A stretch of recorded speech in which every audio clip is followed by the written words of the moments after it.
Ryu Hanbin, a young man, finds himself fighting a beast in a deserted terrain of a word called Thelha Rathana Latna.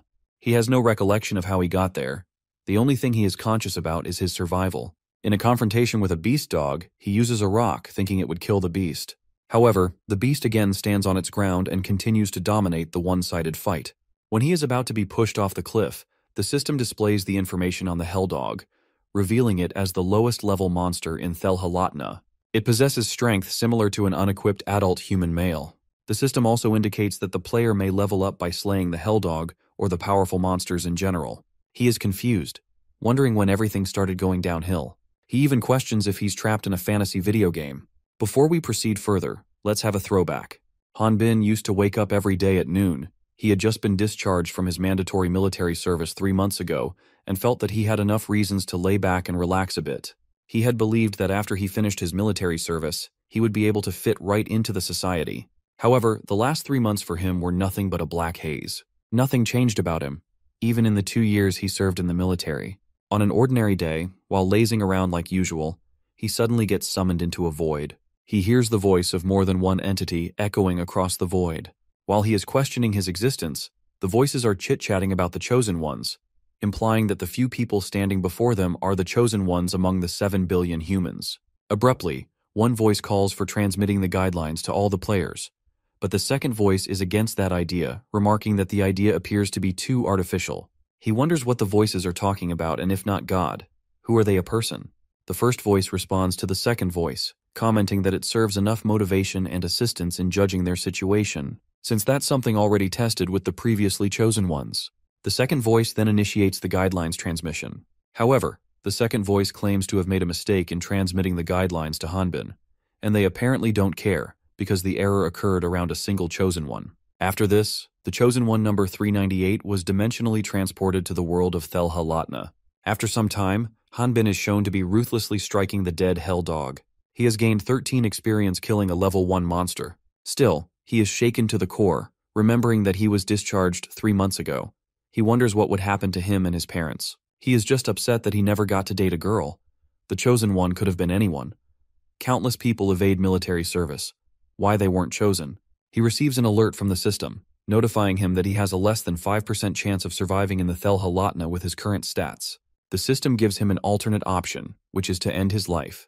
He is enraged at the entities who sent him there. Seeing the alternate option, he wonders if he will be sent back home after dying. He tries to stay calm and accepts the truth that they wouldn't have sent him to this world if they had planned on returning the chosen ones home. He is also aware that whether he likes it or not, it's the end if he dies. After grieving for a moment, he regains his will and fighting spirit and gets his strength boosted. The system prompts him to choose a skill class, which he sees as an obligatory choice since fighting with his fists has never been an option for him. He notices the warrior class, which allows the user to fight with various martial arts routines. But since this isn't a game, he chooses to select the long-distance combat class. He chooses to be a magician, but his selection is rejected due to the lack of capability for the chosen class. Frustrated, he then goes for magic swordsmanship and priest respectively, but his selection is rejected both times.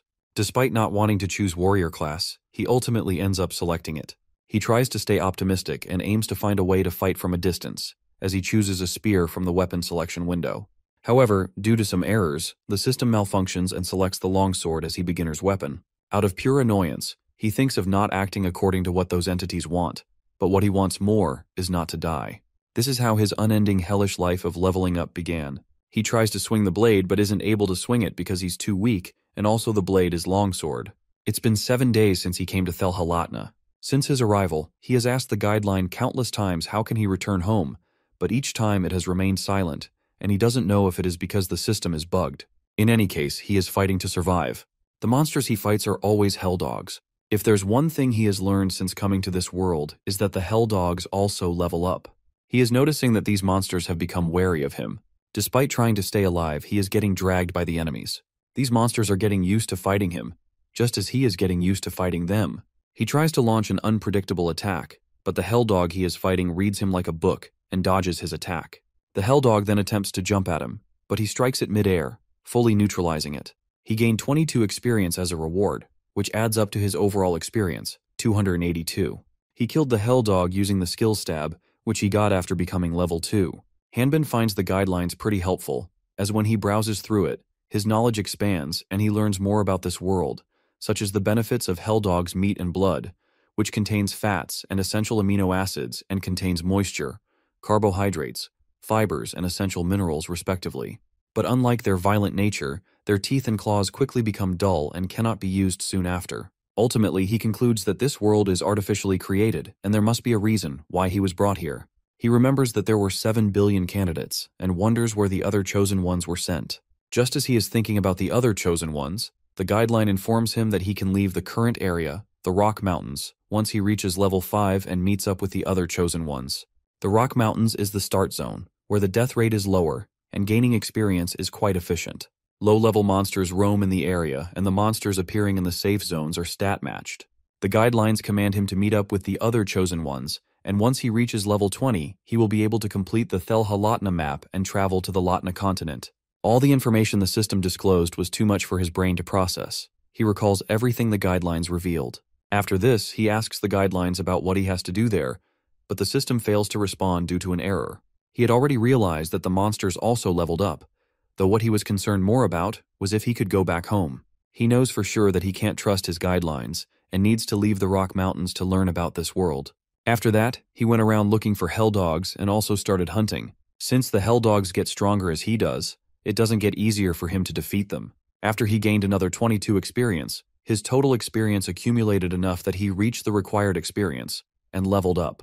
He also obtained the side slash skill. He continued to face the ever-growing hell dogs. A level 3 hell dog possesses strength similar to an unequipped novice warrior. He underwent the cycle of fighting, getting injured, killing the hell dogs, eating and sleeping, and by the 27th day, he had killed countless hell dogs and had learned 3 skills: stab, side slash, and vertical slash. His body has begun to see the effects of the stats that he has gained as well. Even the two-handed longsword, which was difficult to lift at first, could be easily swung. In this world, one can see the results of their hard work. Just after making that statement, he receives a shocking message from the guideline, revealing he has regressed to level 1. He decides to not be bothered by this message and assumes that it must be bugged, only to realize that this message is real. Surprisingly, his stats are intact. At first, he tried to look at things optimistically, reassuring himself that because he was in the safe zone, the hell dogs would also be level 1. He believed he could get more stats more easily. However, he was wrong. The hell dogs kept getting stronger despite their levels. He continued to put his life on the line with each fight. He believed it would work the next time. He was sure he would get it and kept on going. He kept killing the hell dogs that continued to grow stronger and kept checking his experience. By this time, he already has lived in a hell-like place for the past 7 years, running through levels 1 to 4 in an endless cycle. Chosen ones don't age, and due to their extraordinary healing ability, they will be healed of all their injuries in a single day. Returning to level 1 doesn't decrease his stats, but he couldn't learn a new skill since he couldn't get past level 4. The only skills he had were stab, side slash, and vertical slash. The hell dogs got stronger as his stats continued to increase. The system places the strong monsters to help the chosen one get stronger. But to him, it appears that the monsters are just there to be killed, though the same can be said about him. The voices have completed the guideline transmission to the chosen ones that they had started earlier. These voices label the ongoing mission as Jaren Latna's 5th operation. One voice reveals it has gotten used to it because it's their 5th time commencing the mission already. They think that even if it is another world, players would normally take at most about a year to clear. They are expecting some useful players around this time. While inspecting, the entity suddenly comes across a broken world and discovers that Han Bin is logged into it. Subconscious, Han Bin thinks that he is back home and tries to sleep.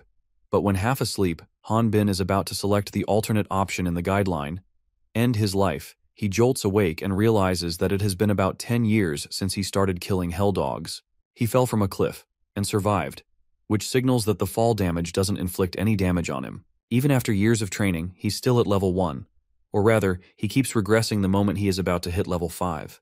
Additionally, he isn't far from selecting the alternate option, putting his life to an end. He regains his composure because agonizing over this countless times won't get him anywhere. He is still wondering if he will be sent back home after he decides to take his life. Since he might die, he thinks of making his life worth it. At some point, he gives up on counting the days he has been in this world. He doesn't know how long it has been since his arrival, 5 years? Or maybe 7 years. During this time, he developed a hobby and even came up with work to do. Surviving alone isn't an easy task, but this harsh environment doesn't allow him to doze off, even if it's for a moment. This is the reality.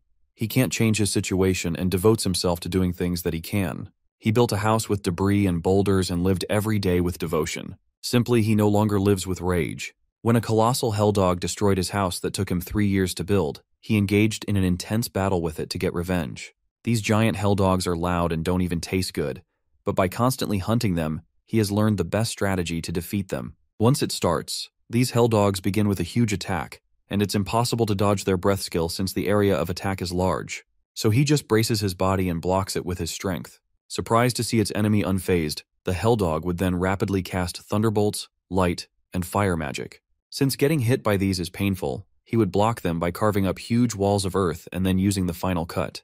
However, he wasn't extremely prolific with the blade, nor did he have any other skills since his level won't increase. After using the 3 skills thousands of times, he has combined them into one skill called Cross Impact. It's not a real skill, but there isn't a monster that can withstand the impact of the hit. The entity that made an error when transmitting the guidelines to the candidates is stunned to learn that Hanbin has been stuck inside Thelha Latna for 22 years, while the other generations are operating in different locations of Latna. That entity is stressed, because it can't come up with an excuse if its superiors find out. It also can't kill him, but after contemplating for a while, it comes up with a way to deal with him. Elsewhere, Hanbin is munching on the Helldog. He has always felt a breeze whenever he leveled up to level 4. He desires something tasty and also human interaction. Another thing he wonders about is his lifespan. Despite everything, he is optimistic that there will be a day when he will get out. Unexpectedly, the entity starts punching the Thelha Latna world. Even though there could be some problems, the entity wants to erase his records and the world from existence. The entity is destroying the world mostly because it believes Hanbin is level 4 and will die soon. It doesn't have any background progress records. Meanwhile, Hanbin, spectating the entity destroying his world, receives a notification about the completion of Thelha Latna. Soon, the system commences the transport of chosen ones to the designated level. Elsewhere, a dragon appears to be bothered by the arrival of otherworldly demons. All this time, what Hanbin saw naturally became the norm. A red sky where the sun never rises or sets, with clusters of dead tree branches on the ground, and being stranded on a rock-filled mountain of hell. He can't believe his eyes. He is in Satha Forest in the Greyloot Kingdom, northern Latna continent. The man doesn't know what's going on, but knows that it's not home, though it's better than those god-forsaken mountains. He finds it weird that he suddenly became level 5 when he got there, and has got the communication skill. He remembers that to come to the Latna continent, he needed to be level 20, and wonders if the system is still bugged. Moreover, he sees a new guideline window giving him one final mission: kill one of the 6 goddesses of Latna. If he succeeds, he will receive several rewards, such as eternal youth and immortality, be sent back to Earth with stats intact, and get your 3 wishes fulfilled. Another window reveals a few factors to consider when participating in this mission, and also warns him to keep his identity hidden from the people of this world. The first thing he needs to do is register at the Hunters Guild in the corporate city of Onpris. The dragon arrives, cursing him as a filthy otherworldly demon for trespassing. He tries to get into a fighting stance, but realizes that his sword is way back on the other side of the river's shore. Since running back and grabbing the sword is risky, he opts to charge barehanded. When the punch lands on the dragon's body, it surprisingly soars through the air. Then a brief epilogue about the dragon is set forth. It is the dragon itself describing its experiences with otherworldly humans. Long ago, a magnificent dragon soared through the skies, serving the dragon knights of the Xrad kingdom. That dragon mount's name was Ephir and was the great pride of the knights. However, a great ordeal came upon her. It came in the form of the kingdom's prince who whined about wanting to ride her. However, mounting a dragon was not a simple feat, and in the end, the prince accidentally fell from the dragon and died. Because of that, Ephir's poor knight was executed, and she herself escaped the kingdom through the help of the other kind knights. The lonely dragon, who now lived in the forest, didn't even have time to mourn, because the forest was where many otherworldly humans would frequently appear. However, despite receiving training, she was kind enough to never kill her opponents. It was then that countless otherworldly hunters gathered together to hunt her. She thought to herself that letting the otherworldly humans live was a bad idea. She had no choice but to hunt the otherworldly humans. She clears the misunderstanding, telling him she's not a dragon but a wyvern. Dragons have 4 legs and their wings are located on their shoulders, while wyverns have wings on their forelegs. She accepts defeat and requests he let her go. He demands that she explain how she knew he was from another world. She says that she can't tell just by looking, but their bodies disappear when they die. Besides, Latnians hardly ever enter this forest. He wonders if she thinks of him as an otherworldly person. If she can't suspect anything from his appearance, that means no one would be able to find out his identity, judging by his appearance alone. He asks her if this forest is Sathi Forest of the Greylut Kingdom. He has she explain that the Greylut Forest was destroyed long ago. It's now called the Xrad Kingdom. He realizes that his guidelines haven't been updated, and is frustrated thinking about what reason could be behind it. She begs for mercy, asking him to forgive her. He believes that she could have laid low instead of attacking him, and rejects her pleas. She calls him an otherworldly demon and admits to having attacked him because of it. He rages at her. Scared, she reveals that the goddess was the one who called the otherworldly humans demons. He is a little intrigued by this information. He demands she tell him everything in detail. She reveals otherworldly humans in Latna started to appear 40 years ago. She abruptly breaks off mid-story and again demands he let her go home, as she has to rub some medications. He gets furious and threatens to hit her again. The threats enable her to continue. She explains that at first, the otherworldly humans and Latnians got along, but that period didn't last long, and otherworldly humans started killing Latnians aiming to increase their levels. The more powerful ones banded together and created the Great Earth, a group to kill the goddess. She reveals otherworldly humans are strong because they can easily level up by killing their opponents, something that isn't alien to dragons. There was no way to fight against them when they were being led by a leader who was level 100.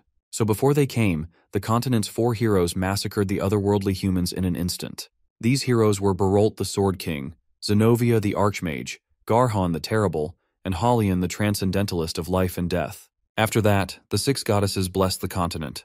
Earthlings are otherworldly demons that have made contracts with the wicked demon god, which is why they are quickly executed. He is triggered by her bizarre speech delivery, and remarks that he was kidnapped out of the blue and rotted on a rock mountain for dozens of years. When he finally gets out, he is told that if his true identity is revealed, the whole continent would become his enemy. This all happened before she was born, as per what she claims. He speaks out that he doesn't care whether he makes a deal with the goddess or becomes their underling, but he will kill that demon god and get back alive to Earth. He tells her that he can't let anyone know his true identity and must do something about her. She promises that she won't speak a word about him and will live as a normal wyvern, pretending not to know how to speak. Despite her pleas, he shows her no mercy. 5 days later, he leaves the Sada forest and heads towards a huge castle wall that stretches across the horizon. It is a city in the northern part of the Xrad Kingdom. The city is called Onpris City, which is enormous and also has a large human population. Nearby, there is the Sada forest and a dungeon in the Ifan Plains, where countless monsters continuously appear. There's also the Onpris Hunters Guild, where many hunters try to get rich by putting their lives on the line. The people who visit this guild are either hunters or people who aim to become hunters or otherworldly beings. When he steps his foot inside the guild, he leaves the local hunters in awe. He ignores the gossip and heads straight to the business, telling the receptionist that he wants to become a hunter, shocking the audience even more. Flashback shows he didn't actually kill Efer, instead he struck a deal with her. He asked for her help, because even if his appearance isn't suspicious, the fact that he doesn't have any clothes on or equipment of this world is likely to give him away. She was hesitant to help him because she was convinced he was going to kill her anyway. He reminds her that she has been killing people up until now, and is a wanted beast, so the odds of her going outside telling people about him being an otherworldly person are not very high. Moreover, he was happy to have a decent conversation like this with another living being. Hanbin's words had her recall the precious memories she had shared with otherworldly humans before the conflict. She decided to help him by giving him some clothes, though they were a little too tight for him. She warned him to not take off his clothes anywhere. When asked about goddesses, she tells him that goddesses rarely meet people, not even the Latnians. To meet the goddesses, one either has to be one of the 4 heroes, or have done a great service to meet with them and receive their blessing. It would be safe to say that the only way to receive blessings is to become a hunter who hunts dungeon monsters that were created by the demon god Ormflaus.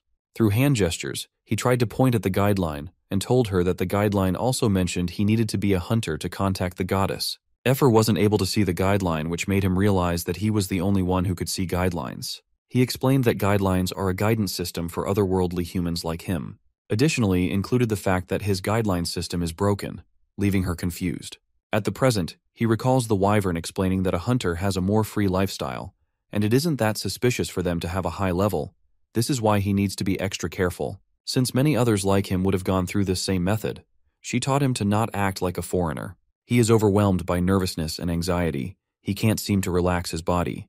The receptionist fetches some details, and then registers him to the Onpris Hunters Guild. He is glad that he didn't follow the guidelines when registering as a hunter, as it suggested he should say he came from the backwoods in the west. Flashback shows that before leaving for On-Press, she told him to say he came North Campbell, because how can a person who isn't even a hunter travel across the kingdom? Assuming he is transferring from another guild to the On-Press, the receptionist girl questions him. The receptionist is stunned when she learns he is just registering. She's not the only one surprised he isn't already a hunter, given his massive physique. Noticing the people becoming wary of him, he wonders if he made a mistake. When the receptionist asks him to place his hand on the measuring stone, he is thinking if he should prepare to fight. Since the local hunters haven't attacked him yet, he presumes that the hunters still aren't sure that he is an otherworlder. The receptionist informs him that depending on his abilities, they can create proper verification. According to the rules of the guild, all he needs to do is place his palm on the measuring stone. He is suspicious that the measuring stone might be the receptionist's antics. He is worried that if he gets caught, he won't be able to meet the goddesses. However, he thinks that running away is the same as revealing his secret, though destroying this place may be easy to do. He places his hand on the measuring stone, hoping it would work out well, and surprisingly, it does turn out well. The receptionist reveals that his stats are at heroic levels. Here is the plot twist. He was dreaming about having heroic level stats. In reality, the measuring stone reveals him as the level 5 swordsman, which makes the whole place burst out laughing. The receptionist apologizes for her behavior and clarifies that most people who come from the backwoods to register are otherworldly humans. If his level was higher, then they without a doubt would have mistaken him for one. The local hunters reveal that the otherworlders start at level 20 and say that they want to become a hunter even though they are already at a high rank. The receptionist asks for 300x registration fees, which is about 3 million Korean won. Luckily, he borrowed 400x from Effer and told her that he would pay it back, not knowing how much it was worth. The local hunters laugh at him seeing his hand tremble. They reveal the otherworlders have a lot of money, which makes him even more sad. The receptionist gives him his beginner hunter badge and informs him that to replace a lost identification badge, it will cost him 80x. He can return for a new one when he has leveled up. Alongside Hanbin's rank, his name is also mentioned on the badge. He apparently has registered under the name Eric Garoon. Despite all the mockery from everyone in the guild, he stays motivated and thinks of making his name known in the hunter's circle, because this is where he starts for real. Wanting to explore the dungeon, he states he wants it as a mission. Suddenly, a narcissistic man cuts in, giving Hanbin a piece of advice that he better stay put if he is planning on going to be monster food with his level 5. The receptionist calls this adventurer Lauda. Through the receptionist's questions, he learns the dungeon monsters there are increasing in number and attacking nearby houses. He does not feel easy about sending useless hunters to do the job and opts to go since his level is high. Hanbin sees Lauda as a level 27 hunter, the same level as Effer, and wonders why is he acting so conceited. He guesses the reason Lauda has a high sense of pride is because he is the highest level in the guild, but he feels like not getting himself involved with him at all. The receptionist mentions that Lauda's party has room for one more person, and since completing missions solely is practically impossible, she recommends doing miscellaneous work while learning the ins and outs of his party would be much better. He is disgusted thinking that he has to join a party with the obnoxious hunter in it. The full of himself, Hunter reveals that he already has recruited a newbie in his hunter's party, so he also declines the receptionist's request without a second thought. The newbie introduces himself as Atis, a level 25 mage. However, the guidelines show him she is at a higher level, a level 37 magician. He decides to ignore it, thinking that he must have his circumstances for hiding his real level. When Atis side-eyes him, he quickly averts his eyes off. Just when he is about to accept that he won't be accepted into Loud's party, the prideful hunter remarks that if it's a special request from Saguri, the receptionist, to take care of a level 5 insect, then he shall. He finds Lauda's comments slightly irritating, but he keeps his cool. The prideful magician steps over his boundaries by ridiculing him and then attempts to snatch the sword that is attached to his back, though he isn't even able to budge it. Hanbin finally reacts by equipping his sword in his hand. As he is confronting Laude, someone is watching him. Hanbin is effortlessly carrying the weight of Laude as he is holding on to his sword. The person who was watching Hanbin approaches him and tells him that he will be able to take care of level 10s with his physique. Laude calls that person by the name Berkman and tells him to not butt in. The man pays no attention to his comments and continues to speak with Hanbin. While pointing at his longsword, which is wrecking the guild because of its massive size, Berkman warns him that if he continues to wreck the guild, he will have to fight everyone there, though this is his friendly warning. Fearing that he will get kicked out if he gets into the fight, he quickly clears the misunderstanding of not wanting to fight anyone. Laude is intimidated seeing him carelessly swinging his sword. He lets him know that no one will take a level 5 like him in their parties. Inside, Hanbin admits he can't do anything because of his low level, and he also has used most of his money just to register. However, Berkman divulges leveling up with his body will be easy. He was looking for someone with a toned body like Han Bin's, and now that he has found a perfect candidate, he invites him to his party. The man appears to be a level 25 human, who believes Han Bin is a low level solely because he lacks experience. Otherwise, he would be a high-level hunter. Being an otherworlder, his growth rate is high, which means he won't be able to stay in the man's party for long. Onpra City was developed because of the dungeon and monsters. Business and trade revolve around these monster hunters, and the city creates products with the monster materials that the hunters bring back. There are two main areas where hunts take place in Onpros: the Eifin Plains dungeon and the entrance area of the Satha Forest. There are small villages near the forest, but since monsters rarely venture away from trees, subjugation quests are rarely given. However, there have been a great number of monsters attacking the vicinity of the forest lately. This is why many hunters have joined the subjugation quest. Soon after, the Berkman and his party are fighting Devolk, a high-level monster that habitats the Satha Forest. Devolk have slow movements, but their grips are strong enough to crush a rock, and they utilize their weight to create decisive attacks. Berkman Ropal, the strongest tank in Onpress, demonstrates incredible strength fighting Devolk. When a Devolk uses a pincer attack, he blocks its attack, which extinguishes Devolk's mobility, allowing his teammate, level 21 spearman Amber Bonnet, to strike. After saving Berkman from the Devolk, she ridicules him for being pushed back by a Devolk, remarking that he should retire. Amber panics when she notices a grave wound on his arm that came from the Devolk's attack earlier. He calms her down since this is nothing to be concerned about.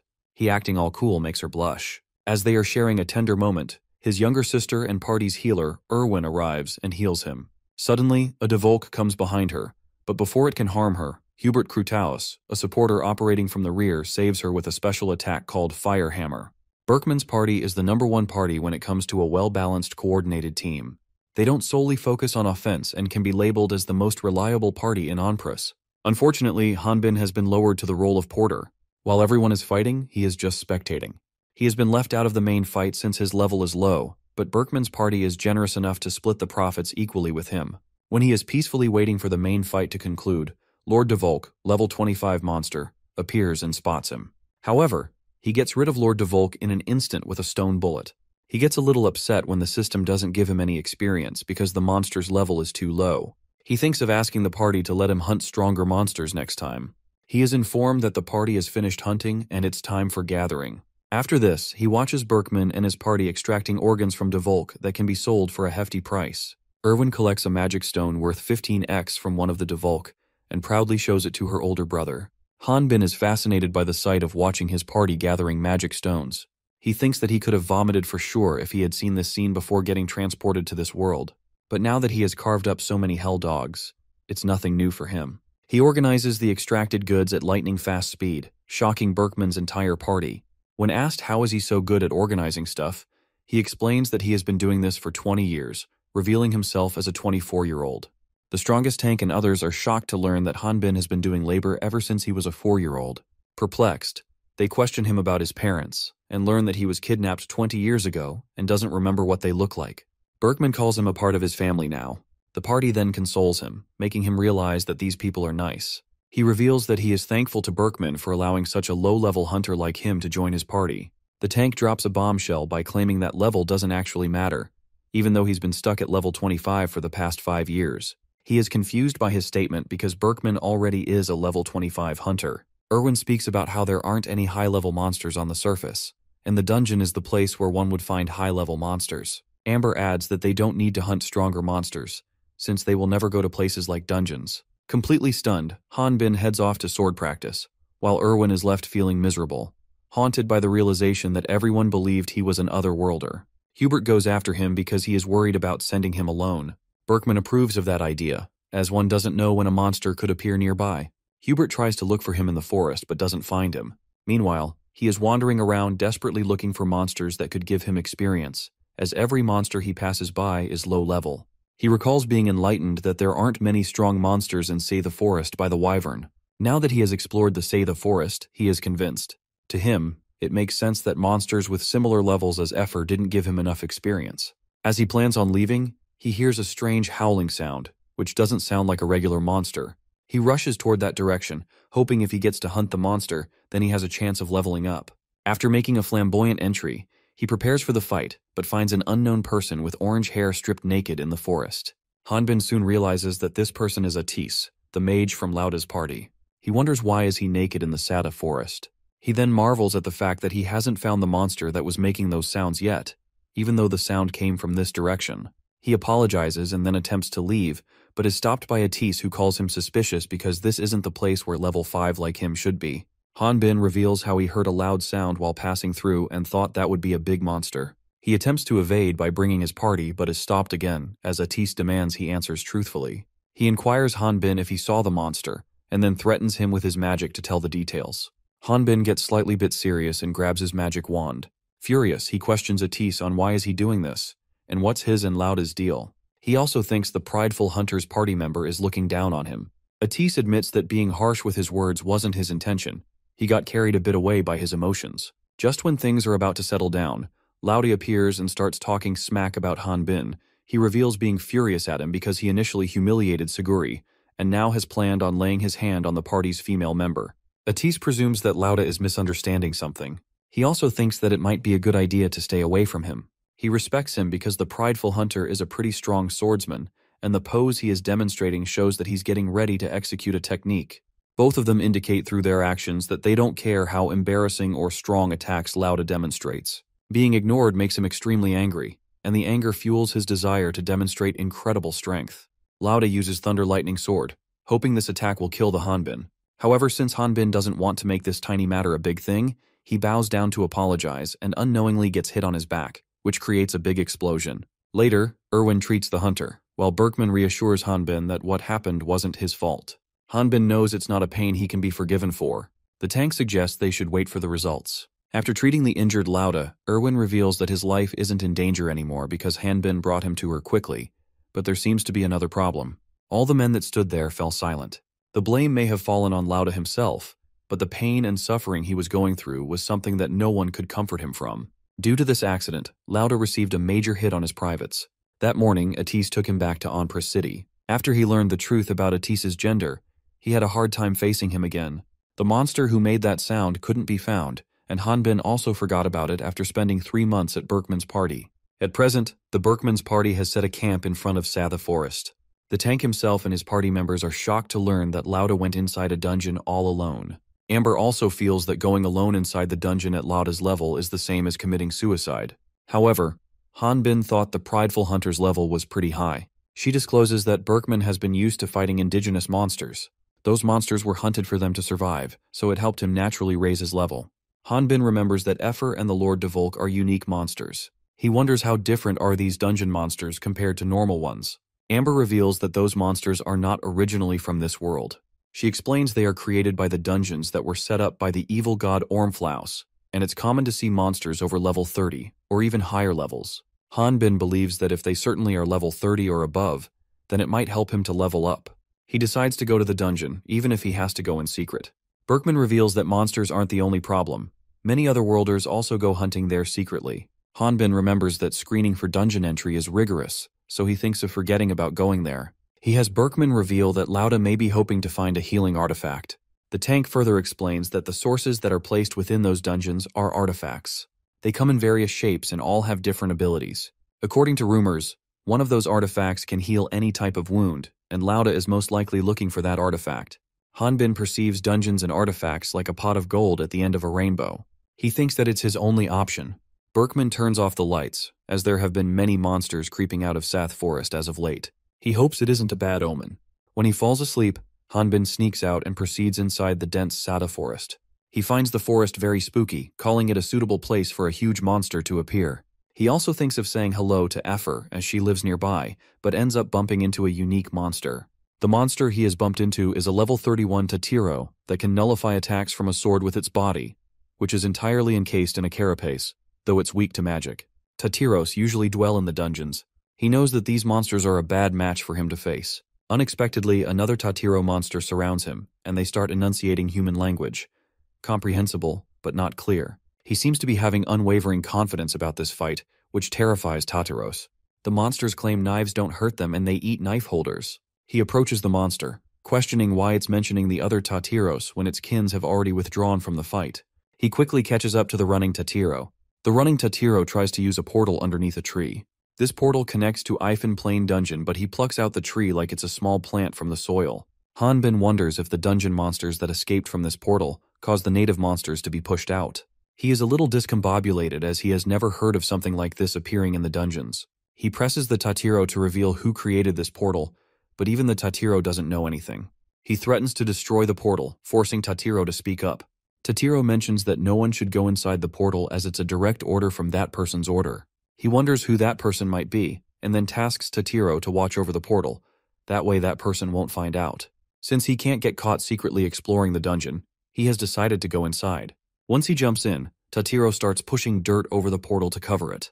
Inside the dungeon, a party of hunters is fighting some Tatiros. The boy manages to break free from the clasps of the Tatiro that has him cornered. He appears to be equipped with an axe that can't penetrate through Tatiros's sturdy skin. The girl, who is the mage, is in a tight situation and can't seem to break free from the clutches of a Tatiro. The girl chants a spell and cooks up a flash attack, which also partially blinds the boy. He is barely able to see with one of his eyes. He asks for Runal, the party's healer, for help. However, he discovers that Runal is dead and the mage Alicia's life is also in jeopardy. The boy has given up on fighting and desperately screams for help.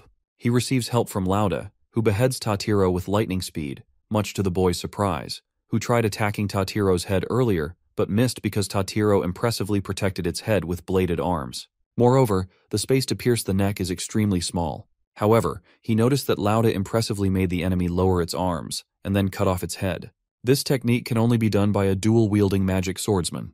The prideful hunter discovers the hunters he has just saved are from Onpris Hunters Guild. The boy recognizes Lauda and calls him by his given name. The boy marvels at his bravery and has even heard about him coming to hunt inside the dungeon a few months ago and calls him amazing. In reality, Lauda has been trying to survive in the dungeon for the past 70 days. He recalls getting drunk in a local tavern in Onpris City.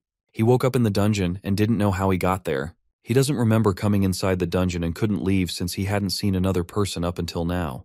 But now he can go home. Alicia recalls the prideful hunter had been searching for a healing artifact. Laude notices the injury on her leg and shows concern, but she assures him that she is okay. The bleeding has stopped and it's all right.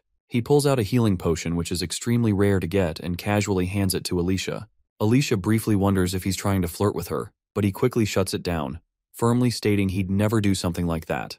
He explains he gave her the high potion simply because it wouldn't work on his own injury. His motivation behind giving her the potion was healing her wounds because, in her current condition, it would be difficult to leave. Alicia will repay this debt after leaving this dungeon.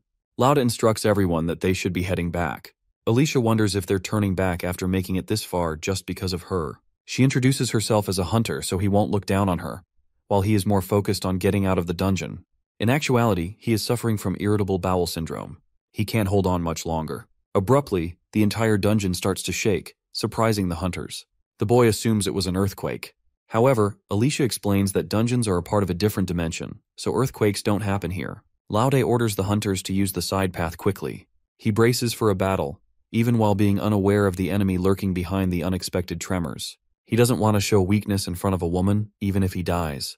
When they hear the sound of multiple monsters closing in, Alicia is left in disbelief, questioning how Lauda could take on so many at once. The prideful hunter insists they should hurry and leave. The boy lifts Alicia into his arms and takes off running toward the exit. Alicia wants to help Lauda, but the boy feels that they are going to be a burden to him, and they can't let his last efforts be in vain. Meanwhile, Lauda is sweating, as he didn't expect the boy to also leave. He tries to stay fired up because he leveled up while hunting in the dungeon. He feels that he should be able to handle a few Tatiros. However, when a great deal of Tatiro charges toward him, he starts running for his life. The Tatiros pass by Lauda without harming him. He hears the Tatiros chanting words like run and danger and wonders what is happening. On the opposite side of the dungeon, Han Bin is toying with Tatiros. He had high expectations since it was a dungeon, but he isn't getting any experience. Plus, he can't even swing his sword properly, as he is afraid it might make the cave collapse. Him adjusting his strength when he was in Berkman's party was too tiring. Terrified of his strength, Tatiros help each other escape, but the remaining few sacrifice themselves for their allies. After annihilating Tatiros, he finds an artifact, a fireball bracelet magic source. He is delighted but wonders why there isn't any boss guarding crazy items like these, unaware that he already had killed the level 40 Tyro King. He is aware that if he takes the artifact, then the nearby monsters will disappear. If they don't disappear, he won't be able to level up. He feels uneasy thinking about taking the artifact for various trivial reasons. Among those many reasons is the quality of the artifact. It appears to be a mid-source artifact, The guidelines show him that the wearer of the bracelet can throw fireball magic by yelling fireball. It also says the bracelet has 30 uses left. Hanbin, without a second thought, takes the bracelet, thinking it's every man's dream. After this, he tries to test the fireball and looks around the dungeon to ascertain that no one is there.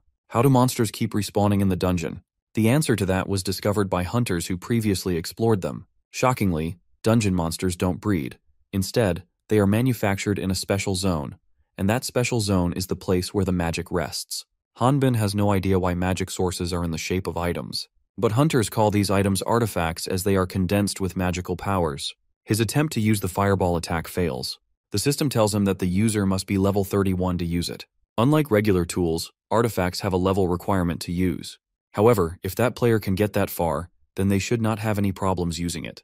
He calls it trash as it didn't help him. He can't even sell it, as it would be suspicious if a level 5 tried to sell it. A dungeon artifact is a great honor for a hunter to receive, which is why it is priceless in the market, though a hunter owning an artifact is a rare sight. And the reason for that is the pride that they had from slaying all the monsters until that moment. But the moment they got their hands on an artifact, the very opportunity it presented became their downfall. He finds a passage that leads to the boss's room and decides to continue going forward. He makes it to the boss's room. He plans on doing a quick exploration and then returning before Berkman wakes up. This boss room is located in the middle of the dungeon. He wishes for the boss to appear so that he can go back.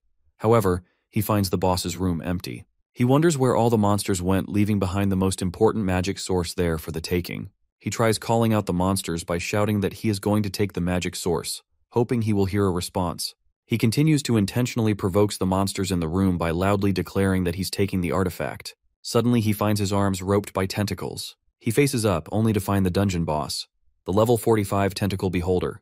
He assumes this monster might give him some experience. However, his arms and legs are all caught by the tentacles monster. In his current position, it will be over if he gets hit by its attack. Laude comes out from the door in the far middle door of the room, much to Hanbin's astonishment, who was occupied calculating the odds of him winning against the monster. Hanbin starts sweating buckets thinking he just got caught and there's no coming back now. He tries to come up with an excuse but can't think of anything. Since he is strapped in the tentacles of the monster, Laude assumes he is a weak monster that utilizes an opponent's weakness and trauma against them and gives shape to their fears. In simple terms, he thinks the monster is imitating Hanbin. The prideful hunter wants him to not use such petty tricks again, because it's impossible for the level 5 hunter to be here. Hanbin doesn't miss this opportunity and puts up an act of being the dungeon boss. After this, Laude charges at him. Due to its omnidirectional body, the original monster doesn't have any blind spots and can efficiently attack and defend from the air. It will use its tentacles to attack hunters in their blind spots with super hyper speed. He saves Laude from getting hit by the dungeon boss's tentacles without him knowing. However, Hanbin is late to realize that he is in a position where the hunter with high sense of pride could inflict damage to his private parts with his blade. He goes airborne to save his future kids, but in the process, he puts too much power into his jump that the boss above his head stamps into the ceiling. He is more concerned about getting his pants ripped than nearly bidding farewell to his privates. He is also disappointed at the dungeon boss because it turned out to be very weak. On the other hand, Laude plans on not letting him breathe to the point of swinging his blade aimlessly. While attempting to dodge Laude's attack, he unknowingly tosses the dungeon boss around like a ball. The prideful hunter soon goes insane and blames him for making his life miserable, though he is still convinced that he is fighting a monster that has transformed into Hanbin. He is angry at him because he has snatched his everything, even Atisa. He unexpectedly gets under the control of the tentacle beholder, who uses him to communicate with Hanbin. The tentacle beholder seems absolutely livid with Hanbin, enraged over being toyed with and made a fool of. The monster believes his opponent will never be able to attack him because he has taken Laude as a hostage. Dying at the hands of his companions will be the most horrendous death. Hanbin offers to give him Laude, and in return demands experience. Tentacle Beholder changes his mind. He initially planned on using Laude as the dungeon's fertilizer, but decides to make him a mid-boss. He declares to consume him alive after massacring all the humans, and the first course will be him. Among dungeon bosses, the Tentacles Beholder is one of the most problematic bosses to deal with. It may not have any destructive attacks, but its extremely high intelligence can penetrate a human's psyche. Therefore, if a human is captured, they will become a parasitic host, obtaining extraordinary powers. Tentacles Beholder tries to get into Hanbin's head by remarking no matter how strong he is only a human.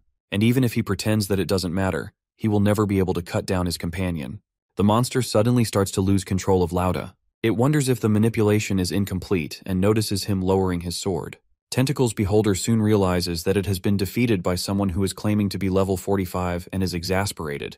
Meanwhile, Hanbin is wondering if he will receive a pop-up message from the guidelines about the monster being too weak. He wishes to meet some other monsters outside in the Sathi forest.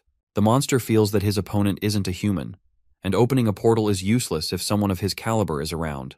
The dungeon will disappear once Hanbin leaves, and even as it is dying, the monster is desperate to inform that being. He destroys the last bits of the Tentacles Beholder. Before heading back, he receives 54.5 billion of something. It's morning time and Berkman is occupied with the morning stretches. Erwin informs her party that Hanbin is nowhere to be found. The tank reveals that he was gone when he woke up. Erwin fears that he might have gone back to the forest alone. Hanbin returns in the nick of time with a monster corpse, scaring Erwin. When Erwin expresses her concern about him not being there when they wake up, he apologizes for making them worry but remains quiet. Moments before, he received the experience of slaying the Tentacle Beholder, and this experience was 113,240. He recalls that Helldogs only gave him 258 experience. To level up to level 5 from level 4, it takes 1,000 EXP, and to level up to level 6, one would need double the experience, 2,200. Since he just received over 100,000 experience, he wonders what level will he become. Just as he is about to celebrate unlocking something this big, the guidelines reveal that he needs 54.5 billion more experience to get to level 6. Since that shocking reveal, he has completely frozen, even calling leveling up impossible. Berkman's party continued to search for monsters that whole week, but none showed up, so the party decided to return to Onpris City sooner than planned. At the Onpris City's main entrance, they are stopped by the guards. The carriage coachman informs the guard that this is a transport carriage for the Onpris Hunters Guild. The guard asks the coachman for the pass, but the coachman doesn't have it. The guard states he won't allow them to enter until he sees a pass. The old coachman gets angry and rages at the guard, telling him that he has been doing this work before the guard's father was even born. The guard reveals that this is a direct order from the higher-ups. Hanbin is sure that people without a pass are also allowed through if they have the mark of the guild. The guards learn that Berkman's party has been away for 3 months, and they don't know about things that happened in their absence. When the tank removes his mask, the guard instantly recognizes him and greets him. The name of the guard in charge is Goleman, and is acquainted with the tank. Goleman is a little surprised that Berkman hasn't heard anything about the recent incident. He explains that the Hunters Guild had an emergency recall of all the hunters that were out, saying that the Eifin Plains dungeon had been cleared up.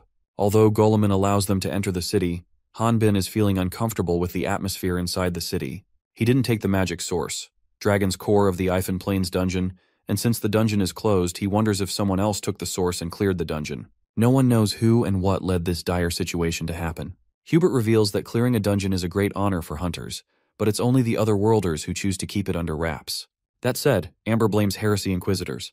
They are the people sent by the Brotherhood to find and execute other worlders.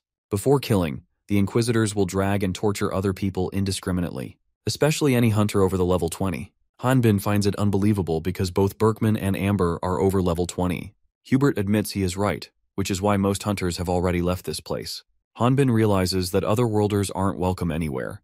Berkman feels that they should drop this matter for now, and should finish up what they came for. He believes there should be some merit to all their hard work and nights out camping. But before that, he wants to trade in their magic stones to the Hunters Guild. He assigns Hanbin to go and sell all the monster materials that are in the bag, and after he returns, they plan a party to celebrate Hanbin's first mission completion. Berkman insists that Hanbin take Amber with him, but he wants to go there by himself as he knows where Balton's shop is. She tries to stop him because he doesn't even know the market price. However, the tank believes in him. At the Balton shop, Balton refuses to buy magic stones from Berkman or his associates, as he doesn't want to get involved with Heresy Inquisitors. He reveals that this place was thriving because of the dungeon. Balton is frustrated, thinking, how is he supposed to sell? Hanbin wants him to help them out just once. He is even willing to sell the magic stones at a quarter of the original cost. Balton is somewhat annoyed by his stubbornness, but makes it clear that no matter the price, he is not going to accept it in this situation. Suddenly, a member of the Brotherhood arrives, startling the Balton, and says that he is going to wait for his turn. Hanbin tries to see his level but isn't able to see it for some reason. The Brotherhood gets closer, wondering if Hanbin can't see his level. Hanbin dismisses his question. The Dark Brotherhood mentions that while he'd be seen as tall in other regions, this guy surpasses him in height. He drops another question, asking him why he got startled after seeing him, and why didn't he back off. He states he will be followed even if he tries to escape. The Heresy Inquisitor demands to know what god he worships and learns that Hanbin is an atheist.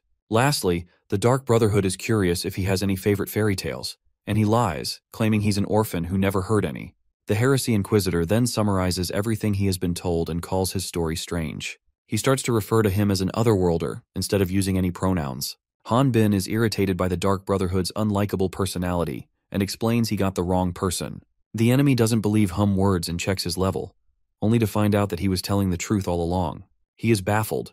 He expected someone with his physique to be very strong. Han Bin wants to finish what he came for and faces Bolton, who is impressed at how daring he is around the Heresy Inquisitor. The Inquisitor admits that he was at fault and proceeds to walk straight, leaving. Han Bin finally took a much-needed breather after nearly pissing his pants. He initially thought it would be okay because he is a low level, but feels that his heart is about to explode. He is convinced that the Dark Brotherhood is not normal. Nevertheless, he wasn't even able to confirm his levels. Bolton digs through his bag to find the items that he will be purchasing from him. He finds the Fireball Bracelet magic source in the bag and shows interest in it. Realizing that Dark Brotherhood is nearby, Han Bin tries to hide the artifact, but it ends up falling at the Dark Brotherhood's feet. The Inquisitor picks the artifact and wishes to know how he, a level 5, obtained an artifact.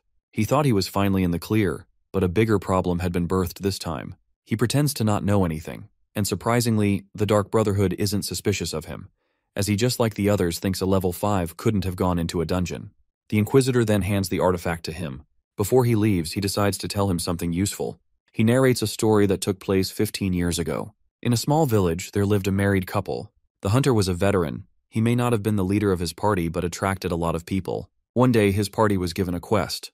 However, he became quite frightened in front of a weak-looking monster, and the members could not understand why this normally brave hunter would act in such an embarrassing way. When the party decided to kick him out, the man yelled that the monster's level was over 80. It was then that he told his companions the truth, since they refused to believe him that he was an otherworlder and could see the levels of other people and monsters. The monsters attacked them, and to buy time for his companions to run, that otherworlder fought the monster alone. After finishing this story, the Inquisitor asks him who he thinks died by the end. He replies he thinks that the otherworlder whose identity was just discovered must have died. The Inquisitor reveals that everyone except for the otherworlder and the party leader survived. Everyone else that was connected to him was slaughtered. The leader sold him out to the Dark Brotherhood and was exempted because of that reason. The otherworlder who miraculously survived then returned home. However, the villagers burned down his house after hearing the rumors. His burning rags caused him to leave the village. Afterward, he massacred everyone involved in it. According to the Dark Brotherhood, anyone related to otherworlders will suffer misfortunes, but wonders what fault would a simple level 5 have. As he wonders why the Inquisitor revealed this in the first place, he is enlightened that it is common to see otherworlders dispose of artifacts by using innocent hunters for cases like these. The Inquisitor decides to let it slide this one time, but demands details about his party. Unable to hold back any longer, Han Bin tries to land a punch from behind, only for Atis to jump in at the last second to smooth things over. Atisi starts shouting at Han Bin for being useless and even calls him a dumb meathead. He remarks that he is at fault for leaving the artifact with someone as dumb as him. Han Bin tries to speak back, but he shuts him up. The Dark Brotherhood has Atis introduce himself like a good boy. Atis Bannister from the Bannister. The Inquisitor is amazed to see someone from the dragon hunter Bannister family alive. He thought their bloodline had ended, but his special amulet proved otherwise. Atis claims that he may be weak, but he is doing his utmost best to revive his family. The Dark Brotherhood apologizes to him for his appearance, as he is on duty and cannot take off his mask. He is trying to figure out Han Bin and the Bannisters' connection. Atis lies about Han Bin being his party's porter for a quest a few days ago.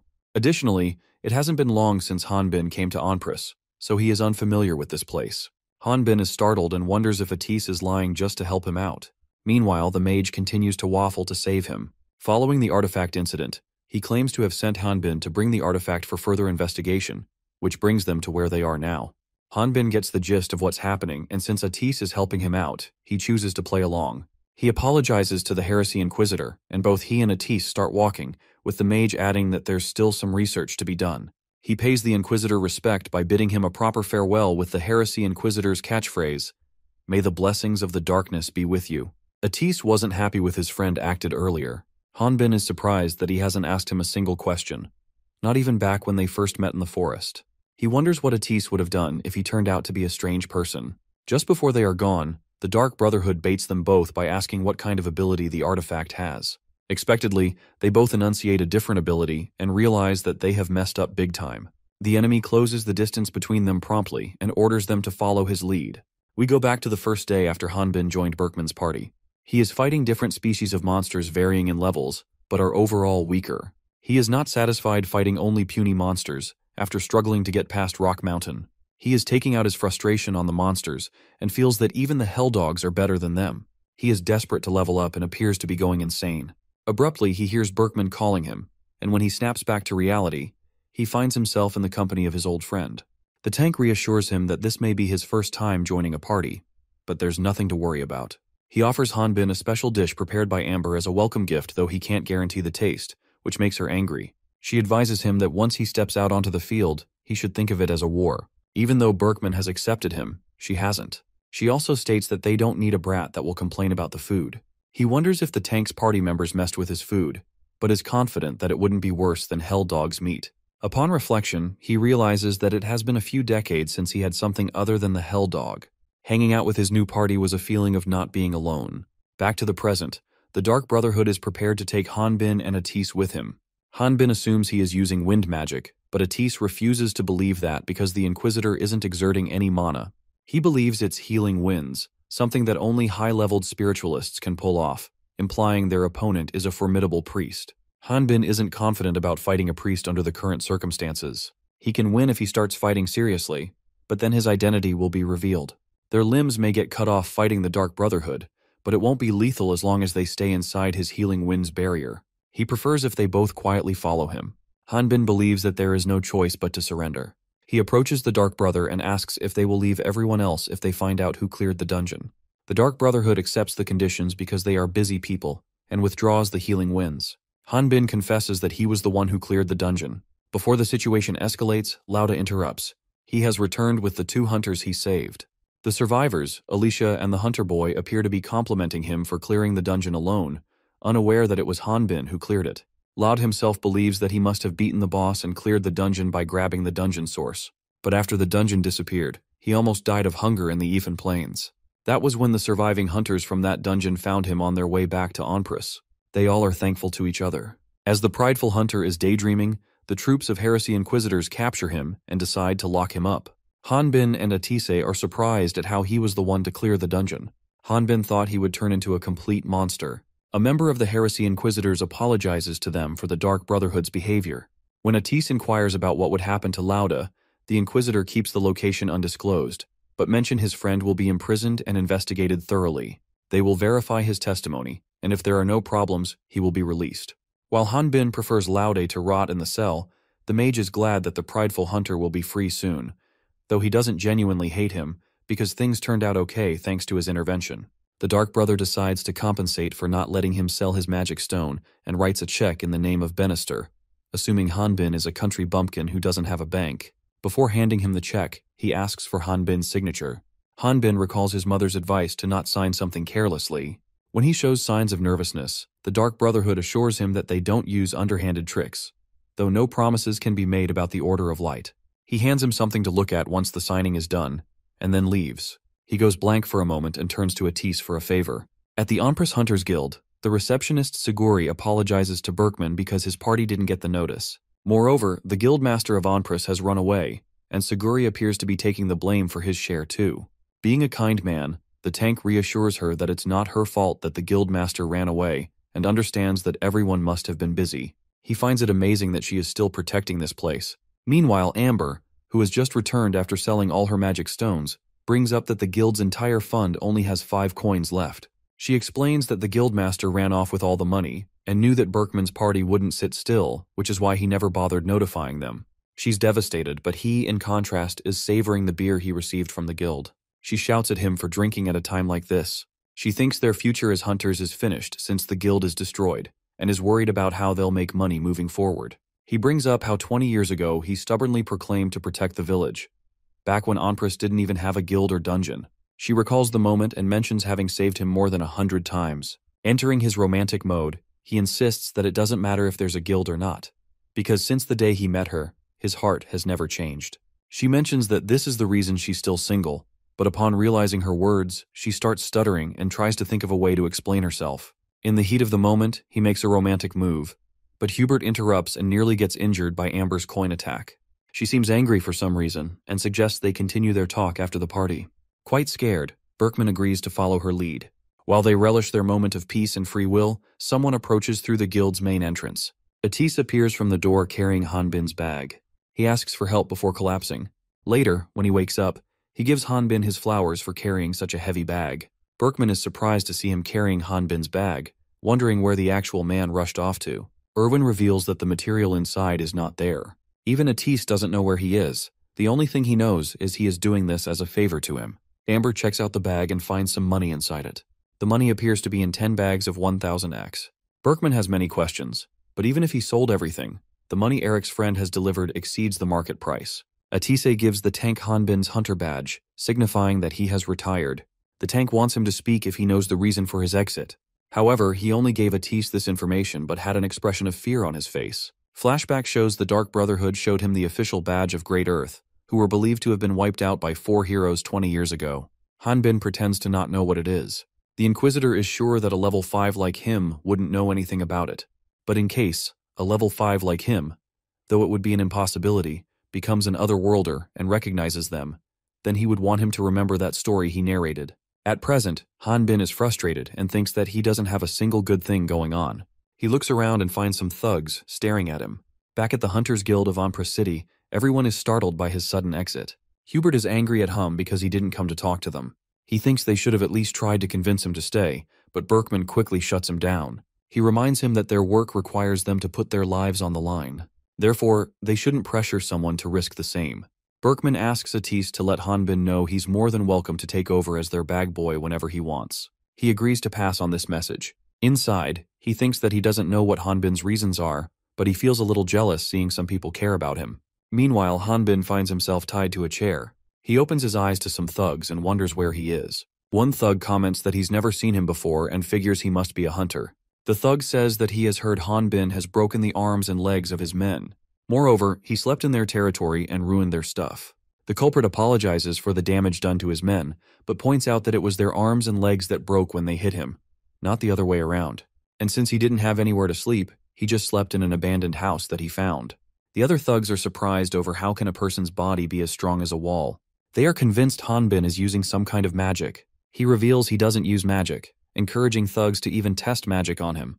If the thug boss is not tempted to hit him just like the thugs behind, does that make him a chicken? When they refuse to admit to saying something this outrageous, he calls them liars. Enraged, one of the thugs punches him in the face. However, this doesn't end well for the thug, as his hand gets broken. Since he has ignited the flame by fighting the thug's boss, he wonders how will he be able to break out of there. The thugs are playing a guessing game and trying to guess his profession. Hanbin feels that it would be easy to break out of here, but nothing good will come from causing a bigger mess. The chairman of the thugs arrives and learns that only a single hunter has been caught, and unlike other thugs, he isn't scared and even calls him a dog pissing him off to the core. Surprisingly, he seems to be aware that he is from Rock Mountain, probably because of his bad temper. He orders his man to let him go because if he wanted to, he would have cooked them easily. Hanbin is quite astonished. The chairman agrees to reveal how he knows about Rock Mountain only if he works for him. 6 months after the dungeon disappeared, in the residential area in the eastern castle wall of Onpra City, the bandits are forcefully collecting the possessions of a resident. Whether it's kitchenware or furniture, they have collected everything that appears to be valuable. The owner of one of those houses, a woman, pleads they do not take their property. The bandits claim they have told the man of the house that they will be dealing with everything. The man of the house, the woman's husband, comes rushing and jumps at the bandits. However, the man in charge of the bandits asks him to not make a fuss and commands his men to bring the hammer. The man of the house, equipped with some good armor, is stunned to see a huge man carrying a giant hammer. To protect his house, the man points his sword at Hanbin. The man attempts to stab him in the chest, but the sword fails to penetrate his skin. He first moves him out of the way and then crushes his house with a single hit. After this, the family is introduced to one of the projects that the Onpraus Builders Association is pushing forward. The bald man from the thugs shows them around their new house as not only they are preparing city walls, but they are demolishing old houses and giving families stronger and newer ones too. The new houses are built with the same materials that the nobles use to build their castles and have strengthened with golem magic, so they are quite sturdy. Furthermore, they have finished it with a special slime extract coating to prevent monsters and enemies from climbing up the building. This whole information, from their house getting demolished to being given a new one, has left them poker-faced. The bald man then addresses the conditions of living in the house. They're allowed to live there, as long as they agree to let soldiers occupy their homes during emergencies when civilians have been evacuated. Additionally, The man of the house may be able to receive a monthly payment for helping to maintain the castle wall. The bald man has explained this all before to the man of the house, but the man was drunk at that time and didn't understand a thing. The man of the house thanks them for helping him and his family like this. He is quite regretful of pointing his sword at him and apologizes for his behavior. Hanbin is eager to leave this place and even asks the bald man if they're finished. The man of the house offers him to stay for a meal, but he refuses to wait any longer as he has to go back to give the report. The bald man calls him rude, as the man of the house is sincerely offering them the meal. Things intensify when the bald man calls him weird. He isn't able to handle his emotions, and everything around him looks as if it is processing too quickly that he doesn't even fathom it. His negative emotions are fueled by his encounter with the Heresy Inquisitors, especially the Dark Brotherhood. When he regains his senses, he finds himself in a position where he is about to hit a little child. He quickly leaves after realizing that he has messed up. He has worked for the association for half a year and receives 600x per commission, which is more than what a mid-level hunter makes. The reason he earns that much is because he can do a month's work in a single day. It's also why he is famous even in other builders' associations located in other cities. But no one has tried talking to him. He returns to the chairman of the thugs or bandits. He slams the door open and confronts the main man about what's happening outside. He wants to know why the buildings that normally don't exist here have suddenly appeared. He claims that's why he paid and sent them out there because these kids have never seen buildings like that before. But thinks that there's no point because Hanbin doesn't even talk, and his son also insists he's mute. Hanbin gets worked up as he has done everything he was asked to for 5 months. He smashes the table apart with his bare hands out of rage while asking his motivations. The chairman questions whether he is done with his tantrum, then goes on to mention that they had all lived a normal life up until 40 years ago. The second time, he emphasizes the words us and otherworlder, indicating that both the humans of this world and otherworlders had lived peaceful life for some time. Hanbin had a hunch that the man he served already knew. The chairman wonders if Hanbin knows why he can't get a good night's sleep, why he has to eat in hiding, and why he can't talk to anyone. Hanbin feels that maybe it's because he is an otherworlder. The chairman thinks that is not the main reason. This is because he can't live like other people. People only have seen otherworlders work as hunters. It's been 40 years since the first otherworlders appeared. There are actually more people who work in other jobs compared to how many hunters are there. But in return, quite several otherworld technologies and cultures are integrated. If he doesn't fight and live a normal life, no one will think anything of it. The chairman gives him a piece of advice to not get involved with hunters after finishing this task, if he wants to live like a normal person. This task is a hunter's commission exclusively requested for Hanbin. He believes that he has no reason to accept this, and he won't even be of any help. The chairman points in the direction of the door, revealing that one begs to differ and requests it must be Hanbin. He turns his head back and finds Atis. Surprised to see his old friend, he is guessing how he found him with all his body covered. He is told to not stress too much, as everyone already knows. He reveals that the man kept nagging him, so he thought they at least heard him out. The chairman reassures him that this guest won't bother him anymore. Hanbin feels sorry for Atis, but he doesn't want anyone to get involved with him. The mage introduces himself to the chairman, but the man refuses to hand Hanbin over to him, since he works for the Builders Association, so this technically makes him their family. Angry at the guest, the chairman bangs his hand on the table. He assumes Atis came to take Hanbin back on Onprus Guild's orders, and sees it as an insult to his strength. The mage reveals this as his favor. The guild doesn't have anything to do here. The chairman learns that the guest and his man were in different parties and weren't particularly close, but Hanbin protected him when he was discovered by his party member. He doesn't quite understand Atis's explanation and asks if there is a problem for members of different parties to meet. The mage clarifies he was naked at that time, but can't say much more. While visualizing what might have happened, Chairman says that he gets it. Since Hanbin has spent quite some time with the chairman, he can see what's going through his head and tells him that he is misunderstanding it. He calls Hanbin a scoundrel. Meanwhile, Atisa feels his old friend was suffering from guilt after the incident with Laude. Before leaving the city, he was in an extremely difficult situation and had him deliver a check of 1 million X to the guild before he quit being a hunter. In that instant, everyone goes silent for a moment, waiting for the chairman's response. Unexpectedly, the man himself kicks Hanbin out of his room and shouts at him that if he's a man, he should go and take responsibility for his actions and shouldn't even think about coming back without finishing his job. Atis is relieved that he permitted Hanbin to help him. Hanbin shouts at him as he doesn't give the proper details of the incident. The mage is sure that the situation with Heresy Inquisitors is a bit touchy. Hanbin believes he's in an even worse situation now. He argues that it's already been 5 months since he quit being a hunter. Atisi reminds him of his quest, to explore and collect samples from Sa the forest, and so it won't be dangerous. He promises to protect him if things do go south. Additionally, he prefers him to not to speak formally. Sometime later in the Satha forest, both of them are walking toward their destination. Hanbin is pondering why it has to be him. Why didn't Atis choose someone else? He remembers the chairman told him that nothing would appear suspicious as long as he acted normal. He finds a small species of low-level monster that inhabits Satha forest called Kellogg. He tries to play with it but ends up getting bitten. Atis, on the other hand, ruthlessly uses his fireball magic to exterminate Kellogg. He comes running to him and gives him some potion in case poison starts to take over his body. Moreover, he wipes his arm, where he is bitten. However, since Hanbin's skin is too thick to be penetrated, the monster wasn't able to leave any poison in his body. Atise shows him a sample of some portion, wanting him to inform her when he finds something similar. Hanbin wonders if his friend has blue blood. Asking someone if they have blue blood is like asking the person if they are not human, or don't have any emotions such as sympathy. After this, they continued their exploration. However, Atis burned everything that was in the way they were passing through. This forest has quite a large number of dangerous monsters. Hanbin wishes to forbid him from using fire magic. Atis wants him to not worry because if he stops his magic, then the fire will die out. Hanbin insists it's banned. Later, the mage reveals Lauda's party was the first party that he joined. It was a bit awkward for him to be with Lauda, so he ended up going solo, and he also didn't have much experience working with people. It was his first time camping out too. Hanbin asks him why he joined the Hunters Guild. He thought it would be fun to collect and research materials by himself. Rich people and mages can level up just by doing magical research, so they don't need to go out in the field. While laughing, Hanbin asks him, how can a dragon hunt dragons at home? He reveals he doesn't have anything to do with his family business. Besides, dragons are nearly extinct. Hanbin wonders why there aren't any dragons around anymore. Atis isn't certain why, but he's starting to get the feeling that his teammate has a thing for dragons. He believes he can level up if he gets to encounter one, and lies to Atis that there are no dragons where he is from. They are rare monsters, which makes them difficult to see. The mage describes the dragons as a fearsome monster that flies in the sky with wingspans as wide as castle walls.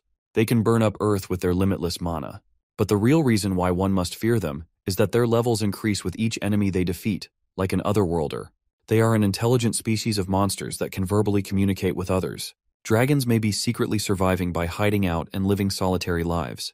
Based on his personal experience, Hanbin remarks that no matter how lonely the dragons are, living while being safe may be better.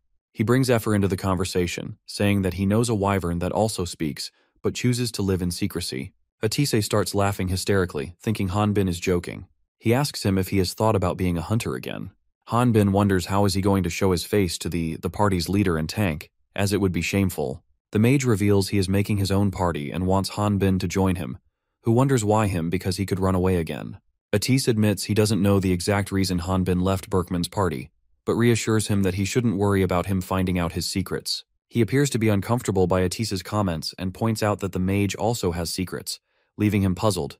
Hanbin is suspicious because how can a mage use magic without casting any spells? The mage wants both of them to keep their secrets a secret, which doesn't convince Hanbin, as he feels that Atis might betray him first.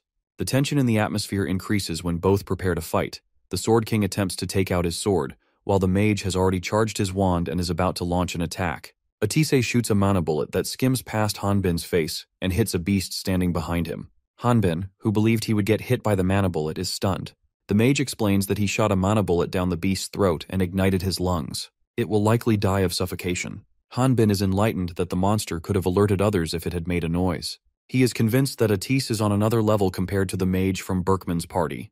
He is genuinely surprised at how quickly he was able to make a decision. He had thought that the mage was a delicate young master who had stayed home and researched. Atise thinks it would be nice if he could persuade Hanbin to join his party, but now's not the time for that. He instructs Hanbin to open the monster's stomach while he goes to check on the net. He opens up to Hanbin about how the monsters that normally don't approach humans have come out on the open areas and have attacked them. It doesn't seem strange to Hanbin after all. His friend burned everything. He then looks at the monster Atis dropped earlier and learns that it's a level 21 monster named Kobold, and they normally appear inside the dungeons. Atisi snaps at him for not properly listening and orders him to cut Kobold's stomach open. When the sun falls, they stealthily arrive at the nearby village and find themselves a place to peek at the kobolds without getting caught. They find 2 kobolds in the tower and the majority of them in the village, but it's too dark for them to see clearly. It is revealed that they found a human finger in Kobold's stomach, which may have been from the village they are in. This indicates kobolds have started eating humans too. When Hanbin asks him if a new dungeon has appeared, the mage reveals that it is not true. because if the new dungeon were to appear, the Empress would have noticed the changes in the topography. Hanbin wonders if a new dungeon hasn't appeared. Then why would there be dungeon monsters here? He suggests they go back and report this to the Hunter Guild now that they have scouted the place. Atis spots someone near the village with the help of a monocular. He finds a person who appears to be bound and suspended by a rope. He attempts to run to rescue him, but Hanbin stops him, suspecting the man could be already dead. One of the two kobolds in the tower gets hit by a mana arrow. His kobold companion tries his hardest to remove the arrow from the skin, but ends up setting it off by mistake. Hanbin demands an explanation of what he used. Atis explains his weapon is a device that shoots magic stones that are inscribed with magic spells. The mage abruptly starts running in the kobold's direction and commands his friend to stay put while he takes care of the rest. Hanbin checks the hanging man's status, and by all appearances, he's already dead. The village is glowing bright because of the flames, and based on its conditions, Atis thinks the kobolds have occupied this village for about half a year, and that one person may be the only survivor. Some kobolds, hiding inside the buildings, surprise attack the mage. Atis had heard that kobolds are an intelligent species of monster, but he never thought they would be smart enough to attack under concealment. He uses the fireball to burn the whole building, exterminating the monsters. However, he adds a little extra mana to his magic wand and ends up wearing it out. In this critical moment, a kobold jumps at Atis with a spear. The mage casts a mana bullet which edges past kobold's ear, but he throws the wand at his face to distract him. He takes out a new wand from his pocket and blasts the entire surrounding area. Hanbin arrives and comments that the fire he cast in the forest was nothing. Atis now knows that his friend was right. The man he rushed to rescue is dead. Hanbin believes this isn't kobold's doing. His friend further adds that this wasn't done by any monster. The man was frozen to death. Hanbin reveals he has never experienced cold weather despite living here for a year. Atis clarifies that this wasn't the only strange thing. The man was a level 27 hunter from Onpraus. Hanbin isn't surprised to see the badge and emphasizes the word another one.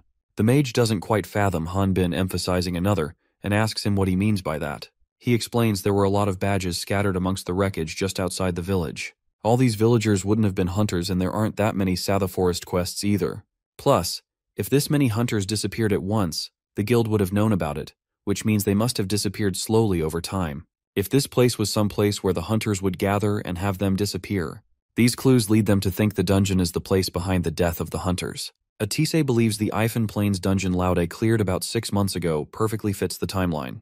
However, the dungeon was located in between this village and Onpris, so traveling to the city would be a bit far. As the mage is thinking about different likelihoods of how the events occurred, Hanbin shows him a portal inside a well. Judging by the debris floating around, he concludes that the portal appears to be closed. He wonders if kobolds can do this kind of magic. Atisa reveals kobolds only knows how to make corpses or trash. He tells him to stop joking when he asks the same thing about Tartaros. To make this kind of portal, one would need to be a level 40 magician who can thoroughly understand the ins and outs of space teleportation magic. Since the distance between this village and the Ifan Plains dungeon is quite a bit, level 60, one would need to be level 60 or even higher. Hanbin finds it creepy and says what would they do if the person who created the portal turned out to be an enemy. He makes that comment after spotting a lich approaching them. The lich is a monster that emerges when a magician turns themselves into an undead. He can regenerate his physical abilities. He comes closer to the hunters with some snarky remarks. When he doesn't find any wounds or scars on the hunters, he realizes these people are strong and must have been entertained by his kids. The lich assesses the damage by looking at the traces of mana being burned and points at Atis, deeming him responsible for the damage. Surprisingly, he isn't able to see Hanbin. Hanbin feels that something is wrong with the skeleton. Atis assumes it would have lost all 5 of its senses after becoming an undead. Instead, it would be able to sense the mana energy around the area, which means he would only be able to feel Atis's presence, not Hanbin's because he isn't a mage. The mage orders Hanbin to escape. However, he isn't prepared to leave his friend behind. Out of nowhere, he gets hit by some kind of flying ice bullet. The lich surprisingly talks in plural, calling both hunters rude for not answering his questions, and then an eye appears in his orbit, finally allowing him to see the Hanbin. Meanwhile, the level 5 hunter reveals he was just grazed by the lich's surprise attack. He tells Atis to concentrate on the enemy. After getting hit by the skeleton, he is convinced that at his current level, his mage friend won't be able to defeat it. What's a married couple? It's something the skeleton asked his married co-worker when he was alive. His married co-worker told him that married couples take the same path, looking in the same direction. He was impressed by what he heard, so he brought James and Catalia together as husband and wife, probably his co-workers. He was aware that he may have been rejected by Catalia before she and James dated. Amidst his speech, Atis casts a magic attack, which he effortlessly stops with his ice magic. The Lich is irritated, as they aren't even listening to him. Hanbin is confused, wondering where Atasi is aiming for. Atis explains that Lich's magic is guiding his mana and changing its trajectory. The skeleton calls their efforts useless, as the mage won't even be able to light a single ember on it with the mana output he has. It's fun for him to see people struggle, so he decides to play with his opponents for a bit. Atis isn't done with his tricks. He pulls out a new attack, throwing a magic stone and hitting the enemy with it before calling for Hanbin to run. As the Lich is about to say their attacks are useless once again, the mage's new attack is enabled, and the skeleton gets caught up in the blast, which he had planned. Surprised by the attack, Hanbin wonders how did that work. The mage explains that since physical attacks are useless against it, it probably thought of blocking mana and not magic stones. His attack will cause a series of chain explosions because of all the mana built up, so it won't be able to go anywhere for the time being. Atisi suggests they should hurry and enter the forest because the mana there will help them conceal their presence. As they are running for their life, he senses a sinister feeling. He first assumes it's fear, but then realizes that the feeling isn't as ominous as that. Hanbin, with his gut feeling, saves Atis from collapsing into an iced crevice dome. He is surprised by the snow inside the iced prison. The mage is grateful he saved his life, but now isn't the time to be surprised, because if they stay inside it for a long time, they will end up like the frozen dead hunter. To further increase their odds of making it out alive, Atis uses fire magic, only to realize it doesn't heat the snow. Instead, it gets frozen. When asked, he explains that Lich lowered the temperature of the mana so he can't ignite anything. He isn't able to understand and questions what does that mean. The Lich explains that the mana ignited to create fire magic and mana frozen to create ice magic are incompatible and always in conflict. Following the explanation, Lich points out that the mage seems to only focus on fire magic, so it is obvious his mana would freeze. After explaining the mechanisms of fire magic and mana frozen to create ice magic, it says the lecture is over, and the next thing is conducting an experiment. The Lich then casts Freezing Storm, which is another challenge for the duo. Hanbin feels the cold air but believes he can handle it because his stats are high. On the other hand, his friend is having an extremely hard time keeping up. Since the skeleton doesn't have lungs anymore, he asks them how it feels. His victims scream his painful when the mana that circulates their bodies freezes. He reveals if Hanbin loses his consciousness in that state, he won't feel the pain. The level 5 hunter is sure that Skeleton plans on taking his time killing his friend, and he can start to fight once Atis loses consciousness. This is the only way he can live like a normal person since he doesn't want the mage to discover his strength. The mage appears to be in a critical condition. He apologizes to Hanbin for being selfish, and then unexpectedly uses his magic on himself. For a split second, he cries out of intolerable pain as the energy circulates his whole body. Hanbin doesn't understand what is he doing, wondering why he used magic on himself. Meanwhile, the Lich starts laughing because of how interesting these things are to him. He is impressed at Atis but wonders how long will he be able to last with just that. Knowing this is their last chance, the mage wants Hanbin to pay attention. He wants him to run towards a hole as soon as he summons it. Thinking Atis is devising a plan where he would be an inevitable sacrifice, he demands an explanation. The magician interrupts and insists that he make a promise, which he reluctantly agrees to under pressure. The Lich is curious about what the mage is cooking up next. Atis wants him to guess, and then instantly throws several of his wands in the air, which causes an explosion. The skeleton avoids the damage by quickly getting out of range. After this, he attempts to understand the magician's chain explosion that was created using the magic stones on the wand. The skeleton believes the magic wand explosions are too weak to cause a hole in the ice wall, and wonders was Atis's attack a suicide bombing. Though he hopes it's not something dull, it activates magic perception to scan the area. The mage's magic stone has turned into dust and is now causing too much noise. The Lich looks at the large clump of mana in the middle and discovers that the fire is still burning. However, when it isn't able to detect Atis, it realizes that things aren't going his way. Moreover, the dungeon disappeared. Just as he is thinking of playing with Hanbin, a dragon appears from behind. Hanbin finally understands the reason behind the sound he heard in the forest when he encountered Atis naked and why he was there in the first place. He solves the puzzle and discovers that his friend was a dragon all along. Atis, now in dragon's form, asks his companion to trust him and can't explain anything because of a shortage of time. The Lich is stunned to see a young dragon, just 100 years old, which seems unbelievable to him, which explains how he was able to use fire magic without casting. The black dragons are believed to have the ability to breathe fire as soon as they learn to fly. The dragon shuts him off for claiming to understand dragons based solely on rumors they have heard. The Lich admits it doesn't know much about dragons, but is going to learn by fighting one. Both sides appear to be prepared to engage in a fight, and the skeleton is the first one to attack. The skeleton is still thrilled after discovering a dragon, which can even gain experience by killing its enemies. It admits it's trying to figure out how the dragon's leveling mechanics work, and believes that once it cracks the code, recreating it will be a breeze. The dragon breathes fire and precisely hits the skeleton. The lich escapes danger, and then talks about how a dragon can't harm him, not even a young one. Atis's damage output can't even compare to when it was in its human form. The skeleton wonders how difficult will it be to bring the dragon down because knocking it out by freezing it might be difficult as well. The lich is thinking of finishing it soon. Meanwhile, Hanbin is noticing that the tremendous heat is melting the enemy's snow and frost, turning it into rain. But still, Atis's level is not that high. Even in his dragon form, he is only level 52. The mage wants Hanbin to hold on for a little longer, as he is preparing to attack the lich using a particle cannon made of superheated compressed mana. The evil skeleton casually dodges the dragon's heavy attack by shifting the trajectory of his legs mid-air. The skeleton reminds Atis that this area is surrounded by its cold mana, so his magic from that distance won't break the ice. Furthermore, he is fighting while protecting Hanbin. He informs him that their plan to melt the ice wall has failed, and regardless of that, he doesn't want him to be stressed. Hanbin wants him to focus on the enemy because he can protect himself. Inside, he thinks Atis's resistance has increased to the point where even the enemy won't be able to go easy anymore. The skeleton suddenly switches targets to Hanbin. However, the dragon uses his massive hand to shield him. He isn't convinced about whether his friend can take care of himself. However, Hanbin insists that Atis focuses on its target. The lich is speechless. The dragon is surrounded by flames and could easily counter this level of ice magic, but chooses not to, focused entirely on shielding Hanbin. He even guesses that the dragon might be brainwashed because a dragon protecting a human is a rare sight. Atis once again surrounds Hanbin, creating a full-body shield that keeps him alive. His original body may not have gotten to level 70, but even so, he has to give it his all to at least save his hunter friend and secretly insinuates his wand into the ice wall. The skeleton makes a weird guess that Hanbin is Atis's snack, and the reason he is fighting back is because he fears someone is going to snatch it from him. The mage calls him a repulsive human and throws a chain of fireballs. The skeleton realizes that his opponent, despite being a dragon, talks like a human. The lich wonders why beings as powerful as himself are forced to live in secrecy among humans. Instead, they should be worshipped by the humans.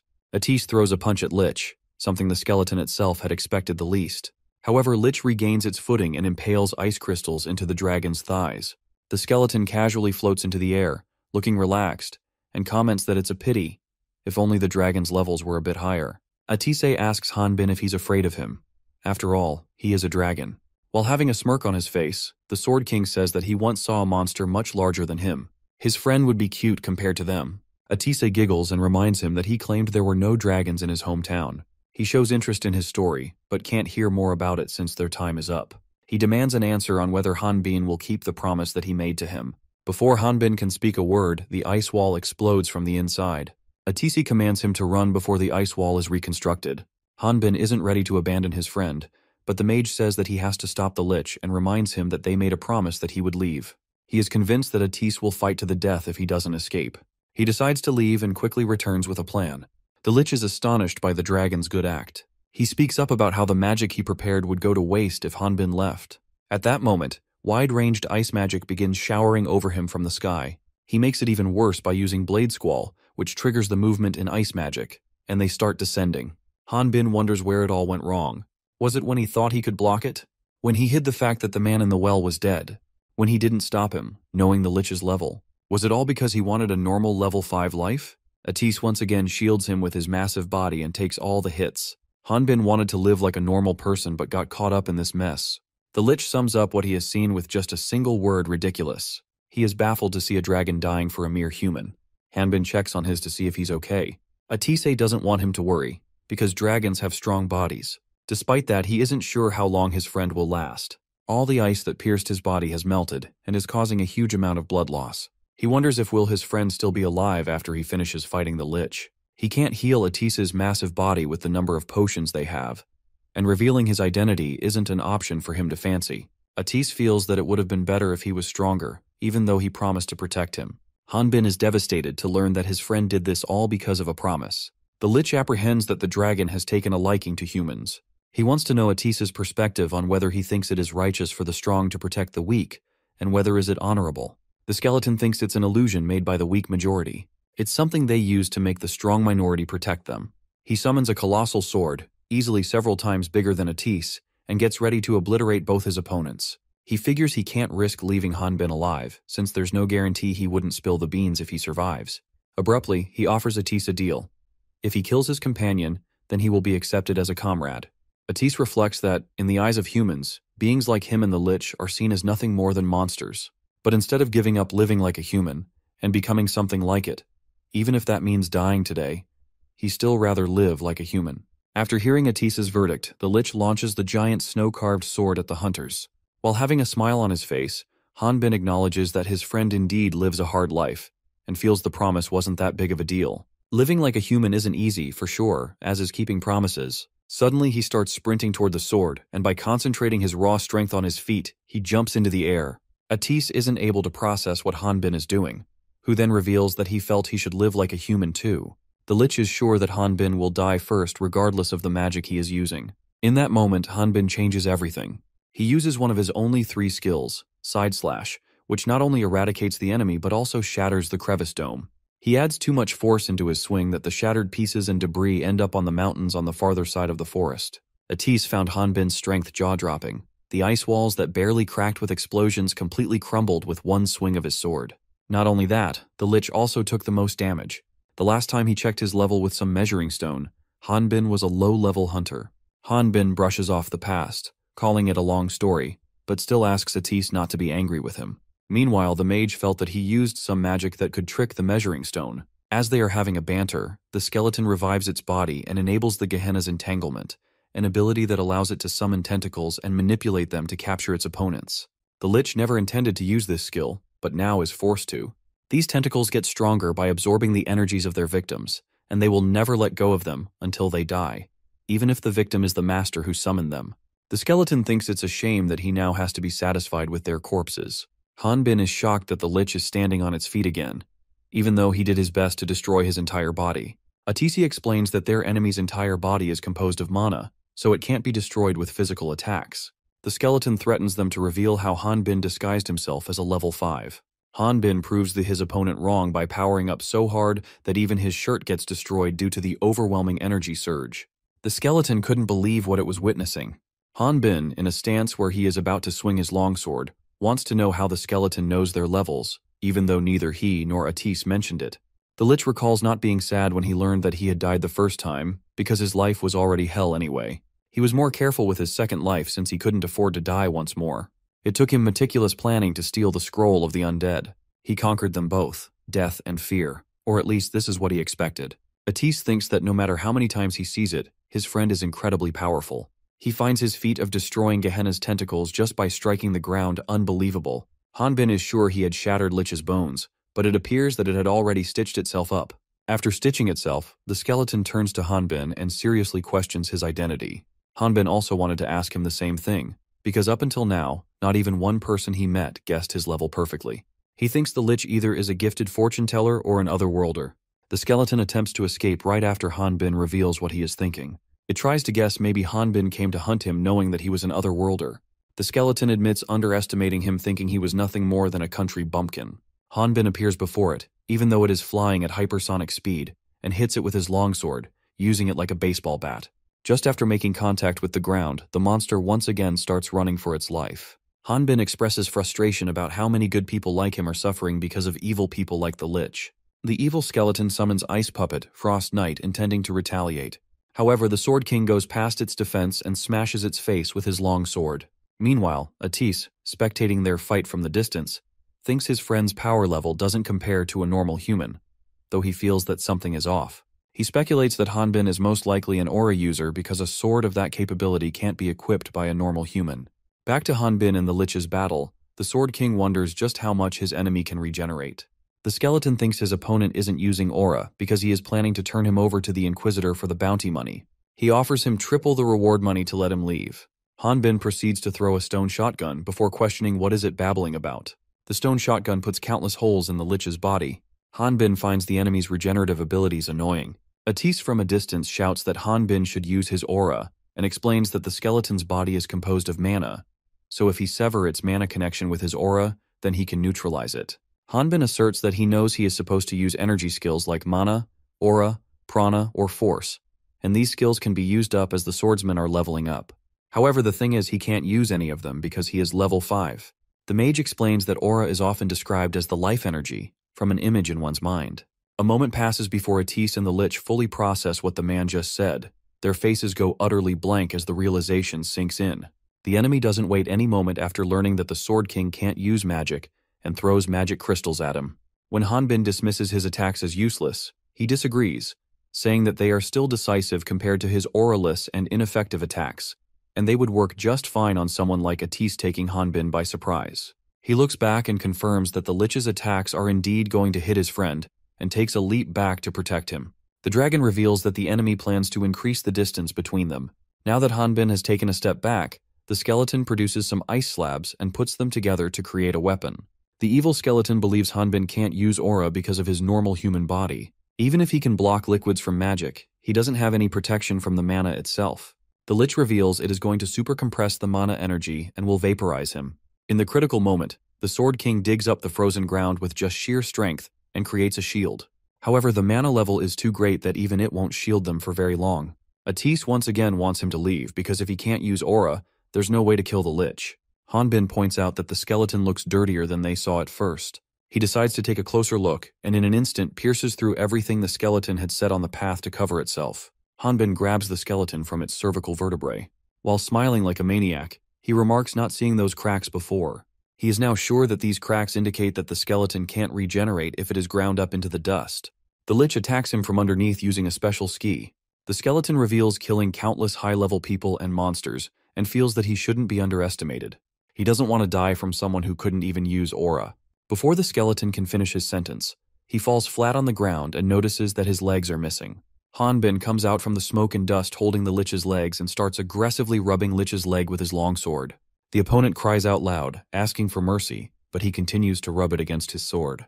After this, Hanbin pours his healing potion over his companion's gigantic body. Atise returns to his human form, and his body is covered by Hanbin with some clothes. He reassures him that he is fine with the treatment he has been given.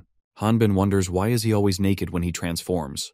Atis also wishes he had clothes that didn't shred into pieces. He discovers that Hanbin has incapacitated the Lich for the time being.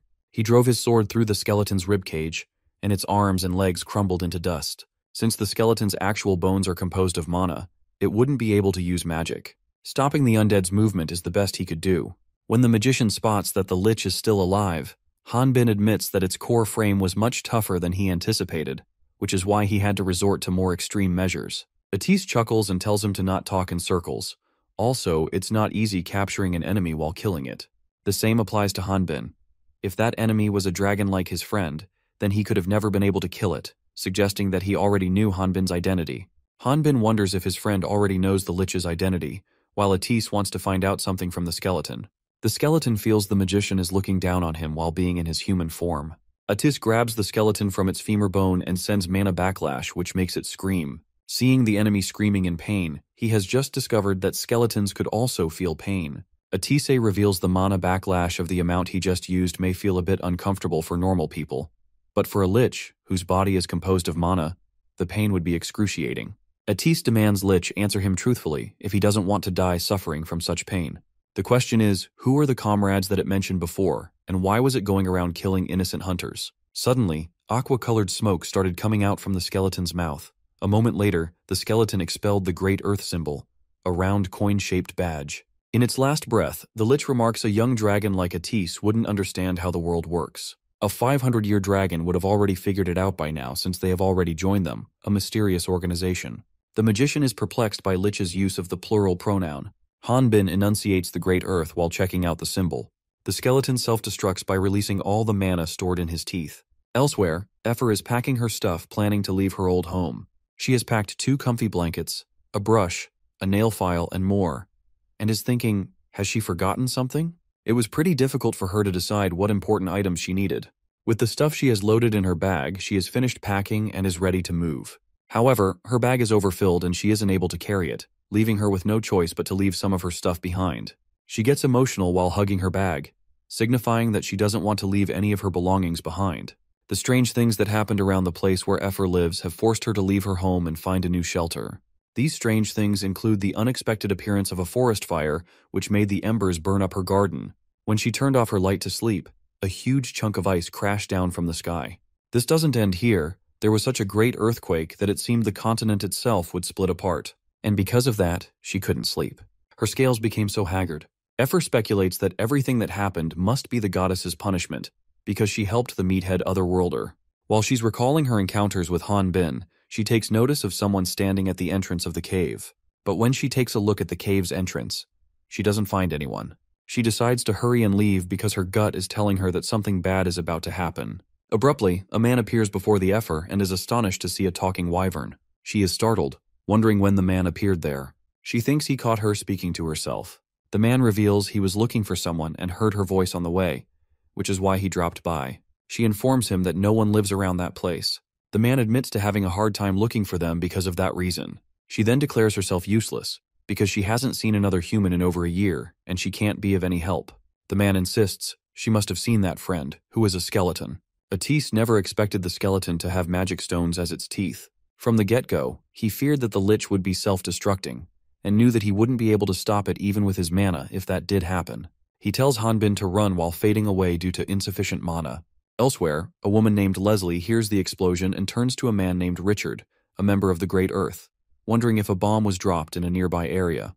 Richard, judging by the traces of mana, concludes that the magic happened a week ago and points to Shin Ha-jun's explosion. Leslie is stunned but is aware that Shin Ha-jun turned into a lich to not die. Suddenly, the man who is looking for the skeleton and had even inquired of Effer arrives and gets touchy with her, which starts an unserious friendly fight between them.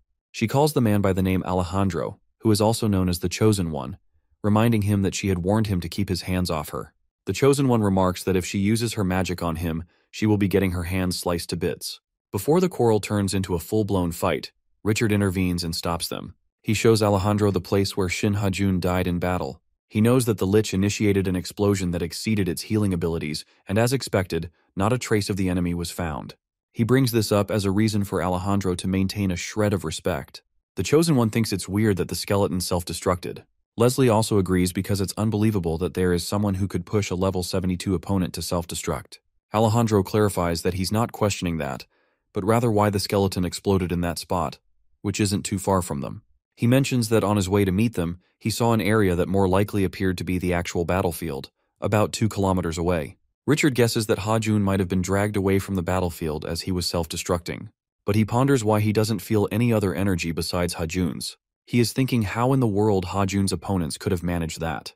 Meanwhile, Han Bin informs Atis that he kicked the lich's skull. He shares that he was just going to kick it away for the time being, but it ended up exploding, though he insists that he didn't kick him hard enough for him to explode. The magician concludes that the skeleton self-destructed. He is wondering if he would get any experience from a level 70 lich that destroyed itself. Han Bin explains how he brought Atis back to the village since he had fallen unconscious. He reveals he jumped over the town's outer wall to reach here, even though it was against the law. He justifies it by asking rhetorically how he was supposed to enter through the town gate while carrying a naked guy. Then he admits that he didn't know where Atis's house was, so he went to the old man's office in the Builder Association, but got kicked out. The magician calls him a criminal for being crazy. Han Bin continues his story, saying that after being chased by the guards, he ran into a bunch of smugglers. In short, he has been very busy. His humorous tale gets Atis thinking that maybe he is more of a spectacle than the lich. He gives credit to the chairman of the bandits who helped him wake up within a day and adds that it all turned out well in the end. Atis remarks that he never dreamed there could be a guy as strong as this otherworlder, and expresses that he doesn't know how to thank him. He isn't sure about what would have happened to him if he had gotten captured by that otherworlder, referring to the lich. Realizing that his earlier words might have come off as offensive, Atis nervously clarifies that he meant Han Bin is different from the others, trying to clear up the misunderstanding. Han Bin isn't offended and assures him that he knows his friend didn't mean anything bad. He adds that in the world he lived in, there were plenty of murderers. Still, with Ormflaus's mission of infiltrating the Latna continent and killing the goddesses, Han Bin states that he would rather live the life of a normal folk adapting to this world than become a crazy killer. Atis then inquires whether Han Bin is saying that the majority of otherworlders are normal humans. The Sword King acknowledges that they were, at least in the beginning, but in reality, a lot of them became killers. He adds that if there's one thing that differentiates him from the other otherworlders, it's that he had a defective guideline implanted in him. The mage already seems to know what a guideline is. Han Bin states that being able to see levels is one of those powers, and believes there is also a hidden ability that the user isn't aware of. Atis repeats what his big friend said to confirm whether there's something that might induce otherworlders to commit murder or follow the demon god's commands in due time. Han Bin reflects that the reason he is being shown as level 5 is likely the result of his faulty guidelines. He admits he doesn't know how severe that defect is, and he isn't sure whether he will suddenly go crazy and become a killer. But that's why he believes Atis won't gain anything good from getting involved with him. He shares that he saved a lot of money, and with no reason to stay in the village, he is leaving. He bids his friend farewell. Atis clenches the blanket tightly, his fingers digging into the fabric as frustration simmers within him. He then introduces himself as Atisa Emphatir Ragnar Akka, a descendant of dragons created by the great goddess of shadow, Kivriel. He elaborates that among all species of dragons, the fire dragons are known to fulfill their duties. With a smile on his face, he comments that a fire dragon never forgets the debts they owe. He affectionately calls Hanbin a military veteran. After a while, the chairman sees Hanbin off as he gets ready to leave. He provides him with a cart that will take him to his destination, and a map to help him find the way. Furthermore, he informs him that he should be able to pass through the city's gate if he shows them the Builder Association's documents. He is going to send Hanbin his new identity through a broker. The chairman wants him to leave the goods at the drop-off spot and simply sell the cart. When he questions what he should do with the money he gets from selling the cart, the chairman tells him to keep it and remarks that it's worth sending him away, considering how troublesome he is. Before Hanbin leaves, the boss demands a promise from him to never kill a person, because the moment the savage hunter kills someone, he becomes a monster. After this, Hanbin departs, saying he will be back someday. The chairman takes a deep breath, looks up into the sky, and asks God to watch over them. Elsewhere, Effer has been captured by Richard's party and is looking at the site where Shin Hajun died a week ago. Richard is only able to sense traces of Hajun's magic and other lower-grade magic. The Wyvern is frustrated, as she has now been captured by Great Earth. Leslie isn't convinced that the Lich would have lost against such weak magic. She looks to Alejandro and questions the reaction of the other energy. He confirms he already checked for auras, pranas, and force, but found nothing. Richard questions whether Alejandro is trying to suggest that the Lich's bones were broken and shattered through physical force alone. He elaborates that some living beings can overpower a Lich through sheer force, with the power of a dragon that lived over 500 years ago being the epitome. Its power is more than enough to turn a Lich's bones into dust. Richard then instructs them to use the dragon's blood on the ground to find its location. Hanbin's cart has broken down in the middle of a random forest. His cart is missing a wheel, which is stopping him from moving forward. He fears that at this rate, all the products that are in the cart will become useless. Some bandits are eavesdropping on him, and some of those bandits are hesitating to approach him, as they sense some sort of weird energy from home. Their boss orders his goons to follow him. The boss of the bandits comes out of the woods and offers to help him unload some stuff. By unloading, he means to take it for himself. He tells Hanbin that he should be honored that Kalendor, the bandit in the Dark Gorge, is willing to help out. The otherworldly Sword King completely ignores him, and without anyone's help repairs his cart. Soon after, Hanbin has the bandit riding his cart, something which even Kalendor himself never expected. The bandit appears to be complying, likely because he received a beating from Hanbin. Before bumping into the bandits, Hanbin couldn't seem to find the path no matter how much he looked at the map, and since there wasn't anyone around, he got worried. However, he felt relieved after Kalendor appeared. The bandit was baited. It was a trap. When Hanbin butchers his name, he tries to correct it, but soon regrets it because the man gets offended. Soon after they arrive at Hayton City, and Kalendor tells him to check the city out from the cart. Hanbin's first impression is positive. He is awed at how it's so much bigger than Onpras. Kalendor then takes on the job of tour guide and introduces him to the city as they are entering. He points at the huge gorge and tells him that it's the most famous and the largest dungeon in the north, the Crater Valley Dungeon. Hanbin thinks it's dangerous to build a city right smack in the middle, but Kalendor reveals the entrance is at the base of the gorge, so it's rare to see monsters climb up to the top, though it's true that as a hunter, staying closer to the dungeon is more convenient when commuting. Hanbin thinks that being closer is nice, but climbing down that gorge to secretly enter the dungeon won't be easy for him. Kalendor informs him that they have arrived, but there's quite a traffic jam there. Passing through will be more difficult since the city is so enormous. Seeing him distracted, the bandit attempts to run away, because at the city's entrance, he will be checked and will be punished for his actions. Hanbin orders him to be quiet. He doesn't speak back because this is the Sword King's first time in the city and he wouldn't know what this place is like. Kalendor reveals there's a prison camp at the end of Crater Valley, where all the criminals from the north are placed. It's swarmed with ruthless criminals who are no ordinary humans and claim that a small-time bandit like him wouldn't last long in that place. It would still be somewhat better if those monsters were the only problem. Recently they caught and locked an Otherworlder too. Even the inmates are terrified of him.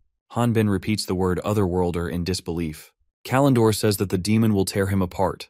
Just as he is begging Hanbin to let him go, an officer approaches them. Hanbin gives him a pouch of money and tells the officer that the man, Kalendor, was ditching his work, so he was just scolding him. He shows the officer his card. The bandit wants to know why he received this money. When Hanbin started his new life, it was difficult with just the clothes on his back, so he gave him this money because he knew its value. He further gives them man advice to look for a different career. Kalendor says that he will make sure to put the gold coins to good use. When he realizes that he has given the bandit the wrong coins, he tries to call him, but it's already too late. The bandit has already left. In the bustling streets of Heitan City, Hanbin realizes he is screwed big time. He won't be able to last long with the money he has. Even though he doesn't want to, he thinks he might have to go to the Builders Association and do construction work again. However, it still pays better than the hunters who are holding the signs to get hired. He thinks that there was no point in leaving in the first place. He attempts to look for the sign for the Builders Association and spots his endearing friend holding a sign that says, "A military veteran is needed." Hanbin quickly grabs him and makes a run for it. After he has calmed down, they have tea at some random place, most likely a cafe. Atisi says that there aren't many nice locations in this city, and feels like all their worries seem unimportant when sitting and drinking tea like this. When he asks Hanbin the reason for his late arrival, the Sword King snaps at him, saying that's something he should be asking, and proceeds to ask him what is he doing here, and how he arrived 2 days before him. Hanbin reveals the reason he was late was because he was lost. Atis reminds him about what the Builders Association chairman said before he left. He recalls being told to keep his identity as a dragon a secret. He also remembers that the chairman told him that he will be sending him a new identity through a broker. Moreover, he was told to meet the broker there, but this slipped away from his mind. After calming down, he tells Atis he is grateful and wants to recruit him to his party. But getting involved with him won't lead to anything good. Atisi says that he wasted money buying this house they are chilling in. Hanbin asks him who will be the leader. He argues how can he become the leader when they have him. Hanbin says how can he become a leader, he's just a level 5. He says that if in any case he becomes famous because of that, then there's no way he would get the chance to meet the goddess. Atis believes he's right. The first ones to knock on their doors would be heresy inquisitors. Hanbin's goal was to hide his identity and keep pushing to level up, but most monsters don't even cut it. The mage knows how frustrating that would be. He asks Atis if he has any water at his home. The mage tells him that it's in the back of the fridge, and he can drink that. He is so surprised to see fridges in this world that his eyeballs practically pop out of his head. The magician wonders if all other worlders view this world with disdain. He gave up on hope after being stuck at the Rock Mountains. Now, he is excited to have all the water and drinks inside it as he wants. When he tries to open the fridge's door, the guidelines tell him that his level is insufficient. To look into a fridge, the user must be level 10. He starts freaking out, screaming, "Why is there a level requirement for just opening a fridge?" Atis, while trying to save his fridge from getting demolished by the madman, remarks a fridge is a magical tool, so it's obvious one has to meet the requirements. Hanbin doesn't understand why it is obvious, because there was nothing like levels in his world. When he curses at magical tools and artifacts, the dragon reveals that they are both tools that are the foundations for dungeons created by Ormflaus, the demon god. Atis, lost in thought for a second, says he just thought of a way where Hanbin wouldn't have any problems becoming known despite his low level. The big man is confused, but Atis explains that what he's suggesting is much simpler than that. He reveals he wants to get rid of the name Hanbin first. At the Heighten Hunters Guild, Atis and Hanbin are getting themselves registered. The receptionist handling Atis's registration announces that the magic stone has confirmed he is level 37, and as a result, his hunter's registration has been completed. The other receptionist, stuck handling Hanbin, isn't too thrilled about dealing with someone she doesn't find attractive. The receptionist calls him by the new name, Felad Bene, and asks him if he could wear something on top. Seeing his emotional-less face, she gets intimidated and apologizes. She quickly brings out the measuring stone and checks his level. The local hunters are gossiping about him, as they haven't seen someone like him. Meanwhile, Atisa suggests the Heighten Hunters Guild receptionist shouldn't use magic stones to measure Hanbin's level. The receptionist who registered Atis claims it's necessary. Falad Bene crushes the measuring stone with his hands while saying he would never let evil magic coming from an evil stone touch his pure body. Everyone is baffled seeing him crushing a measuring stone with just one hand, but they are more stunned because he just called the measuring stone evil. The local hunters assume he is someone they have heard about in the rumors, someone who calls measuring stones evil and has incredible strength. Amid the assumptions, Atis is wearing a grin on his face. With great deference, the receptionist inquires if Hanbin belongs to the legendary warring race, the Valterra, while Atis formally introduces him. Before the events of their applying to become hunters, Hanbin lounges on the rooftop of Atis's house, tanning by his side, and planning how they are going to trick the entire city by making them think Hanbin is the great warrior of the Valterra race, the Felad Bene. He has the mage clarify that the Valterra warriors are proud of their radiant gold-toned physiques. With a puzzled expression, He questions whether the Valterra are truly a warrior race, since to him, they seem more like a bunch of flashy show-offs hiding behind a fancy title. Atise continues with his explanation, describing Valterra tribes as a unique tribe that resides in the barren mountains in the Far East. People's understanding of what they look like is fascinating. They are visualized as pretty jacked and keep-fit fanatics. According to people's understanding, Cheol-su is an 8-year-old with an inhumane physique and incredible brutish strength. His mother is also an unimaginably strong warrior, and so is his 84-year-old grandfather, who rides a level 40 pet called Calicu Taos as transportation. Finally, there's Cheol-su's 3-year-old sister and her level 27 pet Spotty. Hanbin doesn't believe what the hell has he been told, and questions where is Cheol-su's father. Atise replies the brave warrior father, Felad Bene, steps forth towards the Latin continent for the sake of his family. Perplexed, he wonders why is he the dad. Making his friend reveals this is a part of Felad Bene's setup. He comments about what's the point of making a bachelor walk around embarrassed to death. Atise thinks that if people start to believe he is the Valterra warrior, then he doesn't have to hide his level anymore. That way, as he gets more famous by clearing dungeons, he would eventually meet the 6 goddesses. He reminds Atise that he would still need to use the measuring stone to become a hunter. However, the mage says just he wants him to crush it, while he handles everything else. The locals are wondering why is the Sword King's race here. Atise reveals that he is there to fulfill his duty. Inside, he is convinced that his friend looks like a Valterra warrior to others. He joins in on Hanbin's Felad roleplay. He points out how he has scared the receptionist, as crushing the measuring stone wasn't necessary. Hanbin extends his apology, admitting that he got carried away. The mage apologizes on his friend's behalf, saying he is new here. After this, Atise tries to explain to the receptionist that the measuring stones utilize magic stones, so Valterra warriors are strictly forbidden to have anything to do with items such as artifacts. Hanbin calls them the evil stones from behind. Atise says that they will certainly compensate for the broken measuring stone. The receptionist informs him they will be unable to act as a party without registering as a hunter. He isn't worried because his friend will be registered as his bodyguard. Inside, he thinks if he had a good excuse like that, then what's the point of him pretending to be a Valterra warrior? But realizes that since he is Valterra, he was able to avoid getting his level measured. Hanbin is also fine being Atise's bodyguard because registering as a bodyguard isn't easy and annoying to do. The receptionist asks for the proof documents proving the Valterian as his bodyguard. The magician makes an excuse of forgetting those documents at home and finesses his way by charming the girl. Charmed by the man in disguise's visuals, the receptionist gets energized and registers him right away. The other receptionist even asks him out, suggesting they grab a drink together at a nearby bar sometime. When Atise says alcohol is a bit too much for him, the former receptionist suggests he should have some coffee with her. Hanbin, spectating from a distance, is annoyed at how he is the only one that has to be popular. However, he tells himself that it is all thanks to Atise. He can go around without worrying, so he shouldn't be jealous.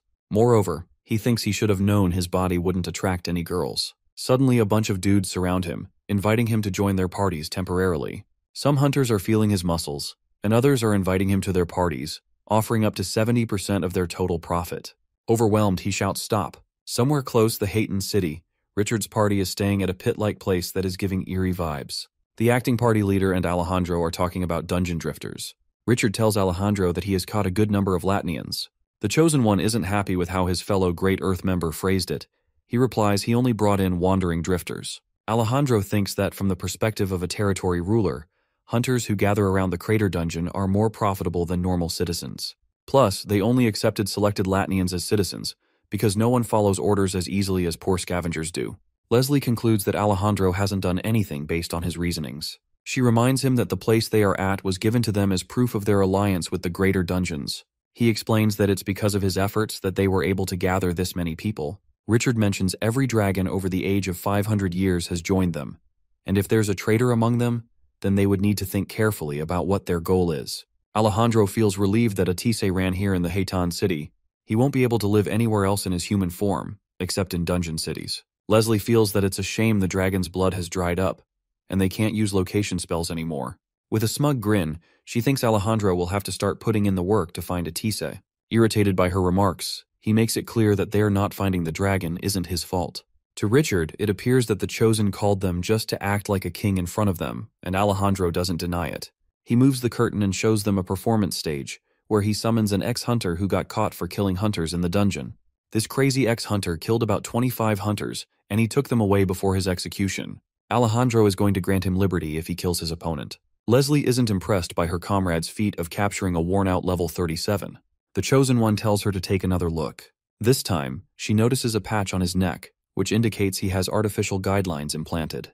Leslie is shocked to the bone. She thought no one survived after having those artificial guidelines implanted in them. He reveals they have changed the method from the dungeon extraction technique to the human extraction technique. Richard initially assumes Alejandro minimized the side effects of the implant, though he knows that even by doing that, it still won't meet the expectations of that person. The Chosen One compliments him for understanding everything right away. He then reveals that it's a matter of sacrifice, and this sacrifice is a human girl. The girl wielding 2 swords tells Effer that she is a kind wyvern, so there's no reason for her to feel sorry because it isn't her fault. The former hunter is eager to kill the girl quickly. Alejandro allows him to play with the girl as they are celebrating his release. The game now begins.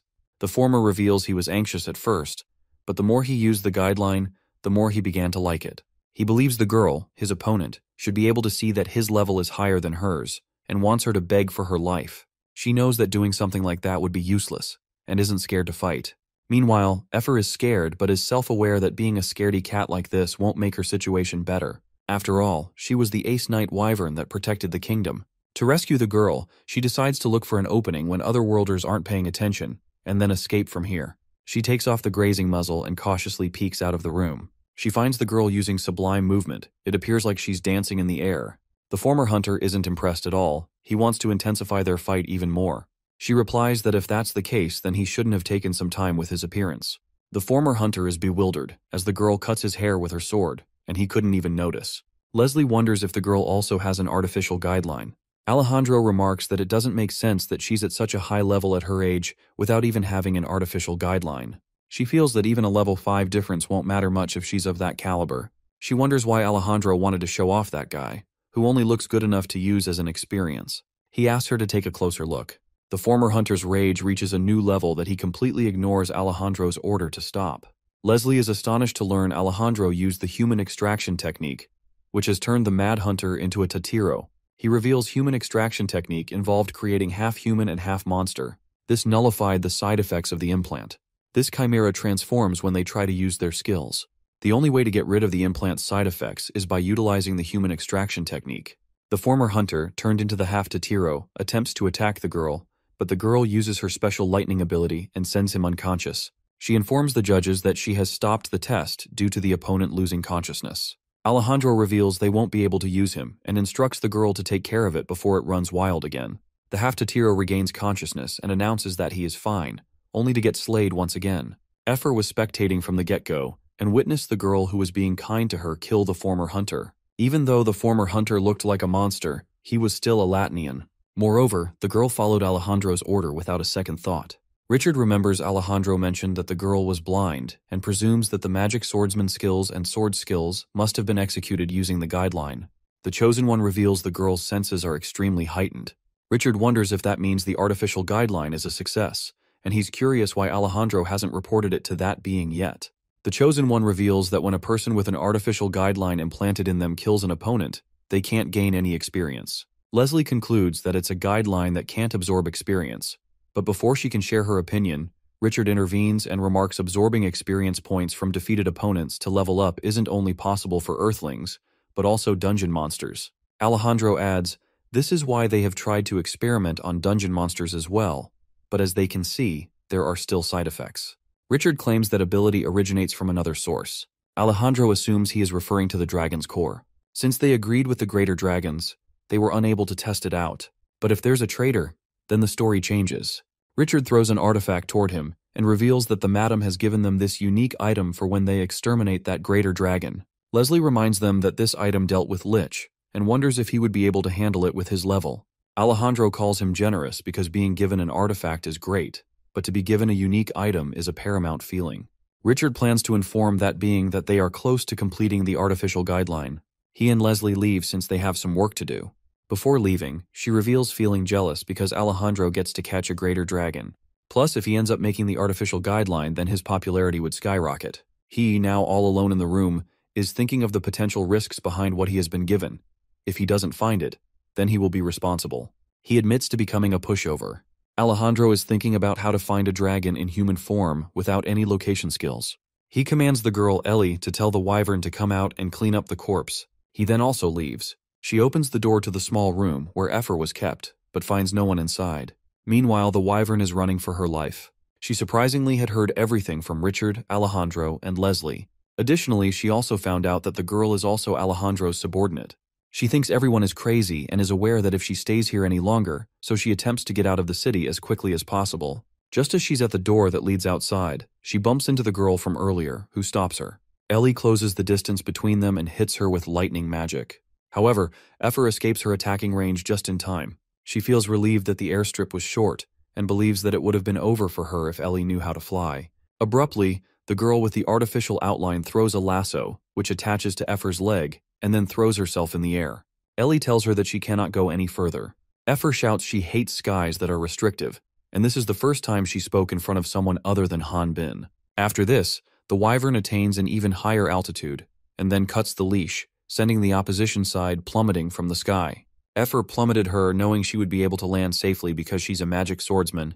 She initially feared there would be archers at the top, but now has confirmed that there is nothing there. Elsewhere, at the Crafter Valley dungeon's lowest floor, Han Bin is fighting some insect-like creatures.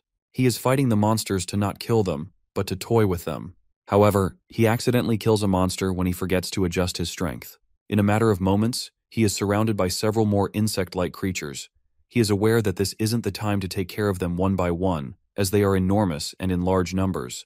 Han Bin is forced to use Passing Through, a skill where he holds his weapon high up and passes underneath tall monsters, subduing them. It's weak to kill them, but he thinks that's one of its advantages. He has cleverly piled up the dead bodies without physically straining himself, and leaves the rest to Atis. The magician arrives and starts burning the life force of the monsters. Han Bin is surprised because he has never seen anything like that before. He wonders how his dear friend is feeling. Atis apologizes for stealing his prey, but he tells him to not worry. It's good for him in the future if he levels up. Han Bin expresses his thoughts, wondering why his level isn't going up. The mage points out there's no way his level would increase that easily. When Han Bin questions him about the basis of this conclusion, Atis describes how levels reflect a being's overall ability to control the flow of its life force. It makes sense that leveling that up would be like replacing one's skeletal structure. Han Bin thinks he knows that, but dragons can gain experience whenever they kill opponents. Atis corrects the notion. Dragons don't absorb experience. They take in an enemy's life force and absorb that into their dragon's core. However, this force can be extremely unstable and in a way has a life of its own. Therefore, to level up, dragons like him need to deal with that unstable life force. If they absorb more than they can handle, they will die because of the explosive nature of life. Han Bin wonders if Atis mentioned having a limit to what he can take in. Atis agrees he is right and adds even water can kill if it is taken too much. He feels excited thinking about how he finally will be able to level up after 15 years. Han Bin casually asks him his age. Atis drops the bomb. He is turning 150 years old this year, making him scream old Gramps. He casually remarks that 150 years old is considered to be an adolescent because dragons can live past 1,000 years. Astonished by it, Han Bin wonders what level an old dragon can get up to. The mage admits he isn't sure. There's no way to confirm a dragon's level. Still, he's convinced they both are in a similar predicament. Han Bin guesses it's because they also don't have anything to hunt that will increase their levels. The dragon agrees. There aren't a lot of opponents high enough to hunt, plus it's riskier. Not only that, but older dragons require an unbelievable amount of life force to help them develop. Han Bin wonders if it would be fine to stop leveling at that point. Atis disagrees. Greater dragons aim for greater power. They realize that continuously absorbing a small life force is useless in helping them level up. Han Bin is experiencing the same thing. No matter how many level 25 hunters he hunts, it won't give him any experience. It finally counted when he killed a monster over level 50. He understood the subject he was being enlightened about. He learned that the greater dragons believed gathering a great many life forces in a single location was the solution. They call it the life force well, and humans call it the dragon's nest. Excited, he wonders if someone like him can go there to level up. Atis crushes the idea because there's no way he can safely venture there without the protection of Dragon's Core, since the physical body cannot absorb the life force. The energy of the force will cause the body to burst, but also cause it to regenerate, thus beginning a painful and vicious cycle. This is why Life Force Well is like an impregnable fortress, and Effer getting tangled in this proves it. Ellie is witnessing her suffering, but she can't help her. Some people serving Alejandro come running toward her, urging her to get inside. Seeing her concerned about the wyvern, they assure her that if Alejandro didn't tie it up, then it means it has no more use. Moreover, they can't risk someone important to the Chosen One getting hurt. She then decides to go with them. Meanwhile, Effer finally regains consciousness, and just as she wonders what she is doing, someone calls her name from behind. The new year has arrived on the Latna continent. Atis, now 151 years old, doesn't mind sharing his age one bit. Over in Onpris City, Berkman and his crew are ringing in the new year with a Korean-style BBQ feast. The celebration extends everywhere, from the Dark Brotherhood to the Valtera family, and even in Hayton. The voice Effer just heard reminds her of the otherworlders who raised her. She recalls being named Effer by those hunters, especially the captain of the party. Even though it was a controversial decision, she liked her name. At present, the person who rescued her is Captain Baldy of her previous party. Captain Baldy asks her to not call him Baldy, as he is the captain of the Sky Dragon Knights. She gets emotional seeing the captain of the Sky Dragon Knights alive. He wonders aloud why is the party's ace crying.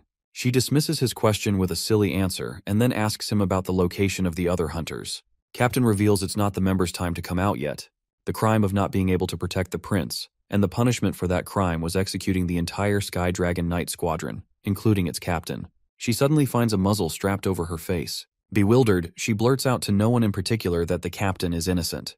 The captain tells her that she's a smart kid and has a lot of knowledge, but she's also suspicious of others. The captain gives her a piece of advice to trust people sometimes, because if some dust particles get into her eyes, someone besides her needs to wipe those tears away, even if it's just metaphorically. She starts falling from the sky, but at the right moment, Ellie steps in and saves her. She rushes to check on Effer and is relieved when she finds out she is awake. The friendly wyvern received a mass amount of life force which caused her force to be in a state of chaos. But for now, she suggests they should heal her outer injuries. Ellie asks a worker to bring a potion on it, but Alejandro himself arrives, refusing to let her use the potion on Effer, thinking they would just waste it. He reveals he was halfway out but returned when he saw a flash in the sky. The Chosen One asks Ellie to abandon Effer, because it's an amount of life force that's difficult for even dragons to withstand, so a wyvern has no chance. And to use a potion to save a single wyvern would not be worth it, and claims he doesn't even have one with him at the moment.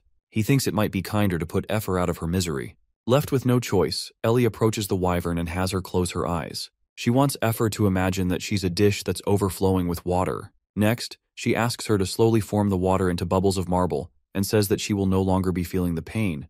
The feeling just comes naturally. After this, Ellie unexpectedly cuts open a wound on her arm and then demands Alejandro give her a potion. She's prepared to leave another big cut on her arm.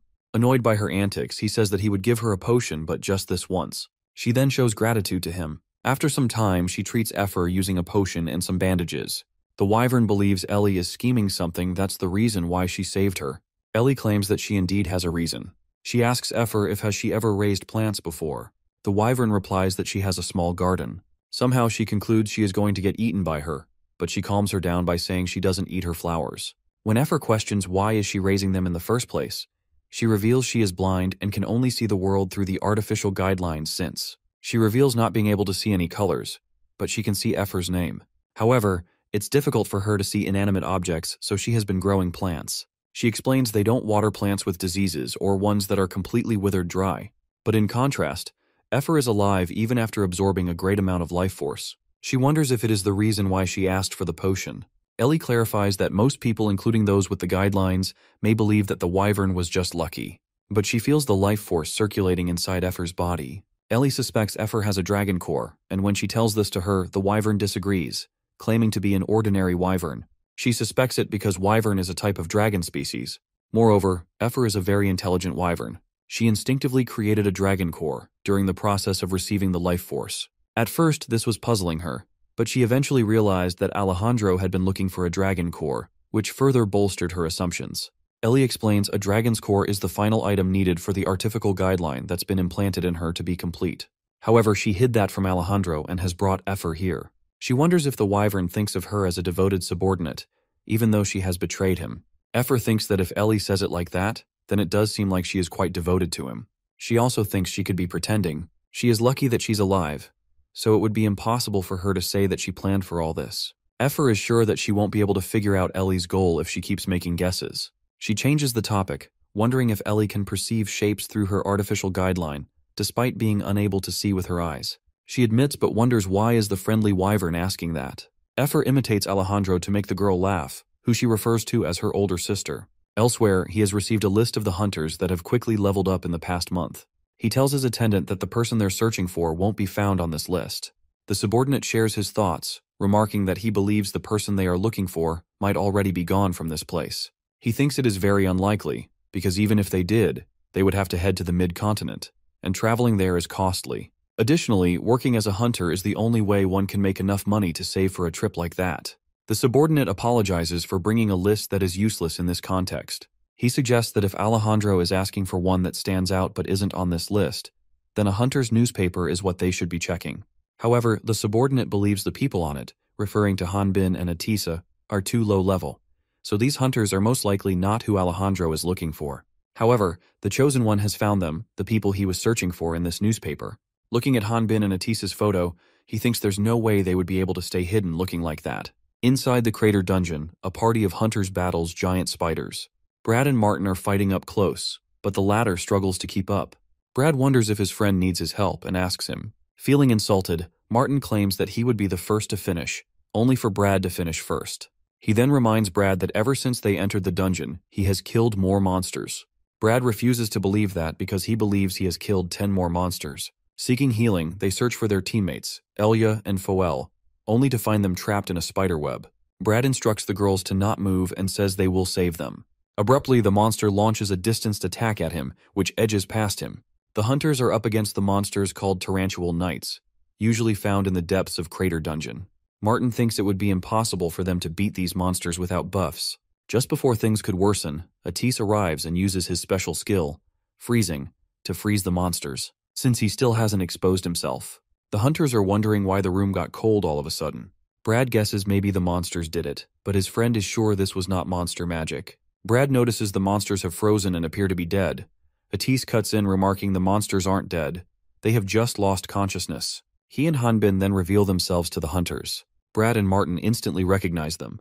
The mage makes it known that interfering in their hunt wasn't their plan, but now that they have arrived, they will take care of the monsters, leaving the two hunters to rescue the spiritualists. Afterward, Hanbin, Atis, and the rest of the hunters leave for the dungeon exit. Martin expresses gratitude to their saviors and admits feeling relieved to have them both around. The mage is also grateful to them because they are showing them the way. Martin brings up the topic of hearing rumors about Atis being a fire mage, but now that they have witnessed a different kind of magic, ice magic, he guesses fire magic isn't the only thing Atis excels at.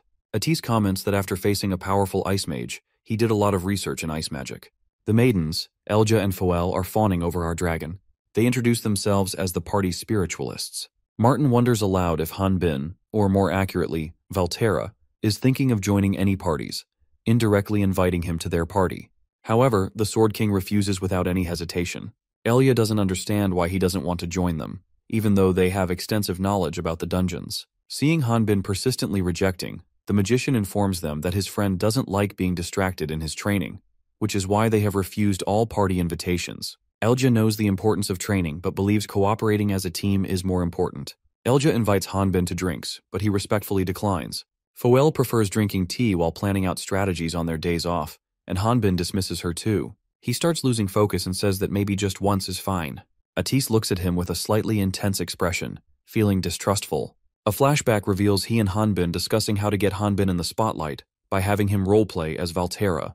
The magician is sure that to gain recognition, they needed spectators, because no matter how hard they try without witnesses, the only thing that would increase is their records. If their records go up drastically without any recognition, then it will only raise more suspicion. From what Atis had seen, he expressed that the best way to increase the public's opinion of something is through rumors and one's image. Atise had decided to exhibit Hanbin's overwhelming power by cooperating with other parties. By doing this, they will be able to convince others of his identity as a Valterian hero. This will also increase Hanbin's chances of meeting the goddesses. The Sword King believed that at the same time, he would need to maintain a certain level of mystery to decrease the chances of his identity being exposed. Fortunately, the magician informed him that there was already a line of people requesting to cooperate with the Valterra warrior. As Hanbin is calculating the odds of success, Atis plans to make him the most famous hunter in the city. At present, he admits everything his dragon friend said came true, but there's one thing that didn't come true, and it's his popularity with girls. The girls want to hang out with Atisa, thinking Valterra will train on his own, but the dragon declines because he is busy with his magic research. Brad has a strong opinion that the job of a hunter is one where they sacrifice their free time to fight monsters in a never-ending battle. The girls clock that he is a bit jealous, and inform him that a jealous man isn't popular with ladies. Overwhelmed by jealousy and negative feelings, Brad calls Atis unqualified as a hunter. Hanbin confronts him on his friend's behalf. The jealous hunter assumes the Valkyrian is threatening him now that he has criticized his master. He knows that everyone is looking at Valkyria, but he doesn't care. Hanbin dismisses his presence and opens the door behind him, which leads to mid-dungeon's magic source. Martin's initial reaction to the mid-dungeon magic source is rather surprising, as he had never thought it was going to be this close. Atis has him explain that the Crater Dungeon most likely won't disappear even if they clear the dungeon source, as Crater Dungeon is a group of dungeons all located within Crater Valley. Moreover, there are more besides the one they are currently in, which is why clearing this magic source won't clear the Crater Dungeon. Hanbin is relieved because it's too early to leave the city. Brad, standing beside him, spots an artifact in the middle of the room and is captivated by how visually stunning it appears. However, Martin reminds him that if there's an artifact, then there's going to be a boss protecting it. He responds by saying he is well aware. Soon the dungeon boss, a giant spider, reveals itself. Martin reveals the monster is the type to spit poison from the distance, and suggests they should attack its legs together. Brad is told to protect the ladies with Atis until they give him a signal. However, he doesn't like staying put and decides to rush things and starts running toward the monster, while remarking he will never let another group take his prize. Since someone has to protect the spiritualists, Martin gets Hanbin to stay behind with Atis to protect the ladies, while he and his comrade take the offense. Unlike Brad, the Sword King listens to Martin and decides to follow his orders. Meanwhile, Atis senses that something is off, but Hanbin is just going to observe for now. Brad is planning to use the blitz tactics they have discussed before. However, Martin is against that idea and is irritated by how impatient his friend is. Brad then proceeds to make this a game, stating that whoever kills the monster first wins. Martin thinks now is not the time to be saying such idiotic things. Meanwhile, Foel and Elia are exploiting their spiritual energy to cast a protective wall and anoint blades, respectively. They are shielding their party mates from the spider's venomous attack with their special magic. Atis is surprised at how outstanding spiritualists these girls are, as they perfectly placed the wall at the spot and on time, and were incredible with supportive buffs. Their support is making a big difference as they have made the monster unable to use long-range attacks. The two hunters in front think of targeting its leg before going for the head. Seeing them putting up a spectacular performance, Atis knows these hunters can't hold a candle to his earthling friend, but they do seem like seasoned veterans. Hanbin is aware of them being veteran hunters but feels that the boss is a bit weak. The spiritualist girls are happy now that they as a party have cleared the dungeon. Brad mentions that this is their first time completing a dungeon. He stretches his arm toward Martin for a fist bump, and then asks if he's up for heading to the 4th District, since that's their ticket to becoming top-ranked hunters. In the blink of an eye, the strategist of the party, Martin, suddenly vanishes into the thin air, taking Brad and others out by surprise. Brad lifts his head and finds a giant level 50 spider, the Tarantual Queen, which is about the size of the entire platform they are standing on and is, in fact, the real boss. The death rate in dungeons is actually not as high as hunters think. That's because hunters take commission according to the level of monsters they are required to subjugate. However, since hunters don't have any means of measuring a monster's level, surviving hunters would return and report every detail after facing them. Therefore, the more monsters are discovered, the more information that's available. In other words, this method is useless for unique creatures. This is why most hunters are killed by dungeon bosses. Brad is devastated after losing Martin. No one ever said anything like that in the Crater Dungeon. The Tarantual Queen attempts to use a beam attack to neutralize Brad, but Atis jumps in at the right moment to save him. Brad is stunned to see the magician, who despite being on the same level as him, is protecting him with his magic. Atis explains that he once had to deal with reflective magic, which sums up why he can withstand the monster's beamed attack. He reveals he doesn't have any more wands left. Shocked, the jealous hunter wonders just what kind of mage would sacrifice their magic wand. Moreover, the monster they are facing doesn't only deploy magic attacks. The Tarantual Queen takes a swing, aimed at Atis and Brad. The latter hunter courageously steps forward, hoping he will absorb the impact of the hit and save him. Before things could go wrong, Hanbin jumps in and blocks the Tarantual Queen's attack. Atis learns that he has evacuated the spiritualists and they should be exiting the dungeon by now. Brad suggests that Hanbin and Atisa should make a run for it since the Tarantula Queen's massive body would slow her down. He looks back and finds Hanbin talking with the mage about how it's a bit risky to climb onto its back. Atis assumes that the queen's outer carcass will be thick, and unless someone has Hanbin's level of sword skills, stabbing through it would be a serious challenge. However, the Sword King thinks he won't be able to pierce through the monster with just one blow. Brad finally speaks up, asking them what the hell are they talking about. He suggests they should hurry to report this to the guild, because if they die here, other hunters who come here without knowing will end up dying. Atise is already aware of it, which is why they need to kill it so it's no longer a threat to others. Brad is sweating excessively because of the eerie atmosphere he is in. He is speechless to see Hanbin and Atis calm, despite them being in a tough situation. He concludes they don't have much experience and tries to tell them that the monster they are facing isn't an average dungeon boss. Hanbin abruptly tells them to cover their ears, before throwing his sword like a projectile. Atis quickly covers his ears with his hands. However, Brad gets sent flying by the projectile's impact.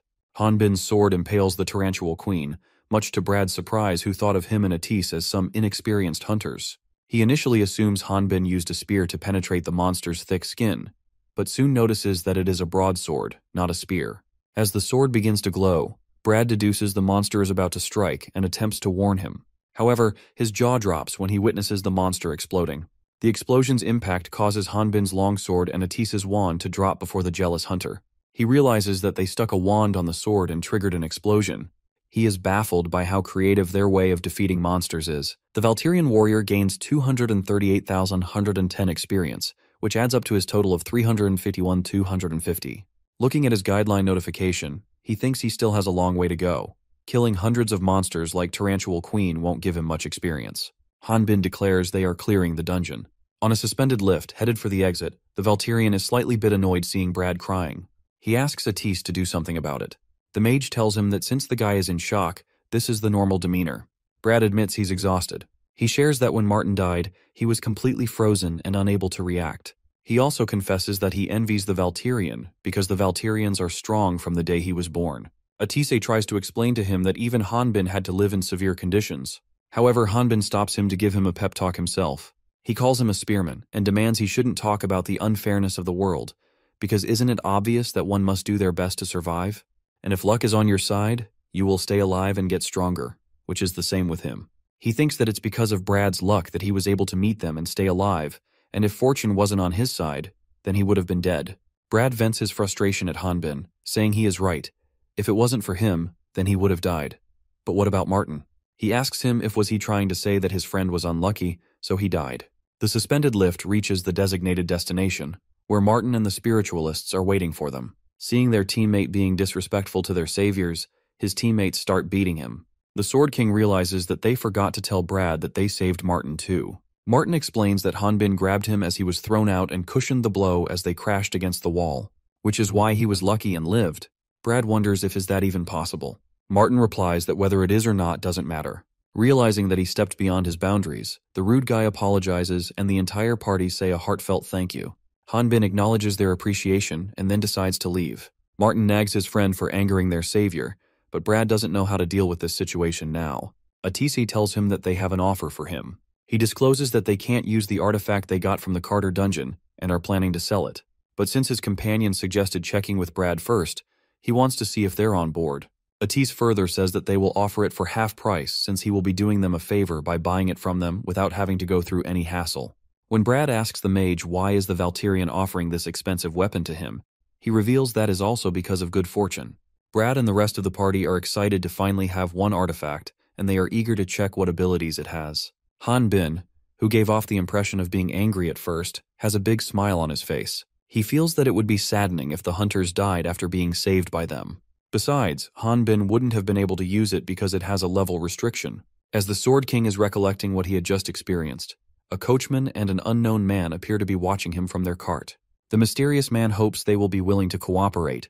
The party of hunters asks Atise to pass on their gratitude to the Valtirian. Hanbin, who's listening in from the outside, is glad that he did good work and got his fame increased. He feels like he killed two birds with one stone.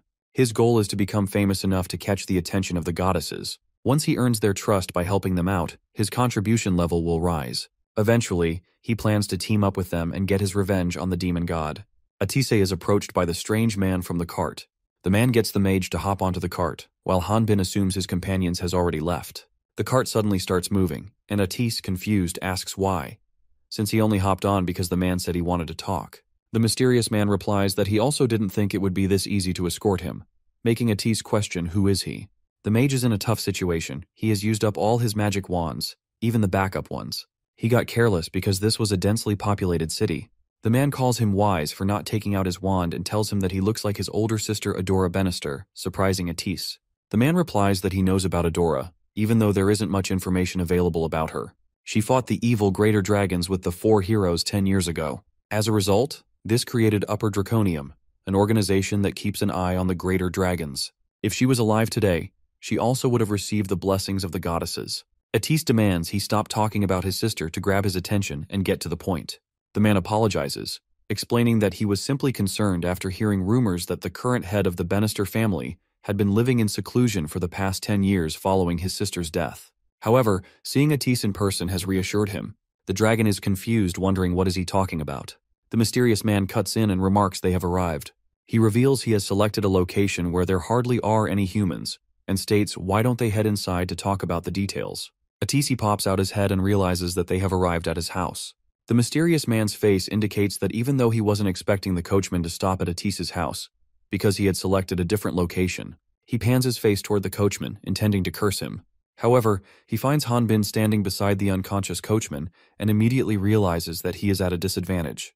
The Sword King remarks the driver was going in the wrong direction, so he thought he should take a nice break. Atise reveals that a stalker was completely out of his expectations. The mysterious man remarks that they have got it all wrong, but is still captured.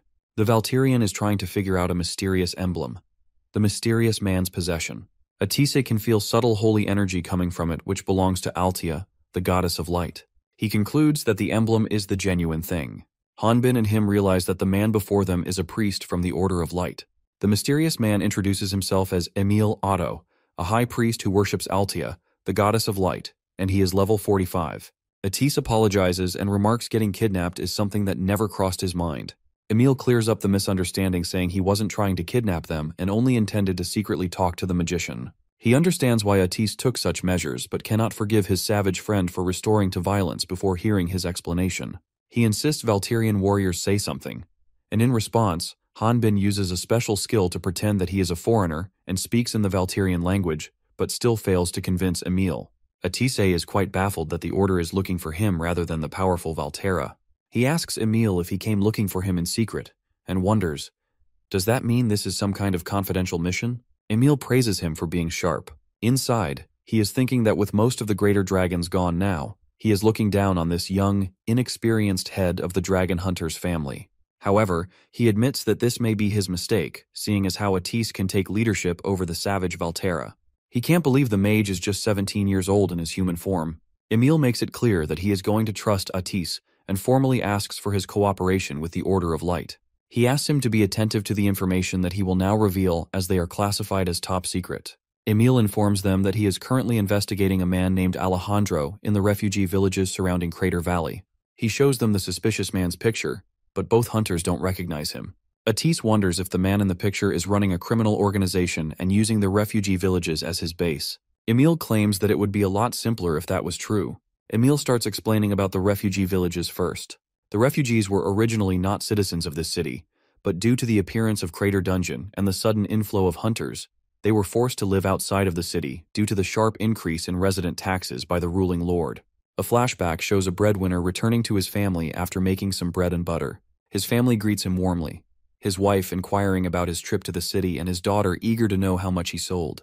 The man of the house informs his family that he didn't make much and blames his facial appearance. His wife reassures him that it's going to get better once he gets his footing, since he has just started. Since he was also searching for Hanbin while winning the bread, his wife inquires him if has he found the person who helped him in the city. He reveals seeing someone similar while requesting the monster subjugation quest. He was the famous Valterra.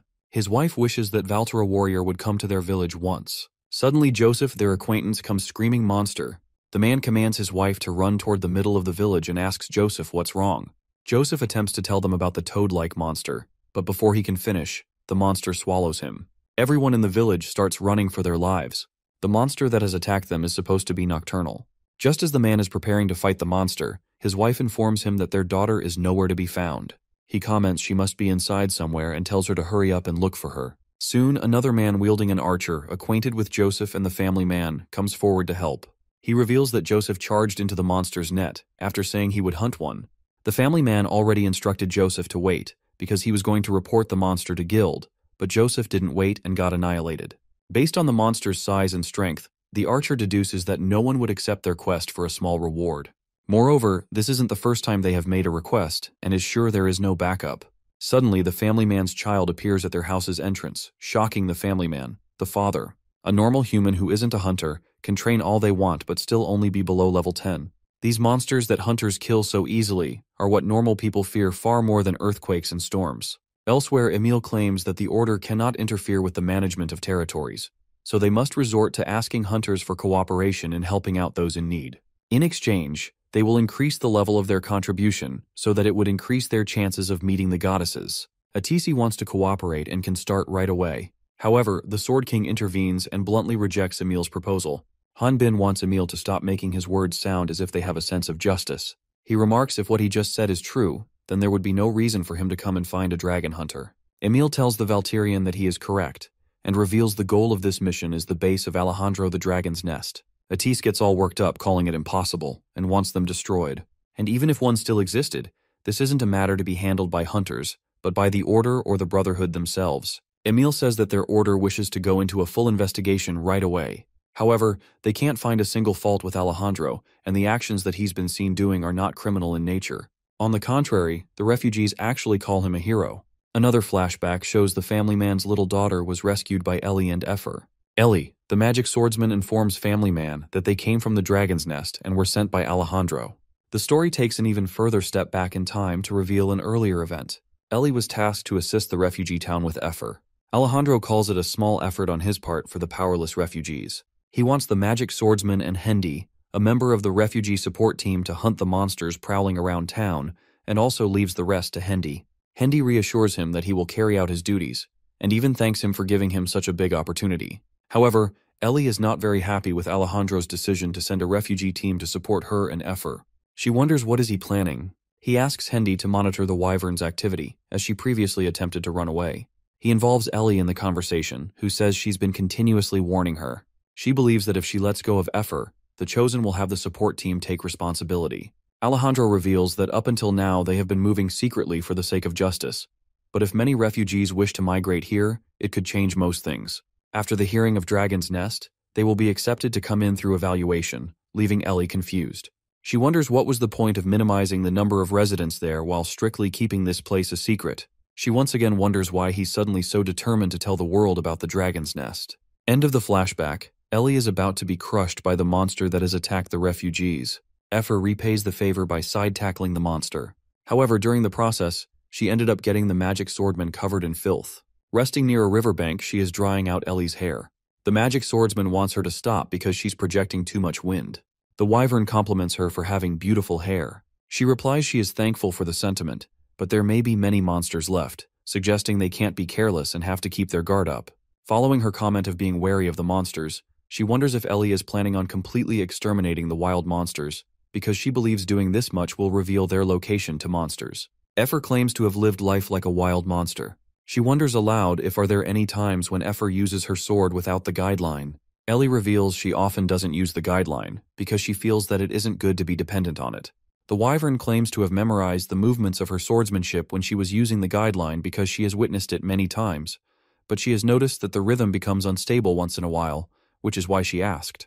Ellie remarks, wondering if the magic swordsmanship of the guideline is accurate, but she wants to get used to the magic swordsmanship that she has seen when she was younger. She didn't know about hunters when she was a child. Her mother, who would brush her hair every morning, never exposed that side to her. It was later that she found out her mother was a magic swordsman. At that time, she thought her mother was a dancer. Whenever she saw her practice every morning, she thought magic swordsmanship was quite beautiful. She is sure that one tragic morning was also the same as always. But her mother, who went out to hunt, never returned. And the one who came looking for her a few days later was Alejandro. He brought her to the dragon's nest and forcibly implanted the guideline in her body. As a result, she lost her eyesight. Now, whenever she practices her mother's magic swordsmanship, she ends up relying on the artificial guideline, and she is scared to think that she may end up becoming nothing more than Alejandro's pawn. Effer shouts that Ellie should climb on her back and they can fly to the west where no one can follow them. The magic swordsman simply responds that she can't do it, because if she decides to run, Alejandro will probably kill someone else. When Effer asks her why they can't report to the Heresy Inquisitors, and learns that it's impossible, Ellie tried getting help from a villager a long time ago, but the next day, he was discovered as a corpse. When she refused to train or participate in a test, Alejandro would force them to obey him. Ultimately, the only way to break free from him and the other Otherworlders is to let the dragon's nest consume all life, leaving nothing behind. She reveals that's why they need Effer's dragon core. The wyvern, being aware that her dragon's core is important, says she doesn't know how to absorb life force. While patting her, Ellie says she doesn't want to force Effer, and instead calls her a genius and believes it will eventually come to her. She tries to cheer Effer up by saying that she might end up becoming a legendary wyvern when she finally has a dragon core. When Effer wonders what her older sister thinks of her future title, she says something like Genius Wyvern. Effer wants them to hurry before another dragon comes. She explains that if they spread rumors about the dragon's nest, then other dragons would arrive there. Ellie replies that Alejandro is using the dragon's nest to bait a greater dragon. Effer finds it unbelievable, as she believes someone like him wouldn't be able to beat a greater dragon. Ellie is convinced Alejandro never takes risky moves, and she is sure he has a method of extracting a dragon's core once he finds a greater dragon. Meanwhile, Emile is still explaining the request from the Order of Light. He explains to Atis that this request calls for him to infiltrate that place alone. It may be called an infiltration, but they will help him by any means possible. Moreover, the Chosen One is looking for proficient mages. The spies from their side that have already infiltrated the place will be assisting Atis. Hanbin, who was listening to everything quietly, finally speaks up and says he would also be going with Atisa because going into an enemy's hideout alone is suicide. He asks Emile to arrange it so he enters it as well, much to the dragon's surprise. Emile is sure that the Valterian will be noticed instantly, and Alejandro will be suspicious of the Valterra warrior. The Sword King responds by saying they have nothing further to talk about. They won't be accepting this request. He asks Emile to find someone else. Just as he finishes sharing his opinion, Atis enunciates that he accepts the cooperation request from the Order of Light and says they should leave it to him.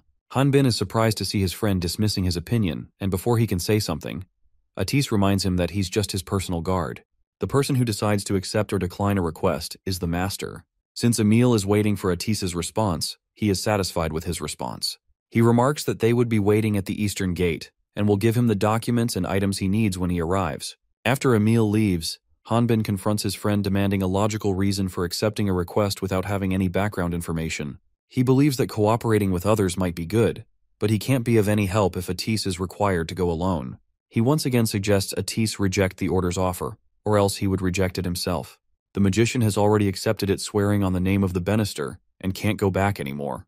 Besides, this is something that can only be solved by his family. Angered by his judgments, the Valterian wonders aloud if Atis is saying that unrelated people should stay away. Furthermore, he reminds the mage that he himself is also a dragon, and the Banisters are a human family, so this technically makes them unrelated.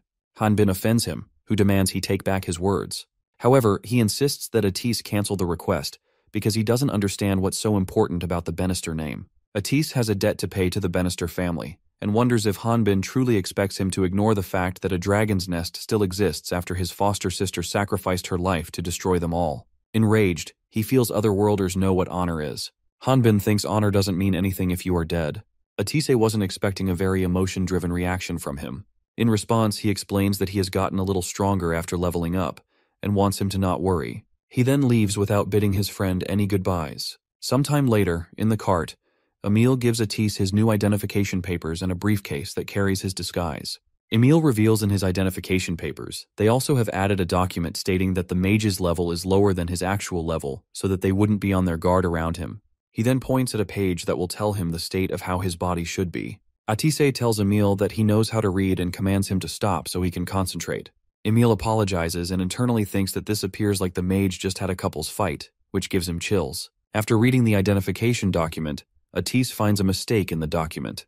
He clarifies that the mistake lies in the change of gender in the identity. Emile shockingly claims that this isn't a mistake, and unexpectedly asks Atis if he knows how to put makeup, leaving him astonished. Back in the refugees' village, the family man, Carlindor, and other male members of the community are preparing to leave for physical labor. The family man says goodbye to his daughter and wife, and like any other kid, his daughter doesn't want him to stay. He promises to buy her something nice when he returns home. After bidding farewell, he approaches the line of other men preparing to leave the village for work. He notices that the line is unusually long. When he suddenly spots Ellie, she wonders what brings her here. Ellie reveals she has come to escort the people going to Dragon's Nest, and was expecting him to join. Kalendor feels that doing physical labor is the only thing he knows, so he has decided to work as a construction worker. The magic swordsman reminds him that if he goes, then he won't be able to return unless the work is complete. When Ellie raises a question about Kalendor's family's safety, he says that monsters can't be avoided, but Alejandro is hiring some hunters through a strict selection process, so he feels reassured. While he is talking with Ellie, the hunter's selection process is taking place nearby.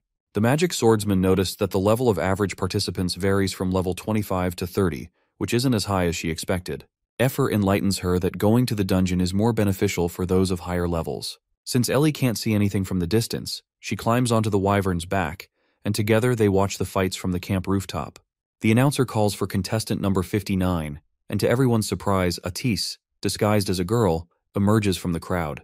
The mage introduces himself as Ariana Stia, participant number 59. A flashback shows Emil waiting outside the carriage for Atis to change his appearance into a girl's. Emil urges him to hurry and change, but he snaps back that Emil's the one who suddenly made him cross-dress in the first place. Emil offers to help him, but he has already changed. After changing, he wants Emil to explain the reason for the Order of Light to make such a decision.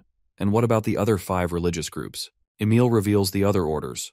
Water, fire, wind, and earthly stay out of affairs that don't involve them. Besides, the heresy inquisitors who end up burning everything to the ground if the Order of Light asks them for help. Atis emerges from the carriage in a girl's attire, leaving Emil speechless. To take the magician's disguise to the next level, Emil gives him his glasses. As Atis wonders how is Emil going to see without his glasses, Emil remarks that he has seen everything, signaling that he was charmed by our beautiful magician's majestic appearance. Atis's first mission is to find out whether the dragon's nest is the real thing, so the first goal is to pass the selection round. To achieve that, he was told that he needed to use the documents that they had prepared for him. These documents are a new identity. At present, Hendy wants to check Atis's identification papers. Inside, he feels nervous, even though he is used to hiding his identity. Some hunters try to flirt with him, and one mentions that he also failed the selection. He then offers to escort Atis on the way out. Another hunter points out that there are many dangerous individuals who take on jobs outside the Hunters Guild, looking down on Atis, assuming he's an inexperienced girl. They tell him that he can die while taking the mission. The mage recalls the last moments he shared with his one and only true friend, though he is determined to prove that he can fulfill his missions alone. Effer is also annoyed seeing those hunters hitting on Atis. Atisi disguised as Ariana Stia reveals himself to Hendy as a level 30. Since Ellie possesses an artificial guideline, she can look right through his lie and senses that something is wrong. She wonders why would a level 45 mage hide their level and come here. After taking a look at Stia's profile, Hendy approves his application without any test, which leaves Ellie baffled. The hunters that were telling Atisa how they failed the selection process speak up about how it's unfair that Ariana Stia didn't even take the test. Hendy reveals Dragon's Nest requires a mage, and since mages are used in research, their tests are different in the first place. Ellie interrupts, telling Hendy to hold on. She explains that since this situation might make others feel Alejandro as being unfair for not informing them about this special case, she, being a level 35, will test Ariana Stia. Seeing Hendy hesitating, she calls this as an order. Ellie believes that something fishy is going on. Even though she doesn't know what it is, she needs to make sure Alejandro doesn't get any stronger people by his side. She rushes past Hendy, charging at the mage. However, before she can land a blow, Atis conjures an ice wall to shield himself. One of Ellie's swords gets stuck in the ice. She is awestruck seeing a mage who also excels at close quarters combat. The mage tells her that it was a lucky shot. He is being careful, as he doesn't want to expose his real identity using advanced magic. He wonders if sticking to only ice magic would be a good decision. Atis notices that the magic swordsman has abandoned one of her swords, but he is confident that a magic swordsman won't be able to do anything with just one sword. Just before they are about to close the distance between them, a tall and obese man intervenes and smashes the ground with a giant mace. His attack's impact sends people in the range flying. After wreaking havoc, he demands to know if he will qualify after killing Atis and taking his place. The refugees recognize him as the Freak Eater, the Polypork. They have heard rumors that he was recently discharged from Crater Asylum. He officially introduces himself to the people around him, revealing he is level 45. He reveals that human meat didn't taste good in Crater Asylum, so escaped to look for tasty things to eat. Polypork looks down and notices that his giant mace has been separated from the handle, and spots Atis holding a wand lit with fire magic prepared for the battle. The mage wants his test to be postponed. Ellie once again wonders aloud if the magician's shot also lucky. Atis states that the monster was using a bad weapon that relied on weight alone, and it was indeed a lucky shot. Polypork has lost interest in the lump of meat he had prepared to eat, and casually swings it, hoping to kill Atis and Ellie. Suddenly, the huge meat lump slips away from Polypork's hands and hits a nearby cart. It is then revealed that Hendy kicked Polypork. Polypork wonders how the judge is still alive. Hendy announces that they would not be accepting any more applicants for the day. Polypork assumes he has passed the trial. Hendy, giving off unsettling and maniac energy, comments that he seemingly forgot to inform him beforehand. But how can a person pass if they are dead? Hendy delivers a single, devastating punch to his stomach, instantly killing him. Or at least, that's what he presumes. After killing Polypork, he creates a new record of accidental deaths and adds his name to it. Hendy wasn't impressed by Polypork's strength. Atise is convinced that Polypork isn't weak. He is sure of it because of the brutish strength Polypork displayed when he ambushed. He senses energy as red as blood from Hendy and realizes that Hendy is an aura user. After this, Hendy suggests they should depart for Dragon's Nest. Hanbin recalls his memories of training to awaken his aura, with Atise by his side. Aura is red color energy that is emitted when one trains their body and life force to the extreme. Once a person obtains the ability to create aura, their strength will transcend that of normal. While trying to awaken the aura stored in his body, he feels something burning, and before long he screams, feeling something hot. He looks back and discovers that Atise is casting fire magic, unintentionally aiming his wand directly at Hanbin. The Valkyrian snaps at him and points out that he may have high defense, but it still burns. The dragon apologizes and reveals he was practicing some new magic spells. Hanbin spots a scroll in Atise's hands, which the mage always wanted to buy, and it is expensive enough to buy a house. Atise claims the price is worth it because this provides knowledge of mana and how to control it more efficiently. The level requirement to utilize the magic scroll is 45, and there are magic spells written on it for mages to learn. Once the otherworldly Sword King has calmed down, he remarks that Atise is lucky because he is a mage, and wonders if knows any secret tomes that can help him learn how to create aura. Atise reveals nothing like that exists. He explains whether it be aura, mana, or life force, they are all in a fixed state in the first place, and those four energies are what help to distinguish a person's special trait.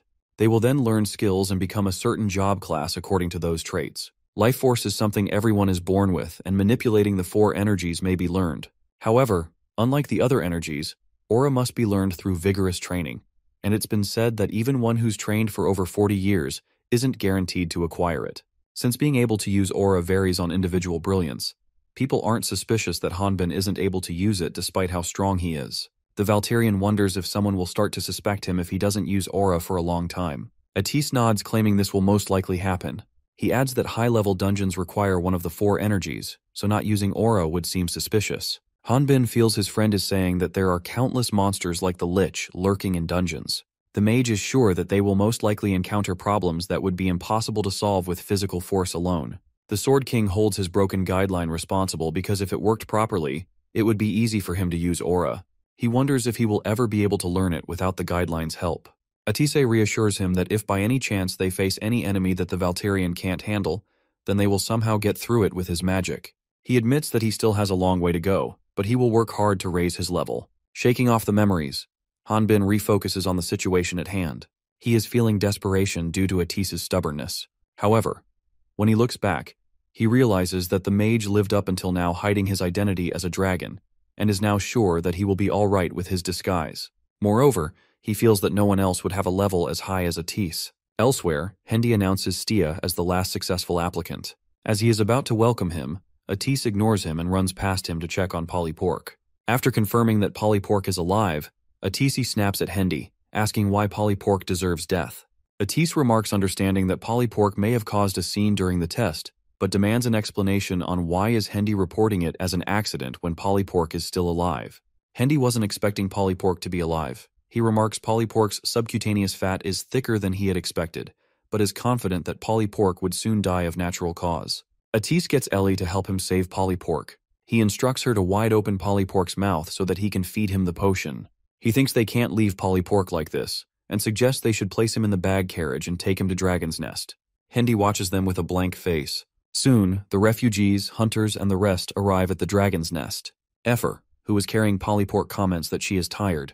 Ellie apologizes for making her carry him from the refugee village.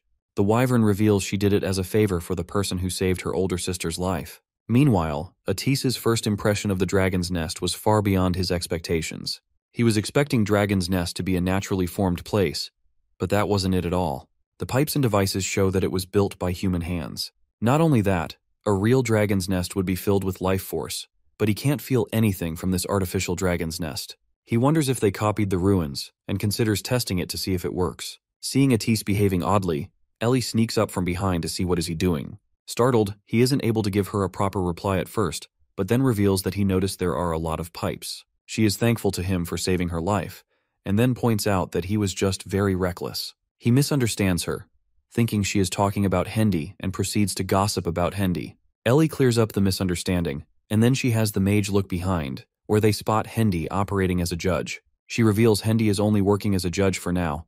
His real job is the head of security in Dragon's Nest. The reason she is explaining this is because she wants Atis to know what kind of person he dissed. When Atis expresses that he can't let someone die, Ellie tells him that good people don't survive here. People outside may believe that this place is a hidden castle, but this place also lacks some essential things: food, water, and space. She discloses that this place is just a secluded island, not a dragon's nest. Rules and orders are the most important things here, and the stone walls are chipped away daily. After hearing Ellie out, Atis points his wand at Polly Pork while commenting, "There's no other choice." He then charges his wand with fire magic and shoots it at Polly Pork. Fearing that Atis might do it again, the magic swordsman promptly pushes his arm down. It is later revealed that the mage was casting the fire to keep Polly Pork warm. Atis learns that people are just as important to Ellie as him, making her blush. Suddenly, Hendy shows up and remarks that the two of them seem pretty close already. The magic swordsman lies, claiming she was just explaining the rules to Atis. The mage replies that it is his first time living in a cohabitation, implying that he is seeking Ellie's help in adjusting. She wonders what seems to be the problem with Hendy because she is sure he is busy with newcomers. Hendy wants Atis to leave behind all his wands and follow him because Alejandro wishes to see him. While following Hendy's lead, Atis thinks about how he is encountering one challenge after another. He was relieved when he infiltrated this place, but to come face to face with the leader without a weapon was not what he thought would happen. Hendy is curious to hear Atis's take after seeing the real dragon's nest. Our dragon thinks it's great and magnificent, just like the rumors say. Hendy reveals he meant to ask Atis if he thinks this was a real dragon's nest. Atis isn't quite able to fathom what is Hendy trying to imply, but before he can speak a word, Hendy reminds him that Priest Emil must have told him that there were other spies here as well. He is okay with Atis calling him Hendy. When the mage asks him for proof, he points at Emil's glasses. The mage demands Hendy explain why he made him leave his wand if they are both on the same side. Hendy explains Alejandro will also be without a weapon at the moment since he is working. He is a magic swordsman without his weapons. Since Hendy is an aura user, he wants Atis to not worry. Hendy then says that he is worried about how will the mage behave. Hendy wants to finish this as soon as possible and instructs him to avoid anything useless. He reminds him that they both are hiding their levels. He also fears Ellie, who may be quick to notice when she feels that something is off, which is why Hendy wants to deal with this as quickly as possible. Atis feels that Alejandro may also be deceiving them. Hendy responds by telling him he should do his best to obtain as much information from this interview as they can. Doesn't matter if this isn't a real dragon's nest. Just as he approaches the door to Alejandro's room, a wand suddenly pierces through his eye. The Chosen One reveals himself, holding the wand, which appears to be infused with his magic. Stunned, Hendy demands an explanation for suddenly being attacked. Alejandro remarks a useful insect may be better than a harmful one, but either way, he doesn't like bugs. After this, he intensifies the magic on his wand, which ultimately kills Hendy. He says that he knew since the time a level 50 came. After fetching the Order of Light emblem from Hendy's dead body, he thanks them because he was able to advertise himself. He then turns his head and asks Atis for an introduction. Effer and Ellie are waiting outside the pipes that Atis was inspecting earlier. The wyvern mentions that her entire body is sore since it's been so long since she flew around, and she feels like she needs a break. She suggests going back to their room and even offers to fly Ellie there. Instead of responding, the magic swordsman keeps staring at her hand. Effer, confused, wonders if she has something in her hand. Ellie usually feels a kind of static in her hand that allows her to sense the person she's in contact with. But when she touched Atis, the sensation felt different. Effer thinks the reason may be because that person is high level. She explains that this sensation was familiar, yet different at the same time. She feels the same sensation when she climbs onto Effer's back. She starts to suspect that if the static resembles Effer's, then the wyvern might be a dragon. Before she can even voice the thought, Effer jumps ahead and guesses that the person might be a dragon. Ellie becomes concerned that they might already be too late. Elsewhere, Atis is already locked in battle with the Chosen One. However, he's clearly getting cornered in this mage showdown. Without magic stones, he can't use his spells efficiently. Alejandro sees logic in the Order of Light being curious about him, wondering whether Dragon's Nest is real or not. To justify any move, the Order would need a solid reason, and sending an expert to infiltrate the place seems like a calculated step. He questions the mage intentions, wondering if his theory is correct. Atis concludes things are making sense now that he has killed one of the Order's priests. Alejandro finds the absence of witnesses irrelevant and attacks him with his magic. Meanwhile, Ellie, riding on Effer's back, also arrives at the scene unnoticed by both mages. She observes that they're already in trouble now that the mage and Alejandro are fighting. The wyvern thinks the Chosen One must have figured out the mage's identity. She wonders why Ellie earlier claimed Alejandro couldn't see the dragon's core. According to the magic swordsman, there's no way the Chosen One would know for sure. But using Dragon's Nest as bait while targeting a level 45 mage like the magician narrows down his options. The only method left is to push the mage to the brink and force him to transform. Effer questions what would happen if Atis isn't a dragon. Wouldn't a normal person die? Ellie knows Alejandro wouldn't care either way. That's just who he is. She's convinced that if this continues, there's no other way. They might have to kill the mage before Alejandro can expose him. Since Atis's magic is currently weak, he focuses on neutralizing Alejandro's attacks. He seeks to understand his opponent's reasons for creating Dragon's Nest. The Chosen One mocks the idea that he would disclose anything simply because he's asked. He suggests Atis should try asking again, after defeating him. That is if he survives. More magic is launched in the mage's direction. Sensing the danger, Atis conjures an ice wall to block what seems to be a physical attack. Despite his efforts, Alejandro's magic wands start shifting in midair, showing his ability to control them remotely. Atis tries to dodge but can't escape the onslaught. With his view blocked, Alejandro casually kicks down the ice wall. The mage fires off a burst of fire magic from behind another wall, hoping to land a hit. But his opponent appears behind him and lands a brutal kick to Atis's stomach, launching him through the air.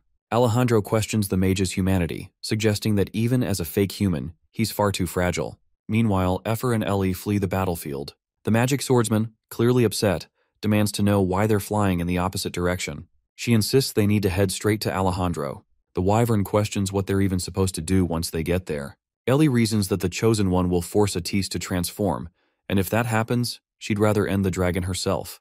If Alejandro's plan succeeds, everyone could die. Suddenly, the friendly wyvern snaps, yelling how annoying it all is, startling Ellie. Effer lashes out, criticizing her sister for always putting others first. She admits to being a coward. Even if someone like Atis dies, she'd rather look away. She doesn't even know him, and the dragon surely understood the risks. But what truly stings is seeing Ellie forced to stain her hands for others, something that leaves a lasting scar. Clenching her fists, Ellie fires back. She wants to know what Effer expects her to do. Staying locked away again, scared and useless, is not an option. This is the only thing she can do now, so she'll do it.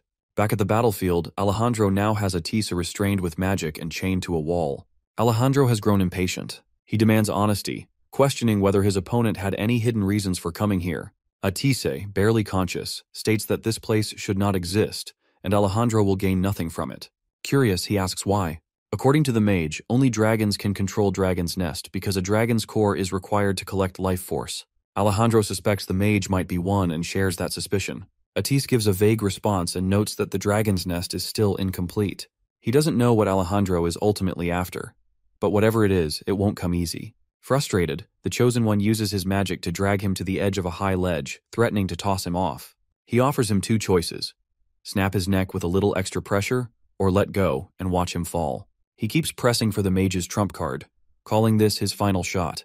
And with that, the countdown begins. He ridicules Atis by asking if he is thinking of leveling up using the Dragon's Nest. He reveals there is a slight problem. The Dragon's Nest won't work, which means he won't be able to level up. He refers to the mage as Greater Dragon. The mage clarifies that he is not the one who's gathering life force right now. As he comments that the life force is gathering elsewhere, a massive surge of energy abruptly starts gathering elsewhere. Thunderstruck, he throws Atis back to the platform where he is standing and starts observing the energy burst. Atis is also surprised because he had never thought there would be another dragon beside him. Although he wasn't expecting it, he is glad that he was able to keep his identity safe. He wonders if was everything planned to bait a dragon because Alejandro is a vicious schemer to create such an elaborate plan like this. Since it's dangerous, he is planning to get out and quickly inform everyone about this. However, he can't even lift a finger.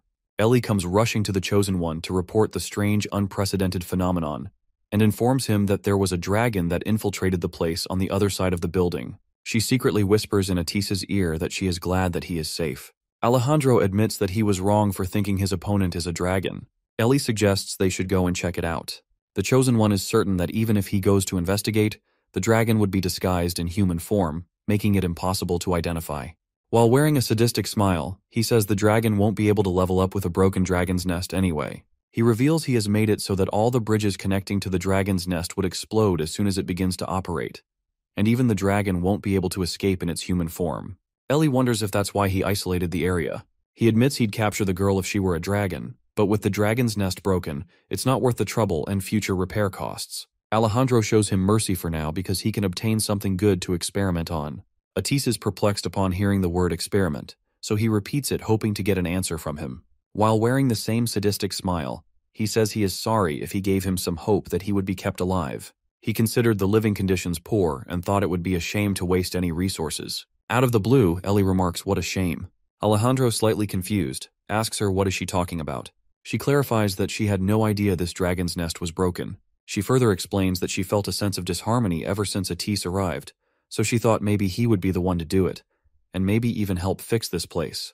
Alejandro guesses Ellie is suggesting he assign a job to a spy of Light of Order. He found the idea appealing. Since the mage couldn't escape anyway, they might as well put her to use. He leaves Atis to her and then leaves. Sometime later, Atis opens his eyes to find himself on the back of Ellie. She informs him that they would be working together for a while, so he could call her Ellie. She then demands Atis, or more accurately, Ariana Stia, to tell her his real name, because he has already been discovered. Atis finally tells her his real name and is okay with her calling him Atis. Sometime later, Ellie is giving him a piggyback ride, which he is embarrassed about. She reveals swordsmen use force energy, so it doesn't take much effort to lift heavy things. She assumes he is questioning such trivial questions because he is feeling uncomfortable. He is flustered, getting a piggybacked ride from a lady confusing her. He then decides to walk because he can't bear the embarrassment.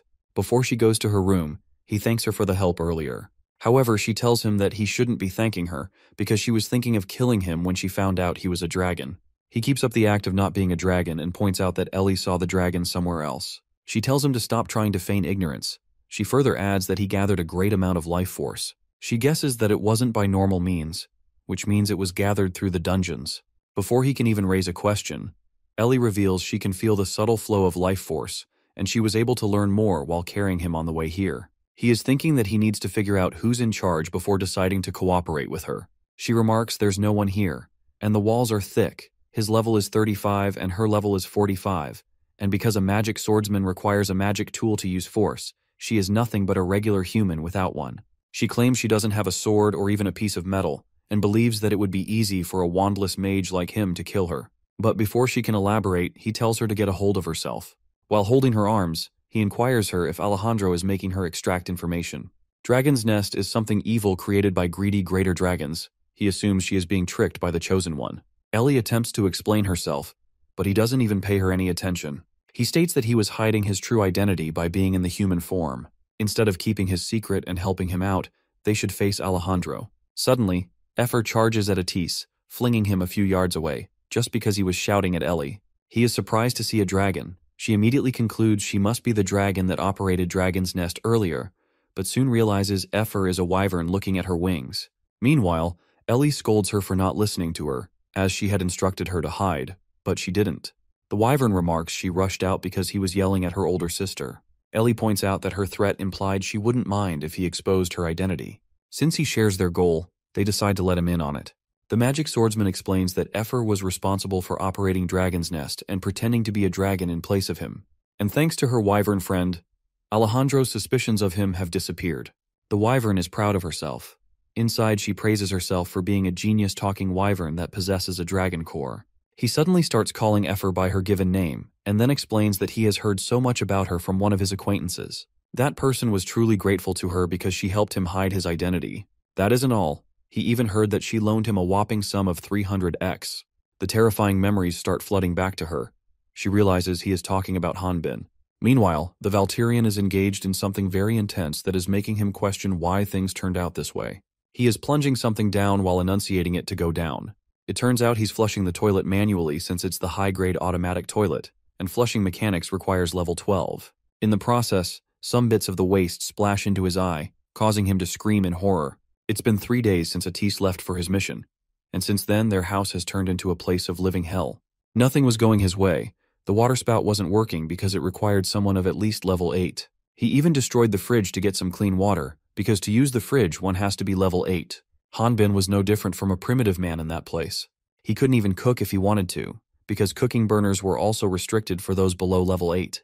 Moreover, he didn't even have money to go to a restaurant, because a top-grade safe required level 33 to use, and without money, he wouldn't be able to buy anything. To make money, he went straight to the Hunters Guild to accept requests, but his application was denied because based on the Hunter Guild's rules, a personal guard cannot receive missions without the consent of their master. After rejecting his mission request, the receptionist tells him that she understands his situation, and she's looking to see if there are any jobs here for him, but their policy concerning guards is a bit strict, requiring extensive background checks and prior experience in security roles. Hanbin startles her by shaking the entire guild with his raw power and convinces her to assign him a mission. She reveals it will be a personal favor, and the reward won't be big. He claims it doesn't matter, he wants to make money. The receptionist wants this to be a secret between them and explains that this is something that happened a week ago. She reveals she bought some new clothes to wear for a party, but she couldn't find them. After shuffling through her whole room, she found something nasty, a golden, luminous hair. He claims he can't do much with the criminal's hair. While pointing at Emil's picture, she remarks there's only one person who would barge into her room and steal her clothes, her older brother. He looks at Emil's photo and realizes that the receptionist's prime suspect is the priest from Order of Light, Emil. The receptionist explains Emil was jabbering about some sort of secret undercover mission, and in the process, he also touched her makeup. The receptionist wants him to track down Emil, get her clothes back, and burn him up. He agrees to do what he can do. He feels relieved thinking he was lucky to finally get a mission. He convinces her, but remains pessimistic, wondering where in the world Emil could be. If Emil is undercover, tracking him down would be nearly impossible. He realizes he needs some sort of lead to begin the search. Suddenly, the system asks him if he would like to initiate his tracking skill using genetic information. Hanbin stumbles upon a tracking skill he's had for ages, but never bothered to check until now, though he is thankful that his guideline is working, for now at least. He is eager to use it to find Atis, and now in the wilderness, he commands the guideline to start, and it starts activating tracking skills using genetic transformation. The guideline identifies the life force as prana and scans the area, detecting 312 sources. It then filters for similar traits and narrows it down to 24 individuals. Lastly, it searches for individuals with similar genetic features and finds one individual. After the tracking process is complete, the guideline fails to give him an exact location of Atis, revealing that the mage is on the move. The wooden stick he vertically placed on the ground, hoping it would point in the right direction, ultimately fell. After failing miserably, he considers giving up. Elsewhere, in some cave, a beastman appears to be brutally assaulting Emil, demanding Emil reveal what he received from the spy. Emil, with his bruised face, claims that he doesn't know anything. The beastman wants Emil to be honest because they have already found out about Hendy being a spy. He points out that Alejandro is aware of Emil's alliance with Hendy. Emil reveals that he now knows that the artificial guideline has a serious side effect. While tightly holding Emil's jaw, the beastman threatens to rip apart his mouth if he doesn't speak. A man with misaligned eyes arrives and commands the beastman to stop. The beastman moves away, while Emil is wondering who this person is. The mysterious man admits he's sad Emil doesn't recognize him, but realizes that it makes sense. He's been hidden away at Dragon's Nest, doing research all this time. He reveals he is the creator of the artificial guideline and similar magical tools. Emil snaps at him for committing blasphemy, changing the humans that were created by Altia, the goddess of light, into foul things, and then calling them products. The man becomes enraged upon hearing Emil label his actions as foul. He gets up really close to Emil and calls him uncivilized because of his statement, and then states that the true value of humans doesn't lie in appearance. The insane man points out Emil's level 45 status, saying it's no small feat, and questions if he did it just to be acknowledged as human. As he is expressing his opinion on how a human's worth lies in their level, and a guideline helps to realize that worth, he removes the clothing that was covering his body, and is revealed to be a humanoid creature with insect-like features. He calls this experimentation a blessing since it helps individuals to be transformed into a more efficient form. Emil dismisses his words as nonsense, arguing that if worthless beings like him were to grow stronger, does he even realize the big sacrifice it would require? According to the creepy man, his endeavors are not different from what the world is like now. Plus, a genuine artificial guideline is about to be completed. The madman realizes that he has said too much, and remarks he wanted to try to use a high-leveled live body that retained its consciousness. But since it won't be that easy, he is going to use his skill, Ant Eelworm. Ant Eelworm enters the body through the nose and eats up the brain. By doing that, the host's willpower decreases, making it easier to control them. Emil's life flashes before his eyes.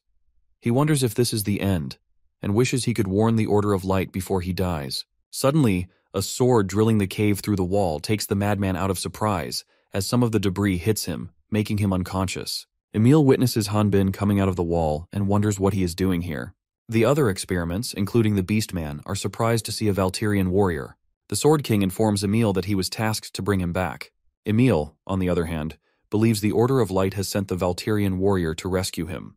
Hanbin feels relieved that Emil isn't wearing his sister's clothes after all, which is what he'd expected before he got there. The beastman abruptly charges at Hanbin, aiming to crush him in the contest of brutish strength. However, he isn't able to harm the Valterian warrior. Hanbin wonders what kind of creation is forcing a fight with him, and even the guideline doesn't help him. It shows the beastman as level 56, and reveals the monster species as humans, but with 2 question marks in between the words. In the end, he concludes the beastman is not a monster, but a human, because monsters wouldn't know what Valtera is. He's more worried about how to talk to the beastman and the others to get information, all while keeping up the act of being a Valterian warrior. The level 55 lizardman also ambushes, striking the otherworldly Sword King by wagging his tail. The beastmen claim that even a real Valtera warrior wouldn't be able to beat them. Hanbin is now convinced that these things attacking him are humans. He then remembers learning that Latna had many intelligent subspecies. He guesses they might be beast people, though there are no beast people in Latna. Hanbin hasn't completely gotten used to living here. He tries to not show any racial discrimination but doesn't understand why are these beast people angry at him. He is still floating in the air from the lizardman's attack. The beast people then use an attack combination of Fierce Tiger Palm and Death Serpent Palm, and fling him miles away with sheer force. The beast people explain that they are punishing him because he is prancing around pretending to be a Valtera warrior when he is only level 5. Seeing him still breathing, the lizardman wonders if they held back their strength. The beastman calls Hanbin the self-proclaimed Valtera and asks him if he wants to say something. They offer to let him live if he entertains them. Hanbin suddenly starts speaking, shocking beastman. While making a sad face, he remarks that he never thought that the cave was their home, and he didn't mean to make a hole in it. He claims to understand their frustration since a stranger came and messed up their house. He then shares his memory of how a hell dog destroyed his house, feeling empathy for the beast people who are going through the same ordeal. He also admits he doesn't know what the yellow-haired man did wrong, but plans to take him back after repairing their house. Emil's jaw drops to see the Valterian warrior negotiate with the beast people. Seeing something so extraordinary, Emil learns that not all Valtera warriors are the same. Realizing Hanbin doesn't know the beast people's true identity, Emil suddenly shouts that they aren't human and urges him to take a closer look. As the Valterian warrior is trying to process what is Emil trying to say, one of the beastmen attempts to crush him with his mere strength. Emil's words continue to echo in Atis's mind, as he seemingly repeats the words Emil said. The beastmen claim that they don't know what Hanbin is, but it makes them want to eat him. Hanbin notices that the monster's level went up and the name changed because, to him, the monster now appears as a level 62 species. The lizard man jumps him from behind, before whispering in his ear that the forms aren't the only thing that changes in them. The lizard man reveals that it is feeling as if its humanity is slowly disappearing. Hanbin is still processing Emil's words about the beast people losing their humanity. The lizard man throws a punch at him, which he somehow manages to contain. He finally realizes what Emil was trying to convey. Meanwhile, Emil, spectating from some distance, blames himself because he got caught, and Hanbin had to come to rescue him. The man with insect-like features, the culprit behind the experiments, states that it's too late. He explains that once an experiment runs wild, it won't be any different from an otherworlder. A Latnian with an artificial guideline that kills another Latnian will go berserk. They are as strong as boss monsters. The beast people transform into colossal-sized threats. However, Hanbin is calm and collected despite the discovery. He slashes his longsword with such force that the ground cracks apart in 2, wiping everything in sight. Later, Hanbin places flowers and a few of his belongings at Emil's grave, believing he also got wiped caught in his attack. He regrets using too much force and thinks Emil could have lived if he had been a little weaker. When he hears the crashing sound, he looks behind, only to find Emil and the creepy madman, who has barely escaped through an ant tunnel. Emil comes rushing to his savior, thanking his savior. As he prepares to head home, Emil informs him that Alejandro found out about everything, and Atis might be in danger right now, and Emil blames himself for it. Hanbin, looking determined to rescue his friend, asks Emil where is the dragon's nest. Alejandro is testing out artificial guideline, experimenting it on a test subject. The man leading this operation, likely a mage, educates him that the only thing the artificial guideline can absorb is experience points. Since life force contains experience points and life energy, the excess life energy will kill the person without a dragon's core. To Alejandro, it doesn't matter, they are only testing to see if Dragon's Nest will operate properly. The mage serving him increases the life force after hearing his boss out. The operation fails, as the test subject starts bending out of shape. Alejandro is thinking that if they want to complete a genuine artificial guideline, they will need a humanoid guideline, a dragon core, and a working dragon's nest to infuse massive amounts of life force into the dragon's core. Rebuilding the destroyed dragon's nest has been completed, but it has started to shut down after starting up recently, and he is sure there aren't any problems with the great dragon's blueprints. The test subject, from across the room, tries to attack Alejandro, but before it can land a hit, the Chosen One swiftly uses his magic wand to control the hose and capture the test subject. Alejandro is convinced there must be another key needed to operate it. He orders the mage to call the ant, as he wants to discuss something with him. The mage informs him that the ant went to procure some testing materials a few days ago, and they haven't heard anything from him since then. He guesses the testing materials must be Priest Emile, and the mage verifies it. The mage is positive that the ant left with 2 test subjects around level 60s with tracking abilities. Inside, he thinks a level 60 testing subject is similar in power to a dungeon boss, and wonders why isn't the ant back. He guesses that someone who can face the 2 of them, referring to the beast people, must be a heresy inquisitor, though he isn't sure if that's the case. He is frustrated because things are getting complicated. He commands the mage to gather the test subjects and have them guard the deepest basement. Alejandro has left the mage stunned because in the deepest basement lies the life force fusion. He wants all test subjects to guard the force fusion. Effer recalls it's been a week since Atis came to the dragon's nest. In that time, he and Ellie have been continuously investigating every corner of the dragon's nest. Being a dragon, he knows a lot about Dragon's Nest, and this seems to have relieved the magic swordsman somewhat.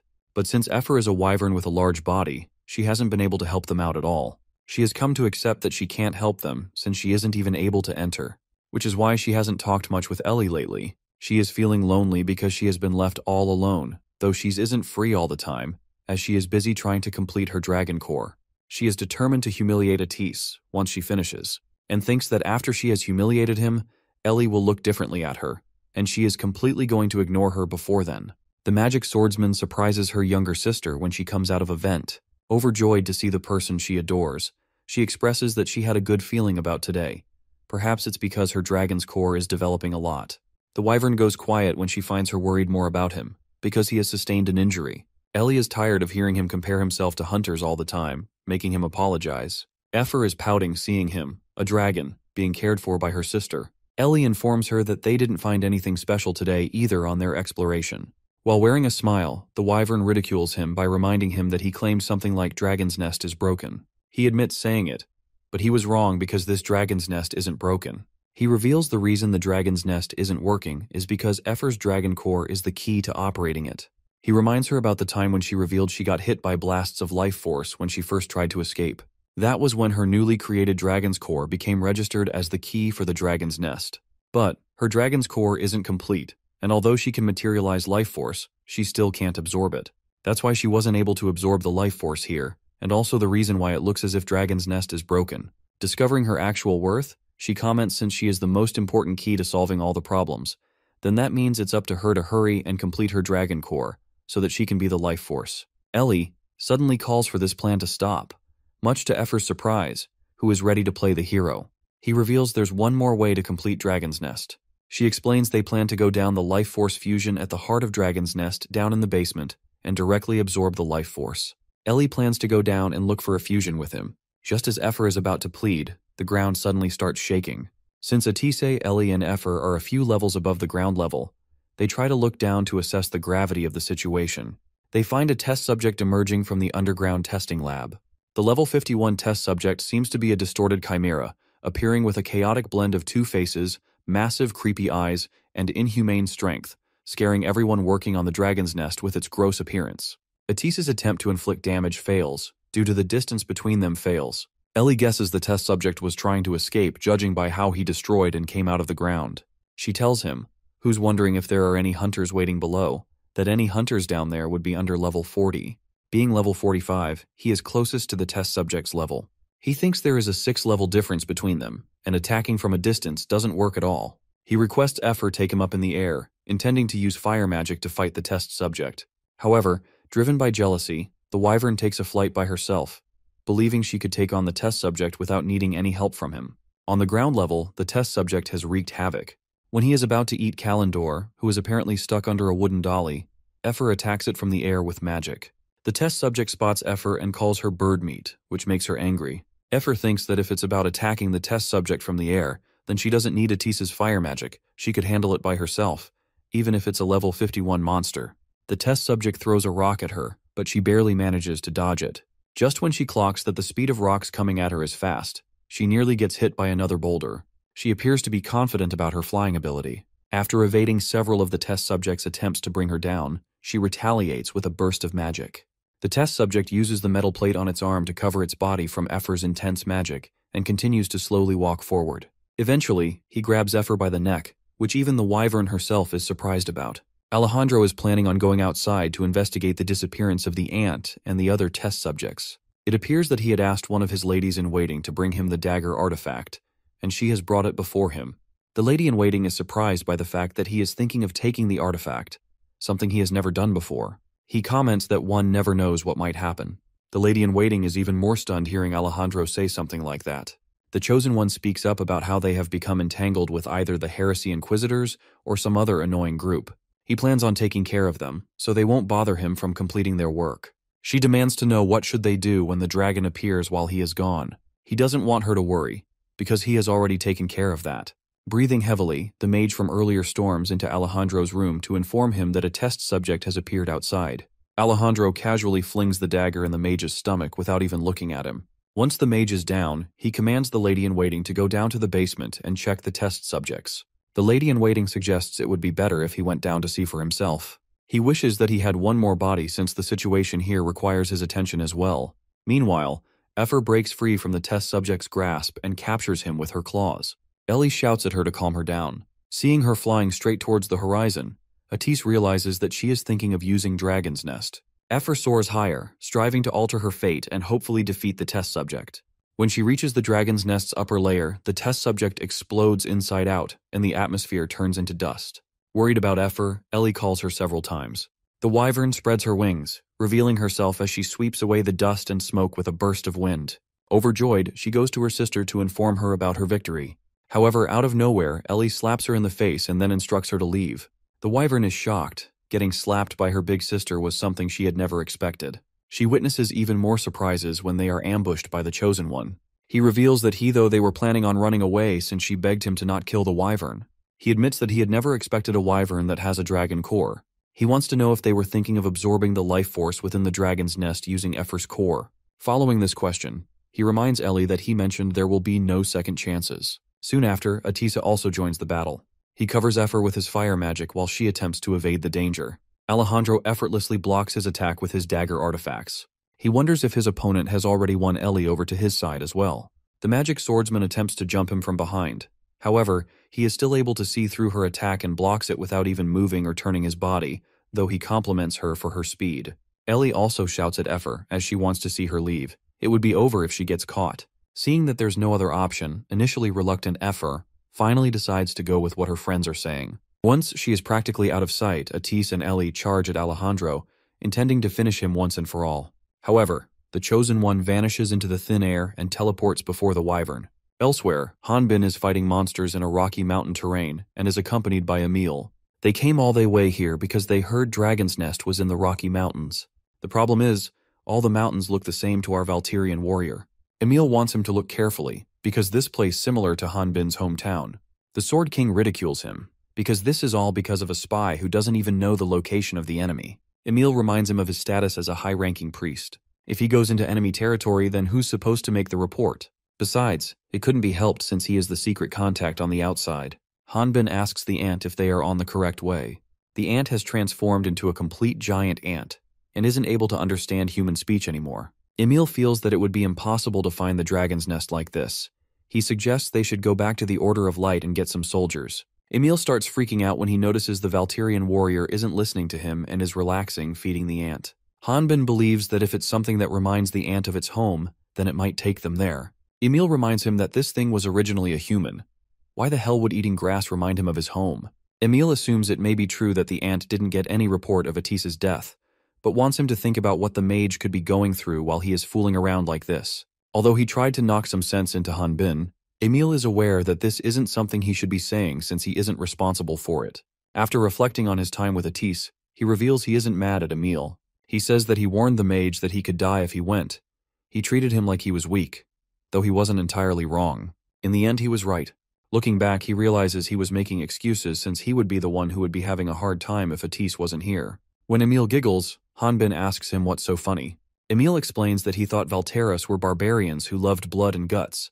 He never expected that the Valtera warriors could worry about their companions. This makes the Valterian quite different from what the rumors say. Heavily panicking, he remarks on what Emil means by worry because to him blood and guts are best. Out of the blue, they hear a loud lightning sound from a distance. Startled by the noise, Emil deduces that it must be a swordsman. He explains that if a magic swordsman's skill is visible from such a distance, it must be Alejandro. Emil thinks they can finally go back to the order and bring back troops. When he looks behind, he finds Hanbin in a crouching position. He is attempting to gain the momentum to jump to the battlefield as quickly as possible. When Alejandro abruptly disappears, Atis understands there's no turning back once the Chosen One finds out Efer has a dragon core. Right now, only a dragon could stand a chance against him. Eventually, the evil man takes the dragon's core from her. Seeing her straining in pain, he tells her to just act like she never had a core in the first place. Atisi tries to transform into a dragon, but no matter how hard he tries, he fails. Ellie believes the evil man must have prepared countermeasures for a dragon. She speculates he likely did all this after learning who Atis truly is. She explains that Alejandro's necklace is a rare artifact that lets dragons take on a human form. The item is a polymorph necklace, and with it, Alejandro has made it so any dragon nearby can't morph into their true form. He thinks to himself that they have no choice but to fight him. Ellie calls out to Alejandro to get his attention. When he turns her way, she tells him the final component needed to complete the artificial guideline is her own guideline. She demands that he release everyone trapped in the dragon's nest, or else she will ensure that his plans go nowhere. He believed that Ellie would know him better by now, especially after spending so much time together. He reveals that he gathered a large number of Latnians here for a very specific reason. He claims that it wasn't simply about remodeling the place. He wonders if she doesn't find it strange that all this life force is being collected, and yet she doesn't sense anything odd. He questions whether life can be contained inside a living object. That's when Atis realizes the dragon's nest isn't meant for storing items. It's used to extract life force from humans and other creatures. Alejandro appears behind Ellie without warning and snatches away her sword. He shoves the mage aside, then tells them both that regardless of whether their plans had worked, the Latnians would have met their end anyway. Fueled by anger, Ellie asks him how he could do this to other humans. He snaps at her, calling her a background character. Without hesitation, he uses her own sword to stab her right in the chest. As Efer rushes to intervene, Alejandro also impales her from behind with a blade. As she falls, she begins blaming herself. The Chosen One then pulls out a recovery device and says he didn't expect to ever use it on an artificial guideline test subject. He thinks Ellie should be thankful. After all, he is helping her reunite with her dead mother. He injects the recovery device into her neck and explains that to reduce the side effects of the artificial guideline, it requires genetic material similar to one's own. He wonders if it's too difficult for a Latnian to grasp that before attempting to stab her. Just before the dagger pierces Ellie, Atis casts a burst of fire magic to distract Alejandro. He then yells for her to take this chance and run. She listens to him and immediately jumps into the deep pit. Even though she's been impaled, Efer manages to escape and dives after her friend, trying to save her as she falls. In doing so, most of her wing is torn apart. Atis wonders if they'll survive, but with Alejandro standing right in front of him, he tells himself now isn't the time to worry. He believes they'll make it through and decides to do what he can on his end. Atis grabs several wands and channels intense fire magic. He goes all out, aiming to finish Alejandro, but the attack backfires. The magic stones embedded in his wands begin to fade away. Alejandro, on the defensive, reveals he kept Atis alive only because he seemed like a strong side character. But now he's messed with the wrong person. He shouts at him, saying if he's so eager to die, then he'll roast him with high voltage. Part of his face looks burned from the mage's earlier attack. Angry, he retaliates by unleashing his own magic. His attack shatters the stones in Atis's wands, rendering them useless. Seeing the enemy's overwhelming power, the magician starts to wonder if this is where it all ends. Still, he's confident that if Ellie and Efer are alive, they'll find and destroy the fusion chamber located underground. As Atis gets closer to death, his memories of his late older sister come rushing back. He asks her if he did well as head of the Bannister family. Still, he believes that without him, Hanbin would struggle. Out of nowhere, the Valterian warrior crashes from the sky, creating a massive shockwave. Alejandro, startled, says it felt like a bomb just dropped. He guesses something must have broken because of Efer. The mage has a similar reaction. He can't believe his eyes. Hanbin says he's glad Atis is still alive and adds that it seems Emil was worrying for nothing. He apologizes for showing up uninvited during work. When Atis falls to his knees, he is caught off guard. Surprised, he wonders what happened that left him devastated. The mage replies that he wasn't able to do anything on his own. He tried his best, But in the end, he was useless. Alejandro scoffs and calls Hanbin a meathead. He assumes he is a construction worker working in the facility. He is sure that no one at level 5 could survive falling from that height, and assumes the man that has just arrived must have been hiding underground. He gives him 3 seconds to leave, but before he even the countdown begins, Hanbin smacks him straight in the face with a punch. Atise realizes that his friend still doesn't know he disguised himself as a girl to sneak in, and up until now the big man mistook him for some girl. Hanbin's punch sends Alejandro flying through the air. The mage tries to clear up the misunderstanding but first asks the Valkyrian if their enemy is dead. Meanwhile, the Sword King is wondering why Alejandro's level is so high, and now figures he must be the leader. Hanbin admits he's not confident in his own strength. He says that someone at the Chosen One's level might get his bones crushed, but that wouldn't be enough to kill him.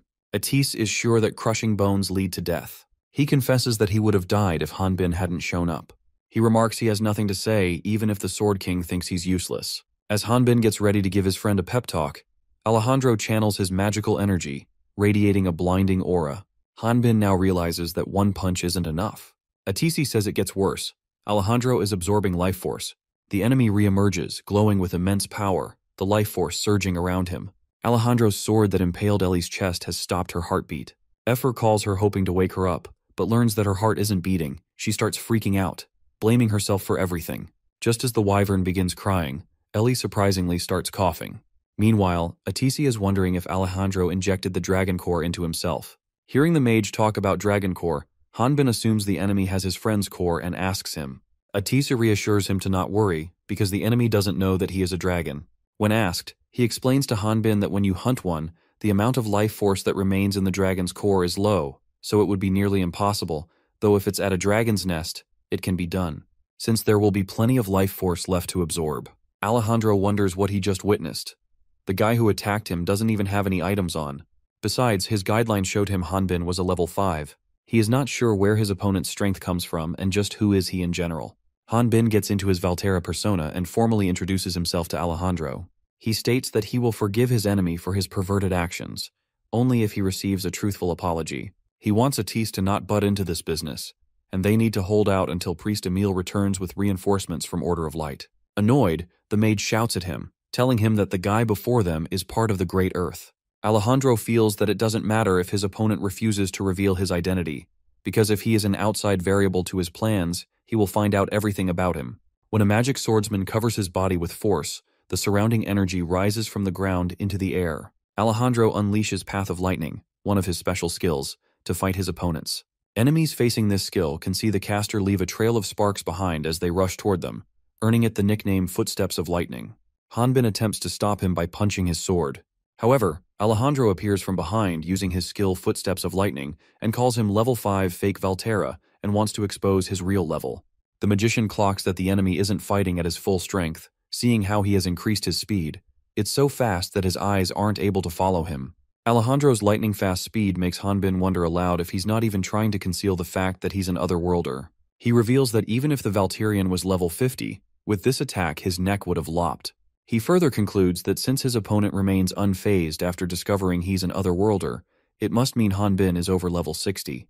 Hanbin finds people with regenerative abilities annoying, but since he wants to get information about Great Earth, he needs to fight the enemy at arm's length. Alejandro threatens to shred the mage to pieces just because Hanbin is evading his attack.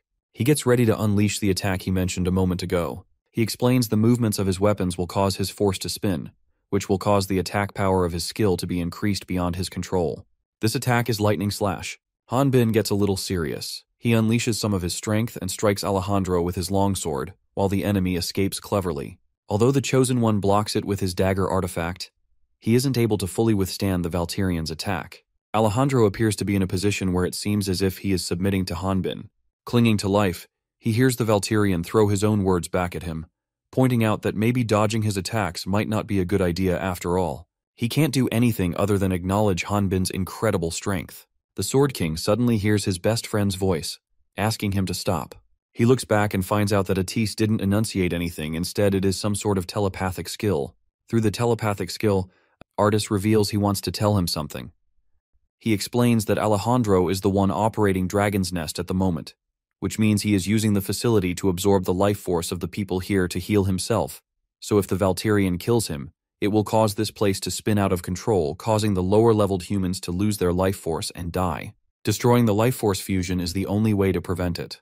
Hanbin comes to understand that if he doesn't control his strength, they will be in big trouble. However, the mage wants the enemy dead, and they have to do something about it. He remarks that if his friend hadn't come here to save him, he would have died.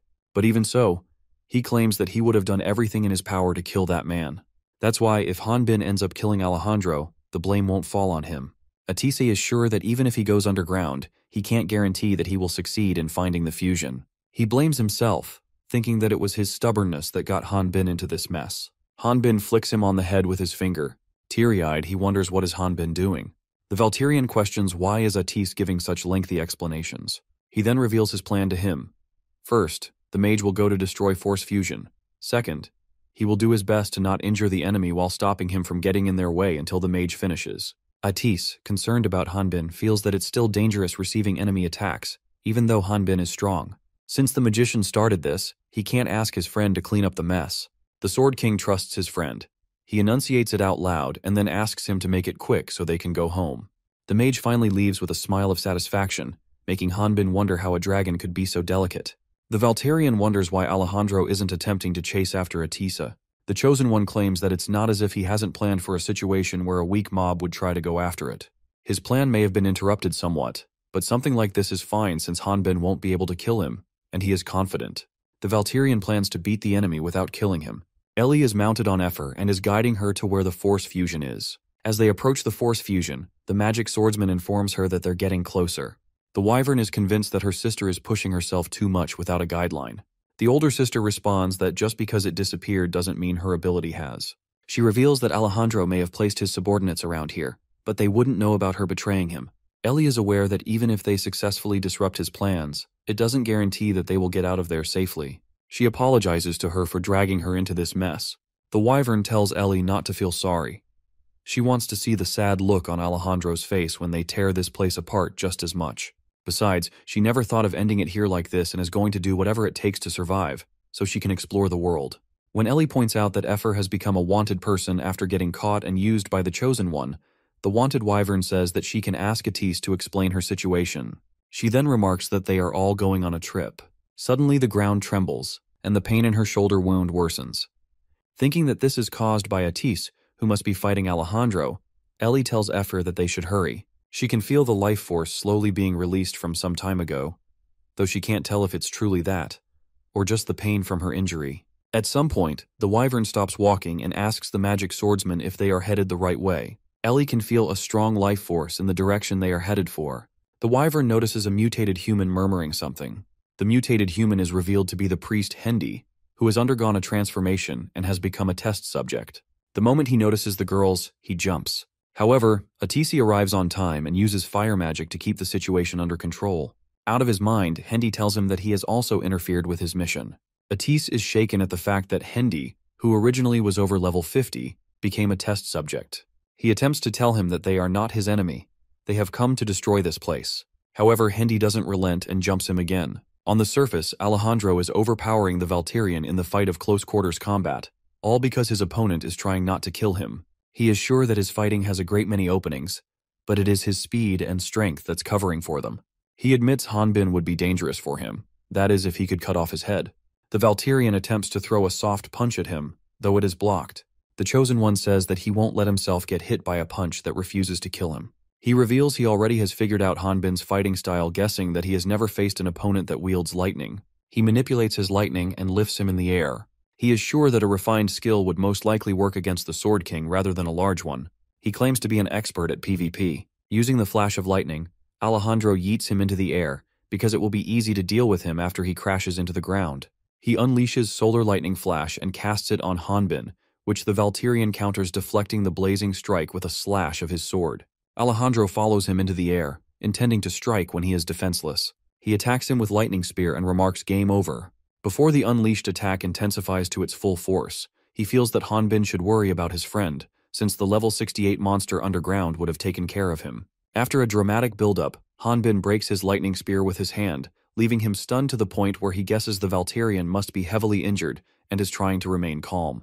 The Sword King speaks up about wondering what was Alejandro's level since he was bragging so much, But a level 68 monster isn't a challenge for level 67 dragon Atisa. Hearing the word dragon from the otherworldly hunter's mouth, he starts laughing hysterically. He expresses that he feels bad because his opponent's trump card is a dragon companion, who can't transform into his dragon form. Alejandro reveals that the mage won't be able to transform into a dragon as long as he has the unique item that restricts dragons from transforming into their original forms. When he looks into his upper pocket for the unique items, he doesn't find them. He realizes that Ellie must have taken it before he threw her into the pit. Elsewhere, Ellie is revealed holding the unique item, and Atis has transformed into his true appearance. Engaged in combat, Atis tells Hendy to get himself together. Despite being at a one-level disadvantage, he appears to dominate this fight, attacking him relentlessly with his claws and fangs. Ellie is curious about what is happening on the surface, wondering who's the one fighting up above the ground. The kind mage informs her that his friend is doing his best to hold the enemy off. They have to cut off his connection to this life force fusion. He believes there should be something to stop this facility from exploding. Atis tells the girls that he will be dealing with Hendy, so at that time, they should hurry and find something. Efer wants only destruction, wishing to see the force fusion destroyed. Ellie knocks this information into them that if they destroy the facility itself, then the explosion will kill all of them. She is trying to find a channel that allows the life force to pass through somewhere. Once they discover the pipe that lets the life force pass through, she tells Efer that they have to cut it. However, Hendy slips out of Atis's grasp and charges up his energy-based beam attack to throw at Ellie and her companion. The friendly wyvern quickly rolls forward to dodge the attack, while covering her sister with her body. According to her, something like this is worth taking as long as they can get back to the enemy. Ellie immediately jumps out from Efer's cover and cuts the pipe with her blade, while Atis continues to fight Hendy. He eventually breathes fire and completely evaporates Hendy's distorted face. Hanbin is overpowering Alejandro, and they are fighting so intensely that the eye can't track them. While fighting him, the Chosen One thinks that the dragon they were after has finally appeared, and he is wondering if this level 67 dragon can grind up a lich into dust. Moreover, he is also curious about how Hanbin knows the dragon's level. Since these questions are constantly lingering in his head, he guesses that Hanbin might be Earthling just like him. He tells him that one can't get experience from killing an Earthling, and everyone knows it. Following this reveal, he wonders if Hanbin killed the lich. Hanbin admits to killing his enemy and isn't scared of anyone. Alejandro shows a smile of annoyance and replies that he is actually thankful because he never liked the lich in the first place. But they wish to deal with the person who got rid of the skeleton. Hanbin wonders who are they that he is talking about, and guesses it may be the demon god Ormflaus. Alejandro clarifies that he isn't talking about demon god, but someone who has a lot more influence than the unseen demon god. He claims there isn't a place they haven't touched in Latna, and by making them his enemies, Hanbin would be making the entire continent of Latna his enemies. The Chosen One reveals there's a way out. He explains that everyone besides him thinks a dragon was responsible for the death of the lich. Since he already possesses a dragon core, he will be going to report that he has killed the dragon. He wants him and his pet dragon to leave quietly and thinks that there is no reason for them to continue this fight. Since the enemy can't heal anymore, he is brutally kicked into the leg and gets it broken. Hanbin calls this deal great but is sure Atis wouldn't take it. He further adds that his friend may be a mob, but he hates bad guys. Alejandro attempts to attack him and calls him a moron for relying on the fact that he is an otherworlder, because compared to those people, he and Hanbin are nothing. The Valkyrian notices him with an artificial guideline injection. The Chosen One reveals that he was originally supposed to present this power to them, but if it helps to get rid of him, he is sure they will forgive him. When he injects the artificial guideline into his own neck, several quills appear around his entire body, which the Valkyrian cuts with his longsword. His body then begins undergoing the transformation process. The smoke around his body begins to form. Looking at his transformation, Hanbin wonders if it is a side effect of artificial guideline, but then feels that something is odd. He feels that this sinister feeling is similar to when he disappeared from Earth. Before long, the transformation is complete, yet it seems there's still more to come. Alejandro transforms into an unknown level 72 creature. His transformation is named Ormflaus Blessing and is revealed to be at only 9% completed. He wonders if an incomplete Ormflaus Blessing means he is lacking life force.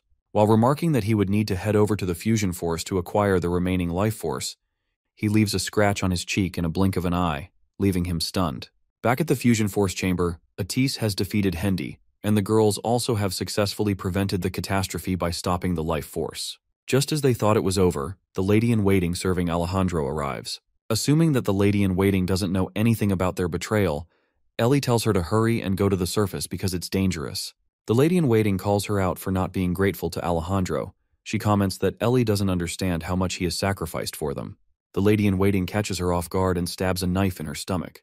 She then places both her arms to replace the pipe Ellie cut off, reigniting the fusion force, and manages to reignite the force but at the cost of her own life and a dozen others. As his life force is depleting, Kalendor is looking at the locket with his family photo, recalling the precious moments of his life. Efer and Atis are also experiencing the effects of life force depletion. Atis wonders if the life force fusion is starting to explode.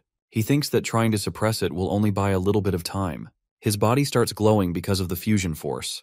The Wyvern, who is kind of doing okay in this situation, checks on him. He reveals his dragon core is stabilizing the fusion, but it's only a temporary solution.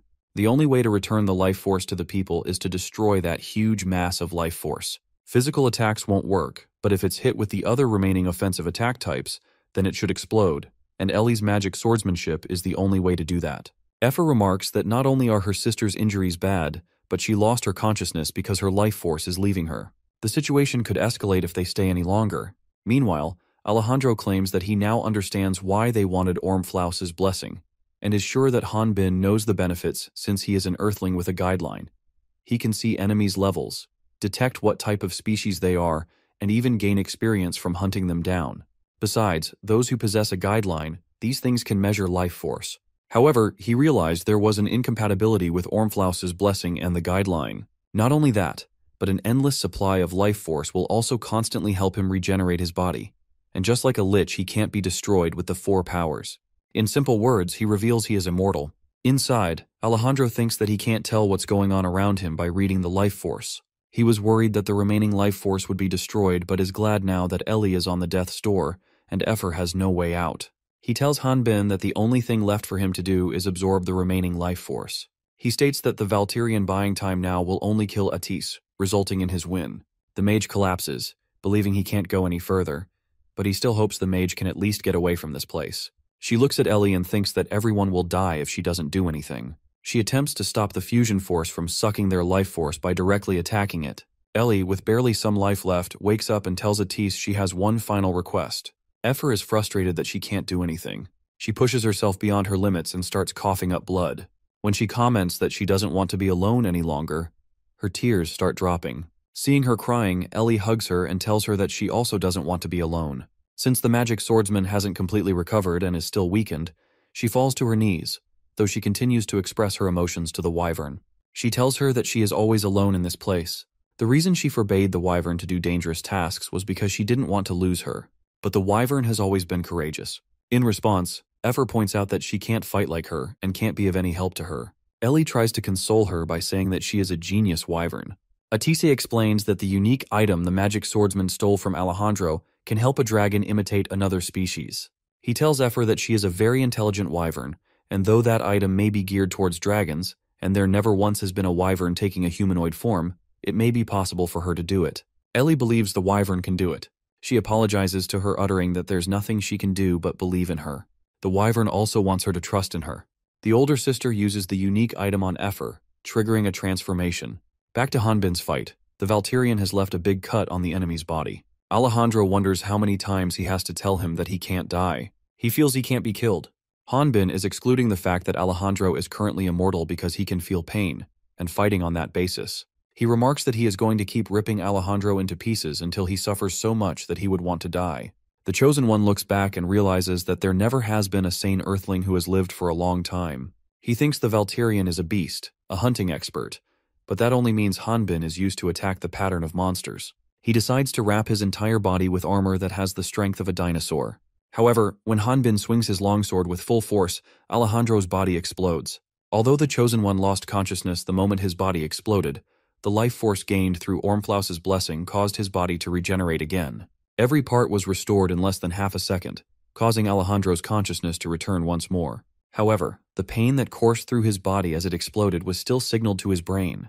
If it were any other person, they would have gone into complete shock from the pain, but that was impossible for Alejandro due to Ormflaus's blessing. He wonders whether his fading consciousness is due to his incomplete Ormflaus blessing. Hanbin continues to attack him relentlessly, not even letting his super regenerative body regenerate. Alejandro thinks that if this continues, he will end up having to absorb and use all the remaining life force.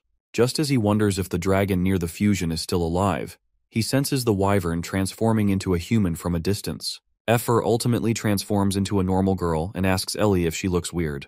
The magic swordsman is sure that anyone would be able to tell by the looks that they both are sisters. In her human form, the wyvern is a level 5 magic swordsman. Effer is learning to walk. She believes she can do it because she has seen many people walk on 2 feet up until now. She wonders where to start. Does she have to move her arms first? But then realizes that humans can walk without their arms. Since a human's center of gravity is high and they don't have a tail to balance their body, they can fall very easily. However, Effer knows that falling isn't the problem. In reality, one has to tip their bodies first, and before they actually fall, they catch themselves by placing the other foot. She soon starts getting used to walking on her feet. Atisse finds her astonishing for having talent in moving force, but seeing her walk on her first transformation is even more impressive. For him, it's hard to believe it even if he is seeing it with his own 2 eyes. Even a dragon who uses magic on instinct takes days to learn to walk. Ellie also cheers for her little sister. All of a sudden, they see Hanbin and Alejandro crashing down from the roof of the fusion force chamber. As they are falling, the Chosen One implies not wanting him to get in his way and calls him a monster. The Valkyrian finds it funny coming from someone who is a monster himself. Atisse informs him that the roof is going to collapse over Effer. Hanbin uses Alejandro's face to hurl himself toward her to protect her from the debris and giant chunks. He manages to save her in the nick of time. Seeing how easy and quick it was for Hanbin to cover that distance in seconds, she bit him in his arm. Confused, he wonders if this girl is also suffering from the side effects of the artificial guideline. The reason she is freaking out is because she has recognized him. Effer calls him the caveman for walking around half naked after taking her clothes and money. He lifts her from her forehead and tells her that he also doesn't want to walk around this. He wants the mage to explain what's going on here. However, Atisse is focused on dealing with the threat and wants to explain later. Ellie knew Hanbin was Atisse's friend, but was still worried because he was an otherworlder. But she was relieved because he was a good guy. Alejandro brings about chaos once again. He tells him to shut up because he is going to make decisions. Ormflau's blessing starts to reject him. His guideline notifies him that the current body is not suitable to hold the power of the blessing. To survive, it advises to be transferred to a new body. However, Alejandro isn't ready to accept it, believing that he will continue to unleash the power of Ormflaus's blessing if he absorbs all the life force. When he attempts to dive into the nexus of life force, Hanbin's longsword knocks him out mid-air. The Sword King understood the assignment. He knew that all he had to do was stop the enemy from absorbing the life force. Atisse informs him that it's over if Alejandro absorbs the life force. He prefers Hanbin keep him away from it. As he begins running toward the Chosen One, he tells Effer that he will be too busy to give her a piggyback ride, and asks her if will she be able to take care of it on her own.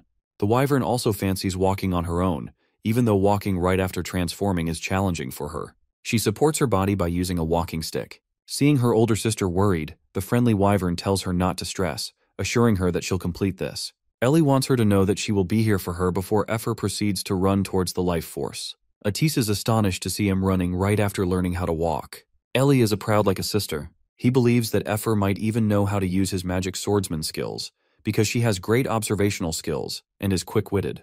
That is the reason Ellie was so nervous in the first place. Hanbin continues to inflict unbearable pain on Alejandro. However, he is left stunned when the enemy dodges his attack by manipulating his body to create a hole in it. Alejandro gets back on his feet and claims to feel like a god, implying that he knows all of his moves. However, the otherworldly Sword King knee-kicks him, sending him into the air like a projectile, and then goes in the air for a follow-up attack. Alejandro is convinced that fighting him will be never-ending, so he decides to pull something new, dropping quills from the top. Since Effer is chasing after him on foot, she is most likely the only person who is going to get hit by it. With the quills only meters from striking her, she recalls her past and wonders if she can withstand Alejandro's attacks. Before running wild, she catches a glimpse of her reflection. This reflection motivates her to fight. She believes she can do it. She starts imitating Ellie's dancing form, including the timing of her steps. She feels so motivated and believes she can do it, and everything just flows naturally within her. Seeing Effer dodging the quills he threw at her, Alejandro calls it impossible. Hanbin finds his remarks insulting because he knows how scary mobs can be, since there were countless times he almost died from Helldogs as a level 5. Both Hanbin and Effer charge towards him and the fusion force, respectively, and when the Wise lashes the fusion force in 2 halves, he unleashes a finisher move, killing Ormflaus's blessing Alejandro. Following the defeat of Alejandro and the failure of his plans, Ellie is revealed to have lost excessive blood, and the unique item she was holding onto tightly drops from her hands. When Priest Emile arrived with the troops of the Order of Light, they discovered that the enemy had already been defeated. The victory that day can be seen as a miracle. The human experiments planned out by Great Earth weren't a success, and people lower than level 10 were able to wake up after having their life force sucked out. Their life force had miraculously returned to their bodies, and once they rested, they had no other problems returning to their everyday lives. There were 36 casualties, which were mostly from those who were injected with the artificial guideline. This event distributed the plans of Great Earth, and the ones who dealt with Alejandro were considered heroes. However, their victory wasn't celebrated with a single shout for joy. It had fallen silent because they lost one of the heroes. Afterward, Hanbin, Atisa, and Efer were brought in under the protection of the Order of Light. Now, after 3 days, at the Order of Light Crater Temple, Emil reveals the cause of this incident will be announced to be an unknown magical disturbance. He apologizes to Atis and Hanbin for the fact that the Order of Light won't be able to give them any official contributions following this incident. However, the secret contributions distributed to them won't be low. The mage claims to understand that this incident involves Great Earth and other worlds. Hanbin wonders, shouldn't something this big be announced to the world, because those sources of evil could become a bigger threat at any moment. Emil believes that even if this guy before him is a Valterian, he must be aware of the attack on the goddess that happened 20 years ago. One where Great Earth tried to kill the goddess, and how the 4 great heroes had defended goddess. Hanbin indeed is aware of it. Emil further explains that after that incident, the hunts for other worlds had become prevalent. While forcing a laugh, the dynamic duo cursed the otherworlders. Emil reveals among those hunted, only 30% were real otherworlders. The other 70% were imposters. They were ordinary Latinians. Nobles used the hunt for otherworlders as an excuse to murder countless people, all in the name of cleansing the world of the evil demon god. That was when the Order realized its mistake, and did its best to stop such a judgment which had no evidence. However, 20 years isn't a long time, and the animosity that the Order feels against otherworlders is still there. Following Emil's lead, they arrive at a room where Efer is being held captive, which leaves the hunters stunned. Emil reveals the Wyvern will go to trial in 10 days, and then will be sent to Crater Camp. He explains there's a lot of evidence against her showing that she worked with Ellie, a direct subordinate of Alejandro, but if she is twin sister Ellie, the Order might also suspect her of having Demon God's blessing. Hanbin looks around the room and finds Heresy Inquisitors wearing a mask that hides their level. He was wondering why they were guarding Crater Temple, but he realized that it was an order from higher-ups. The Heresy Inquisitors aren't protecting her but treating her like a complete criminal. When Emil tries to explain that the trial is only a formality, Atis cuts in and tells him that if it weren't for those girls, then all those people who were there would have died. And not to mention, Efer is important to them. It hasn't even been long since she lost her family. Abruptly, she asks him what is he talking about, and goes on to say that she doesn't have a family. She speaks up about how Ellie was someone who looked like her, but they weren't even close. Bewildered, he questions what is she talking about. Emil responds to her instead, revealing he has already talked with that child, even though it's a shame to do this.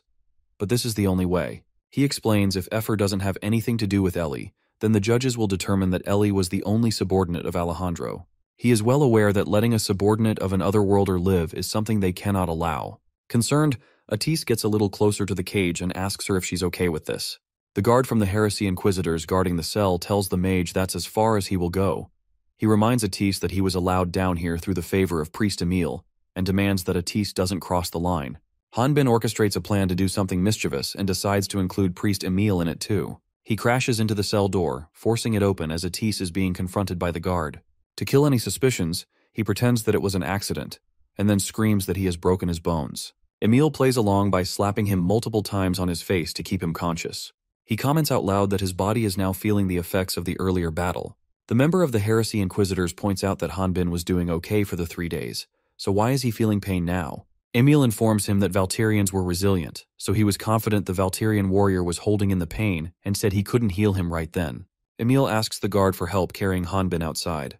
The guard is reluctant since he is already on duty, looking over Efer. Emil reassures him that Atis will be here, so there's nothing he has to worry about.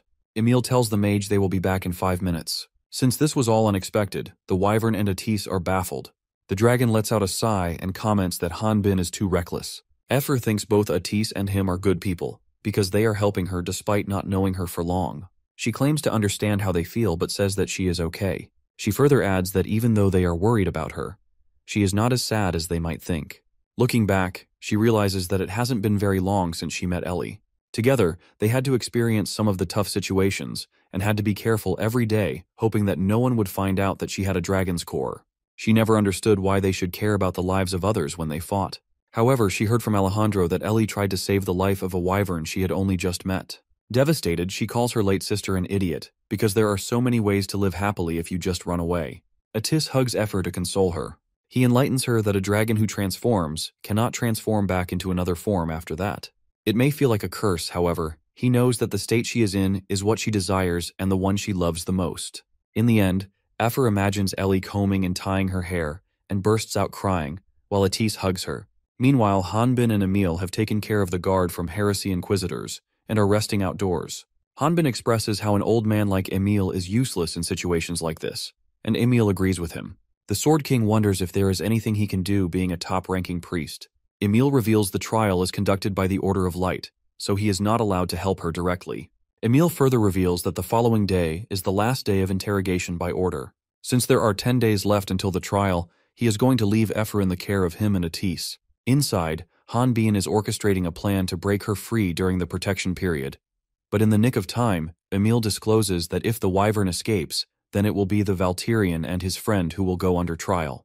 Since Emil has assigned them to protect the wyvern, he informs him that they need a pardon. Seeing the Valkyrian confused, he explains that even though Hanbin may not have a relationship with Ephor, since he just received a massive amount of contributions, if he just completes a simple mission, he will be able to receive a pardon. Hanbin asks Emil if he has a mission that will reward him with a lot of contributions. Emil reveals that originally a spiritualist like him should be joining him, but at the moment he can't go anywhere, though he is sure it would be fine with just him and Atis to subjugate some ghosts. Elsewhere, in an abandoned house, a mysterious entity is waiting for humans. Richard and Leslie have learned about Alejandro's death, but aren't bothered that much because they have successfully acquired Ormflaus's blessing. He notices that even if it is Ormflaus' blessing, it is very unstable, and it is also easily absorbed by a level 70. She tells him to stop blaming a dead person when he declares Alejandro greedy. She asks him if he doesn't have anything to say to her. He is sure that the Order of Light must have thoroughly investigated the dragon's nest, but she did amazing by procuring the item, and praises her for this feat.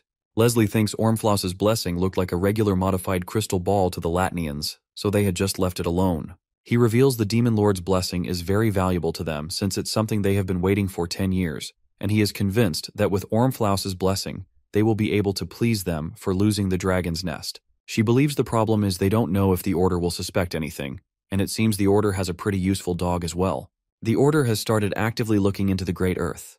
Richard feels relieved that it was Order who were the ones to take initiative. If it were the Heresy Inquisitors instead, then they would have already been cut off.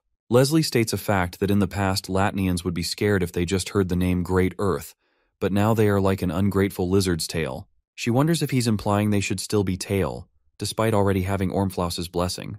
He informs her that countless other worlders can replace them, and she shouldn't misunderstand this. He explains the only reason why they are chosen is because those people want their urge to go on a killing spree to be controlled. He believes it would be best to clean up here quickly before the Order suspects anything else. She wonders if he's planning to run just to avoid bumping into the enemy and insists on an answer about whether that's really necessary. She expresses her thoughts, suggesting killing those who are against them. Besides, if they have to clean up here, then she thinks they should submit a mission. That will gather parties so they can easily deal with them at one time. Abruptly, a level 35 ghost named Maiden appears through the wall when Leslie calls her and tells her that she will leave the guests to her. A rundown villa that was sold to a ruined family. It was famous for being haunted and was located near the village.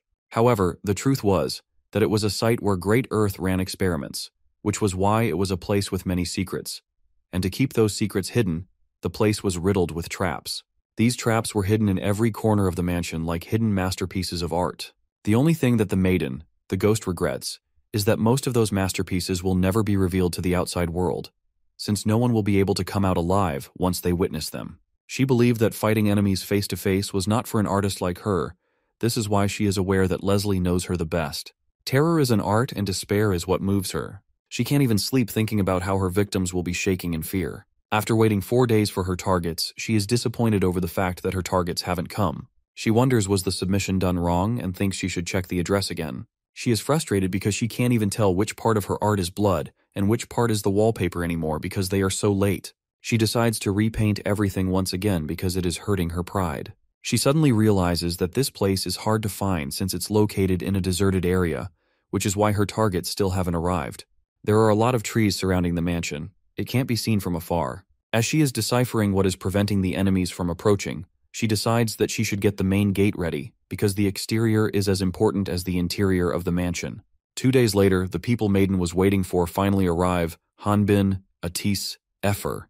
Initially sleeping, she wakes up when she hears the mage holding the Valkyrian responsible for their delayed arrival, because he insisted on hunting all the monsters on the way. Hanbin argues that it helped the friendly wyvern level up, and she was able to have her dragon core recreated, so it's all good.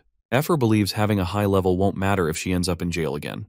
Hanbin reminds her that she was going crazy buying clothes and equipment on the first day. The wyvern also blames him for being late again on the second day because he had to take such a long dump. Hanbin admits that she is right but tells her that she wasn't even done wearing her clothes when he was done. Moreover, she had Atis, a guy, help her. Angered, she replies that the girl's clothes are hard to wear, and he wouldn't know since he walks around butt naked. Meanwhile, Maiden is overjoyed to see her guests, and is preparing to devise her evil plans. Atis spots the sign outside of the mansion that allegedly kept people away from approaching the mansion due to fear. While he thinks it's cute, Efer calls it dumb. She wonders what was on the creator's mind when he was creating this sign, as it looks so amateurish. Maiden, secretly eavesdropping from inside the mansion, calls Efer mean, believing the artist put a lot of effort into making the sign. The wyvern then says they should go inside. The ghost girl is determined to kill all of them, and she already has a target that she wants to take special care of. She is aiming to kill Efer first. Sometime later, inside the mansion, Atis is explaining to the wyvern how having a spiritualist at the party is best when it comes to facing ghosts. They have a skill that attracts immaterial monsters. Since they don't have a spiritualist, they have to find a ghost themselves and deal with it. She suggests they should split and look for the ghost since they don't have much time left. Frightened, Hanbin calls her plan a cliché move, pointing out that they wouldn't know since they've never seen movies. The ones who separate from the group are always the first to die. She remembers that physical attacks are useless against ghosts, but Atis reassures her, telling her that since it's only a ghost, Hanbin will take care of it. Exasperated, the Valkyrian wants them to take a look around and express their thoughts on whether they think this is normal. Hanbin asks them why are they both so calm about this. He thinks that if there's a hidden camera somewhere, then this won't be a hit at all, because he is, for one, not surprised at all by this scary house. He tries to convince them to let him wait outside, remarking that he can't utilize any of the 4 energies and has to wait and guess what happens next. Efer sneaks up from behind and touches him, causing him to jump in fright and scream. Surprised to see his friend not acting like his usual self, Atis wonders if the concept of ghosts is different in Hanbin's original world. She doesn't hold back from trolling him for being scared of ghosts. Fuming over her, he lifts her, causing her to scream. Atis plans to head over to the end and wants them both to go the other way. He informs Hanbin that she should be able to tell him about ghosts. Maiden is also awaiting them. After parting ways with Atis, they walk in opposite directions, with Efer singing a tune to lift their spirits. Hanbin asks her to stop and wonders if she feels better after singing that song. She reveals she saw plenty of ghosts when she was in her wyvern form, and singing is her way of lightening up the mood in this eerie atmosphere. He asks her to inform him when she sees a ghost instead of singing a stupid song. Efer educates him about the ghost, a low-ranking monster that absolves its victim's health, but since it can fly around, it's pretty annoying. They usually inhabit monster corpses and humid places. They are most active during the summer. That's why people who can't utilize the 4 energies usually buy the holy water sold at the Order of Light, since it has properties that can exorcise ghosts. Hanbin asks her if ghosts in Latna can be described as mosquitoes because of their sheer number. He then reveals that back home, he would use a whole can of F-Killer, a popular brand of insecticide and mosquito repellent in South Korea, in the early morning to kill the buggers every summer. He describes F-Killer as a chemical version of holy water. As he is about to tell her to not be surprised seeing they are in the middle of the fight, a level 7 ghost suddenly appears before them. At the end of the hallway, Maiden is overjoyed watching them getting frightened by some low-level ghosts. This is where a ton of ghosts are waiting for Hanbin and Efer. However, these ghosts are just bait to lure them deeper inside the mansion. The moment they step forward to exterminate the ghosts, they will die from all the traps that Maiden have lying in wait within this place. Scared, he attempts to evade the ghosts and inadvertently enables a trap by stepping foot on a random trigger. Due to the adrenaline rush, he ends up knocking out all the ghosts, with Efer taking care of the remaining. After running off, he ultimately stops at a certain point. The wyvern warns him that if he runs forward like that, he will end up tripping all the traps. He claims he doesn't freak out at all. When she points out that he is sweating, he tells her that this is from him dealing with those ghosts. He is worried about Atis and suggests they should look for him. She is sure he would be fine with ghosts of this level. Despite that, he has a hunch that the mage might get hurt because of all the traps. Efer believes he won't get caught up in any of the traps, because these traps are easily spottable. Plus, once they are activated, the place gets cleared out pretty well since they are only used once. That means Hanbin is the only one that ever got caught in traps. He shouts at her to shut up and orders her to apologize to the trapper because she is responsible for destroying them. The maiden finally reveals herself, asking if they had destroyed her masterpieces. He goes blank when he sees her for a second and then freaks out intensely like earlier. In the heat of the moment, he jumps from the window by the end of the hallway, and when his sword gets stuck, he realizes that they are stuck inside this mansion. This time, Effer is also scared, because the gravity of this situation is far bigger than she had anticipated. She wrongly guesses it must be Atis and wants him to not mess around. There are 4 days left until the Wyvern's trial, and they are stuck in the mansion. Hanbin and Effer are walking down the hallway, hoping they will eventually escape from this trap. They notice that the hallway, ceiling, and floor go on forever, convincing them that they are trapped in this mansion with the maiden, who they believe is a fake ghost. Effer asks her if the mage in their party is okay. She responds by saying she doesn't think there was someone like that here while looking suspicious. The Wyvern is quick to realize that Maiden might be stuck here with them and asks her. The ghost girl claims she can leave whenever she wants to, but since they don't have a way out, there's nothing else for them to do but do what she says. Hanbin is relieved to learn that Atisi is okay. Effer whispers in his ear that it's her first time hearing about a house becoming a dungeon. She reveals this is what he will be able to see when a dungeon is created. He wonders if that means that even without a designated entrance, there must still be an exit somewhere. Maiden explains that as long as they find the dungeon source, the artifact, then they will be able to clear the dungeon, and the people that were inside will all be instantly transported out, so funding an exit will be unnecessary. These rules are simple. She has prepared tests in each room. All they have to do is clear every room. Hanbin opens a door to one of the rooms, hoping to find the key to open the door on the other side of the room. There are also hints hidden in little spaces around the room as well. Maiden wishes them good luck in finding those. Effer is excited about this. She calls it a treasure hunt, and it makes her feel like a real hunter.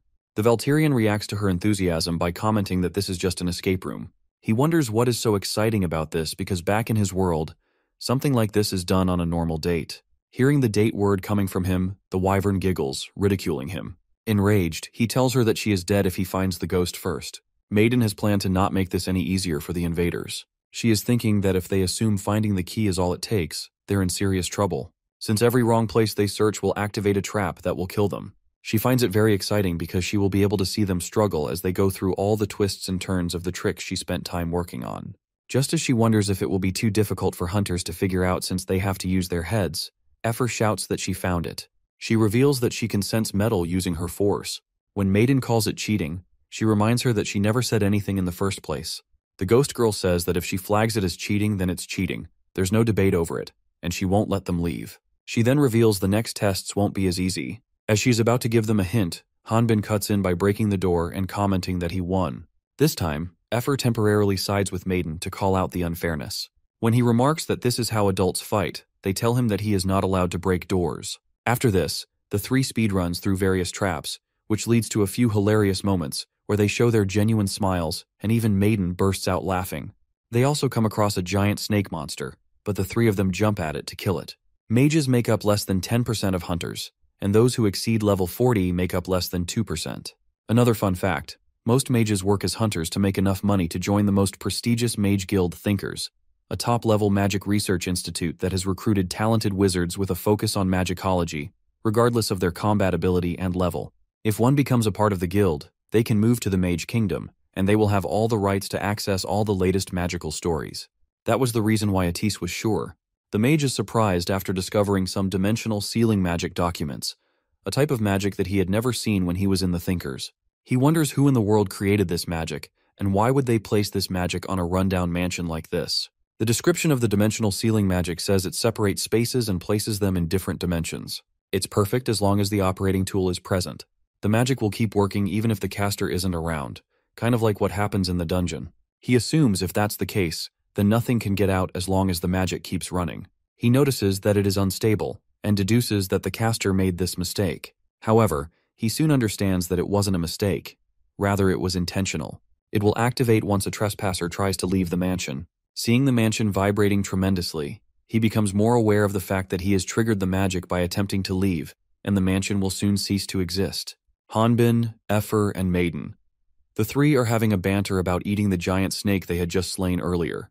The ghost girl tells them more about her life when she was alive. She was an orphan that no one wanted to adopt because of her face. Those people were the only ones who took her in when she was being chased out of places, starving to death. They were the only ones who needed her, so she didn't care if they were evil or murderers. Living like a human after giving up being one, she finds it funny. Teared up by her story, the wyvern tells her that she doesn't need to be human to live like one. When she is about to thank Effer, she realizes that this isn't what she is supposed to do. Exasperated, she asks Hanbin what is up with the sudden camping atmosphere. He thought they were almost done.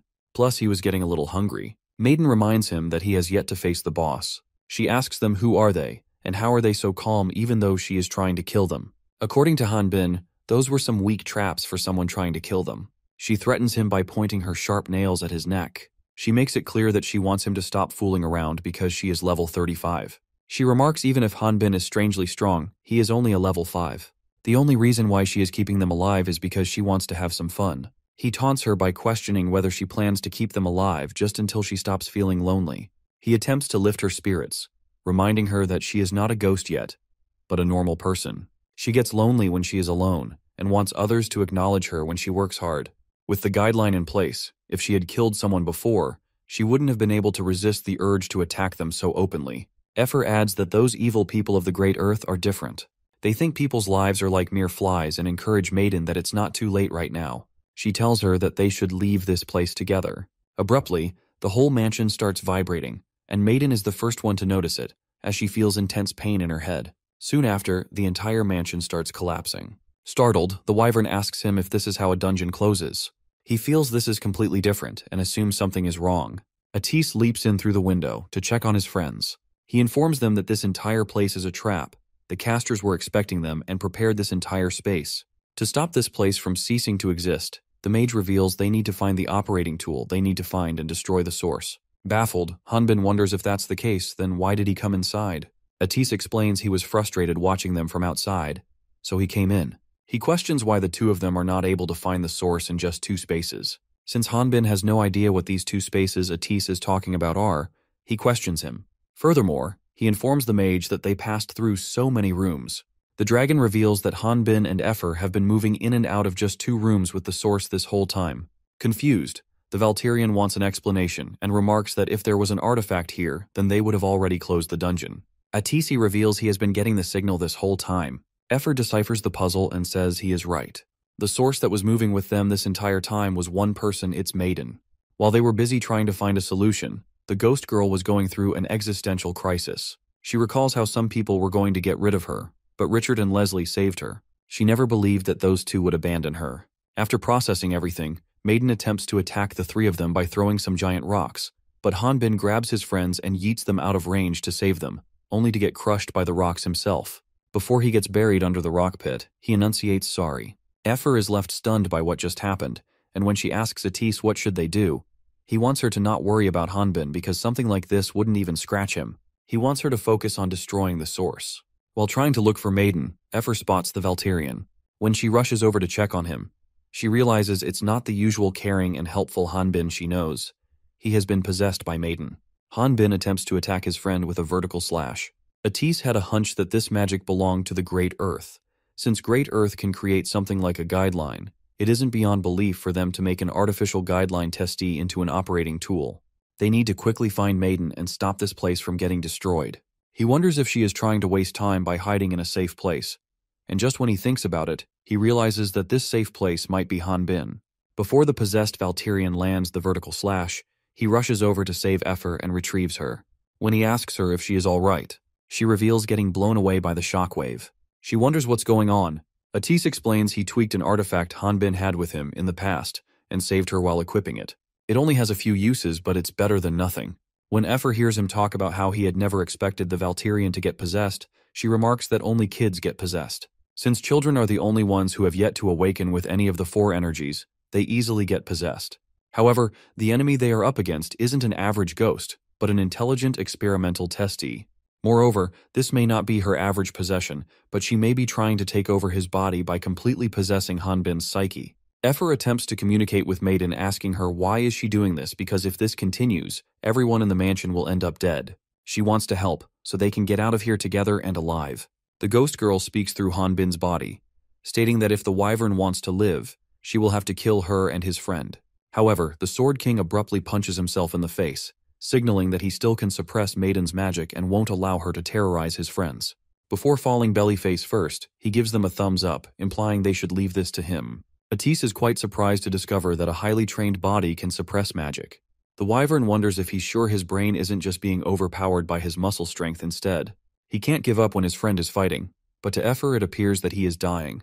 In the Library of Memories, the world in Hanbin's mind, he is getting beaten to a pulp by Maiden. A battle is in progress in his mind. They were sharing each other's memories in this Library of Memories. While referring to him as redder than blood and a demon of the darkness, she commands him to vow to her in blood. Suffering from the surge of memories flowing in his brain, he demands she stop. She continues to overwhelm him in this fabricated world, aiming to make him fall into a deep sleep. Even Hanbin himself had a dark history in there, his own death. This past was what hurt him. The damage was furthering her possession of his body. Not only that, but the time that he had spent alone in the Rock Mountain was 22 years. So it goes without saying that there was bound to be some dark history within that time frame. She assumes she has possessed him, only to hear him say, "Where is she looking?" Hanbin wasn't the only one suffering in the Library of Memories. She was going through the same pain. Given her dark personality, being trapped in the mansion was a shadowy part of her past. As soon as he regains consciousness, he rushes toward her. While singing a love song, he lands several punches on her face, and then he throws the ultimate finisher on her stomach. He also receives some damage from his last punch, because a highly damaged attack will have a high recoil. After this, they both attack each other with their memories. She uses his weapon set, while he uses her Four Great Heroes BL fanfic. Effer watches as Hanbin's index fingers from both the right and left hand strike swiftly against each other. She then watches Atis making a device from all the scrap and wonders him if it will even work. The magician explains since they were used by Great Earth to create this place, it should be working, but the problem is since magic from an otherworlder mage is used with the assistance of their guideline, the fundamentals are unknown. So it is almost impossible to independently create this. He is sure there's a spy from Great Earth in the Thinkers. Elsewhere, Leslie is checking out Mirror of Entanglement, a magic tool that comes in pairs. If one breaks, then the other will as well. She believes they can finish up since the other side of the mirror has received its bait.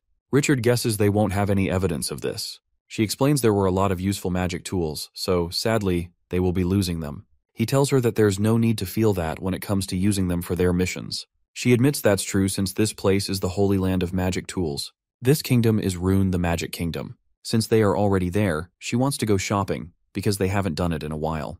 He tells her that they will go after completing their mission, which comes first. After this, Richard and Leslie attempt to secretly infiltrate the Mage Guild Thinkers' first branch. She asks him, do they really have to go like this when they are only going to report to them about the creation of Ormflaus' blessing? He tells her that it can't be helped since the Mage Symposium is about to start, so there will be a lot of eyes, and that person won't want them to be noticed. The Mage Symposium began as a simple lecture but gained noble interest once magic tools made by thinkers became luxury items. Thus, the Mage Symposium ended up being a place where new magic tools were revealed, and where nobles went to socialize and show off their possessions. They stealthily infiltrate inside the Mage Guild Thinkers' first branch without making any noise or raising any suspicions. When they secretly go past some guards surveillancing the guild, she says she prefers killing those guards. He states that there is no reason to leave behind any evidence of a murder. Just as they attempt to hurry, they come across a giant golem.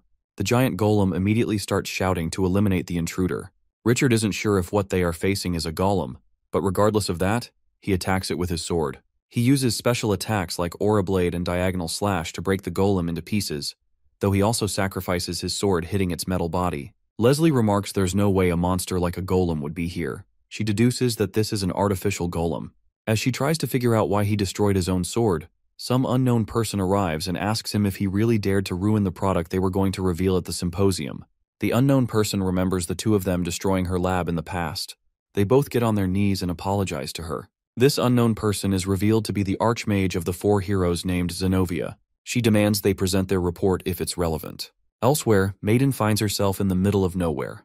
She remembers she was fighting a second ago, and wonders if she is dead. She finds this place a little strange for hell. She feels that in the end, she was used like a tool and lived a useless life. She believes that since she is dead, this probably means Hanbin and the rest were able to get out safely from the mansion. She admits she would have felt bad if they had died, and believes she would have been hunted down if she lived longer. Despite that, she feels happy because she had fun in the end, and she didn't die a painful death. Feeling emotional, she sits and reflects on her life. She is surprised when a dog approaches her and bluntly tells her to stop whining. The dog remarks that it's all over if she doesn't keep moving. When she senses the sinister feeling of several monsters, she realizes that she isn't in hell. Rather, she is in the consciousness of the Valterian, but she is not ready to accept it. She dispossesses his body before almost getting sucked in. She isn't able to fathom him because of all his trauma, despair, and anger, and labels him dangerous. She is amused at how he can live through all this. As soon as she is out, Atis activates the operation, and the process of the mansion's tearing down begins. The next morning, after the mansion has been destroyed, Hanbin wakes up and finds out that he has crushed Atis and Efer with his body. He quickly apologizes. He wonders what happened to the mansion. His friends presume the magic worked, but since it's already morning, the mage wonders if a whole day has passed. He is worried because they don't have much time left for Efer's trial. The wyvern guesses the last step is up to her. Maiden suddenly appears, not as a ghost, but as a human, and questions Atis, who then explains he was able to nullify her role as the operating tool from the space trap, and all her skills and abilities have disappeared, so she is now a normal human. She wasn't expecting anything less than her annihilation. She suspects Atis might hand her over to the Order of Light. He responds by saying that he would have killed her if she had taken over his friend's body, and just the fact that she tried to do that really makes him want to hand her over to the Order of Light. Not to mention, because of her, Efer won't even be able to make it to her trial on time because Crater Prison Camp is a long journey. Despite that, the wyvern wanted to save her and kept asking him to wait for her to come out. Maiden calls them crazy for thinking someone like her would be thankful to them for saving her. She feels that's just useless pity from them. Hanbin finds her unappreciative behavior a bit harsh. Efer points out that her sister Ellie was also used by Great Earth, and because of that, she's now facing a trial. She further tells her this is her way of fighting against them. She says that even if she goes to prison, she will make sure to survive, since being alive will help her win her battles. Maiden appears to be a little moved by the wyvern's remarks, while Atis says that if she ends up in jail, he and Hanbin will just break her out. The ghost girl decides to return the favor and brings out a multi-legged golem carriage transport Tarpon Cavalis F800 that moves with a magic engine. Due to the lack of mechanical efficiency and power, the engine utilizes magic power through the help of mana stones, though the transport works without the use mechanical horse. Being a mage, Atis is stunned by this carriage. He notices that the creator has a great interest in the beauty of aesthetics. This type of carriage is something he had only seen in books because it was something over-specified. As he hugs the carriage and says that he never thought he would be able to see the actual thing, Hanbin and Maiden just glare at him. She reveals the carriage was used by the mansion owner a long time ago and was just stored here. Efer rushes to Maiden and holds her hand while questioning her if they can make it in time if they ride this carriage. Surprised, the ghost girl informs her that they indeed can. When the Sword King notices the mage's mood has suddenly shifted, he checks in to see what's bothering him. Atis admits it's true that nothing is faster than a tarpy, and for that reason, they need a high-ranked monostone to power this, but he can't do it. He had a hunch that Great Earth would not leave such a great item like this without a reason. Hanbin isn't sure if he gets it, but knows all they need is a strong monostone. He takes out a fragment of an incomplete Ormflaus blessing, claiming that this isn't a monostone, and asks Atis would this works, and it indeed works. As sometime later the carriage appears to be covering distance rapidly. Maiden is also riding with them, but she doesn't know why. When she asks them why are they also taking her, Hanbin clarifies that it's not like she has anywhere else to go, implying that it is better if she rides with them. Atis is overjoyed seeing how fast this carriage is and feels this carriage can leave magic cars in the dust. He wasn't expecting the fragment of an incomplete Ormflaus blessing to be this powerful. He feels that if it is related to thinkers, then it's not something that can be left aside. Hanbin remembers his friend was also a part of their group, and wonders if he can't just make a report to the leader of the group. The mage calls it impossible. The leader of thinkers is one of the 4 heroes, Zenobia, the Archmage. She is the strongest Latinian mage who saved the world by stopping the attack on the goddesses, and is also the current queen of the mage kingdom of Rune. He reveals that since all the noblemen want to wed her due to her beauty, someone like him would never be able to get close to her. The Valterian wonders aloud that it was 20 years ago when she was level 100 and dealt with the other worlders, and wants to know how old is she anyway. Atisa guesses his friend doesn't know the 4 heroes were acknowledged by the goddesses for their deeds, and they blessed those heroes with bodies that would never grow old, which is why they are known as the Blessed. Hanbin reveals he learned about the heroes from Efer in the past. Atis remarks it is common knowledge, so he will tell him more about them because as a Valterian, this is something he needs to know. He explains the continent's strongest swordsman, Barolt. The Sword King is the strongest of the 4 heroes and is a Valterian warrior. It was because of him that the current image of Valterra remains. However, no one has seen him in recent years. Hanbin assumes Barolt is a mystery because he is one of the 4, and Atis adds that the Sword King is especially unusual. There is also the ultimate spiritualist Halian, the transcendentalist of life and death. She is a beauty of the spirit species, and was the strongest nymph, but now is the Queen Elendia of the Spirit Kingdom, and her current actions are to support her role. But there is still one who is active in service. The top magic swordsman Garhan the Terrible. He is the one who has hunted more otherworlders than anyone, the regent and real monarch of Kalduri, the kingdom of 1,000 years. The Sword King is surprised to learn that all those incredible people were at a party and thinks it would be awesome if they started an alumni club. While giggling, Atisi says he is not sure about the Sword King, but if the other three were to gather together as the representatives of each kingdom, he is sure there wouldn't be a single person who could utter a sound. So it's either a place where war is taking place or a place of that importance. Elsewhere, Zenobia is hanging out with the other two heroes, Garhan and Halian. She speaks up about how those nobles who usually tried to take a glance at her couldn't even do a single thing now. She is grateful to him because her new creation was sold out. He believes that because of their weak military power, these nobles are trying to borrow power from the foreign aristocracy. Zenobia wasn't expecting authority through military force, but isn't a surprise that it's from the regent of Kalduri. Garhan gazes at Halian and realizes it's actually Leslie beneath the disguise. He asks her if, despite knowing that, she didn't really summon him just to sell her golems. She informs them that Halian agrees with both their advice and agrees with whatever decision comes about. Garhan remarks aloud that Halian has become lazy with her long lifespan. Zenobia, currently holding on to the Ormflaus blessing, remarks since they don't have much time left. Why don't they get started? A divine entity appears to be undergoing the process of resurrection, as the new skin and cells appear to be connecting to shape the complete image. This creation is the embodiment of Kivriel, the goddess of darkness, and is named Kivier by the goddess herself. Kivriel asks Kivier if she knew that darkness is emptiness, and that emptiness signifies the end, and yet the end is also the beginning. Kivier gives her a positive, agreeable response. Kivriel then remarks she should also know that out of the 6 goddesses of this world, she is the one who controls the darkness. Kivier once again responds by just saying yes. In the name of Kivriel, the goddess of darkness, Kivriel questions her about her true identity. Kivier responds by paying respect to the goddess Kivriel and then introduces herself as Kivier. Kivriel then asks her to fulfill her promise with the blessing of Kivriel in her name, and commands her to gather the children who may have heard her calling to come and meet her at the altar to carry her command. Kivier casts a spell to summon Zenobia and Garhan, asking if they, as Garhan the Terrible and Zenobia the Archmage, are truly blessed by the goddesses, she who speaks for Kivriel, goddess of darkness. Garhan, who initially was on his knees, stands up and surprisingly calls blessing trash. Kivier realizes that both heroes are there for answers and wonders what are they here for. Garhan explains they fought against the otherworlders who were on the side of the demon god 20 years ago. At that time, the heroes were old and they survived their weary bodies to fight for the sake of goddesses. It may have been for a short while, but they were victorious over them, and truly believed they gave everything in their final stand to protect the world. After this, they received the blessings of the goddesses, gained their youth back, and built their impoverished hometowns. This wasn't all. They gained the wisdom of truth and were even allowed to gain another level of strength and a position where they were able to end the war. However, despite giving them their youth back, Kivier informed them of the limited span they had left in their lifespan. He questions her if she even knows what it feels like when every second of your life reminds you how close you are to your death.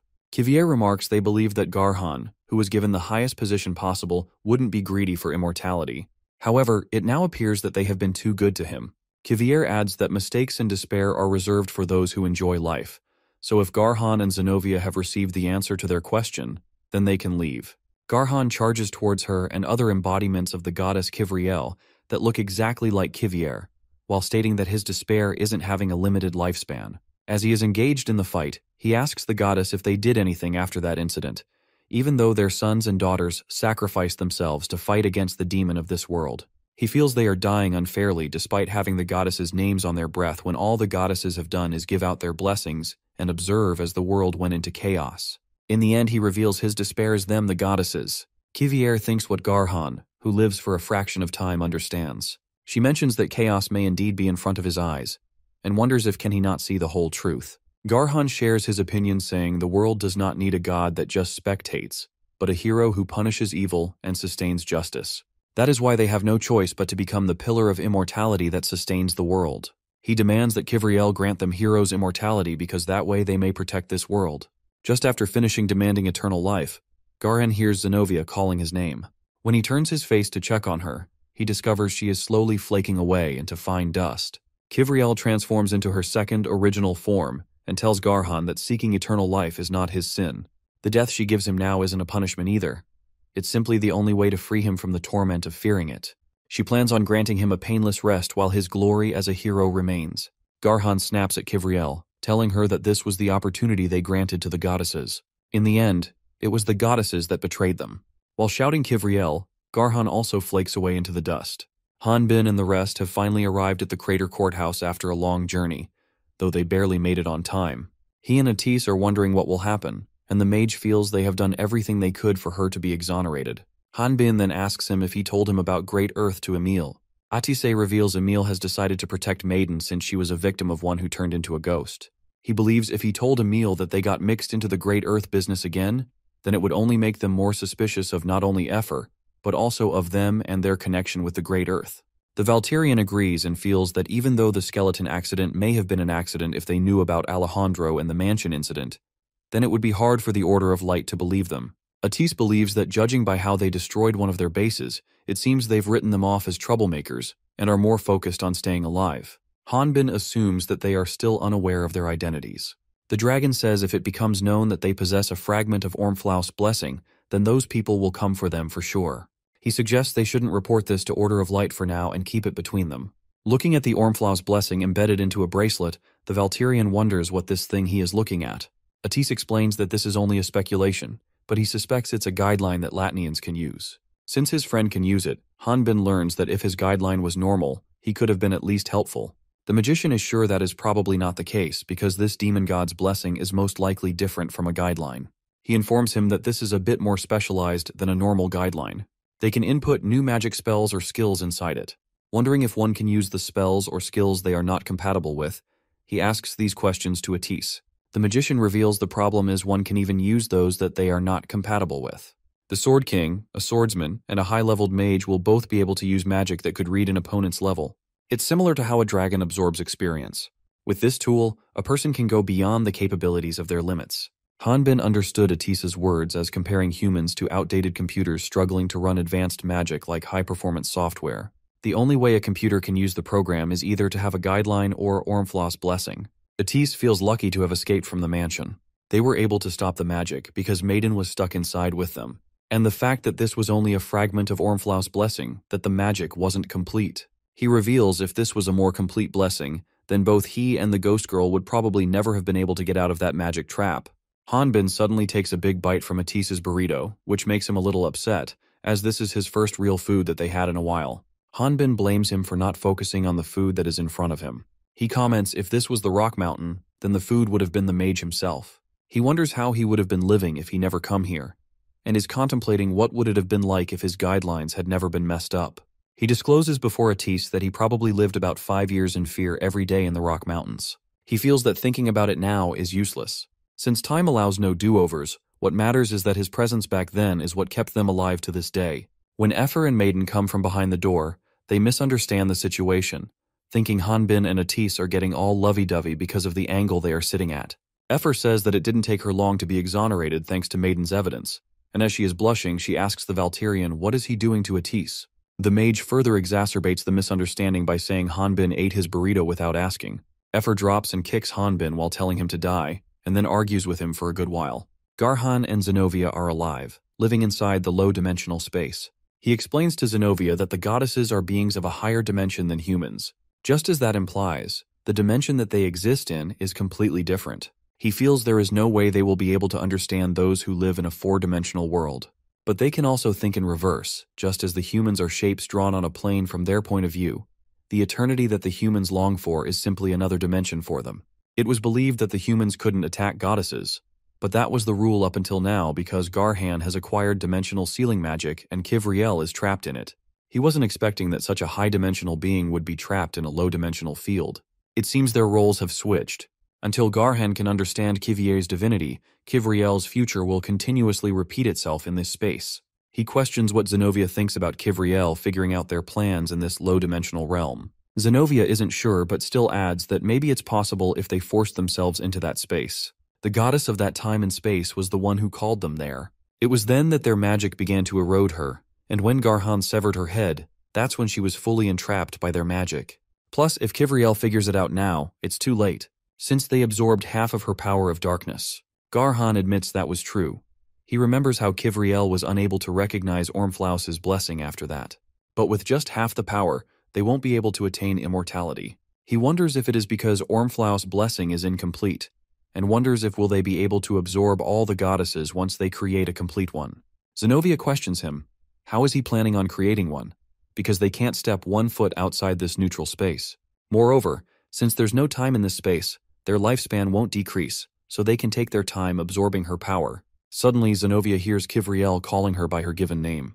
Surprised, Zenobia states that should be impossible in a low-dimensional field. Garhan remarks if it is something that will surprise even the Archmage, then it's truly worth it. She realizes that Garhan used some of Kivriel's power that he had absorbed. Garhan reveals they will be able to communicate with the outside world using this skill. Zenobia asks him even if he wants to make use of Great Earth. The Order of Light is keeping a close eye on them at the moment. Garhan comments they will face religion with religion, an answer Zenobia wasn't expecting. He explains all they have to do is give command to the Dark Brotherhood under Kivriel's name. Elsewhere, Hanbin and Atis are getting Efer registered as a hunter. The receptionist they are consulting with says that she is surprised, as she had never thought the mage would have interest in forming a party. What she found even more surprising is that he included a level 15 newbie in his party. Atis remarks that there were some reasons, and he is going to pay for Efer's registration fees. This receptionist is Emil's sister, and since she and her brother are indebted to Hanbin, or more accurately the Valtirian warrior, she decides to pay for them.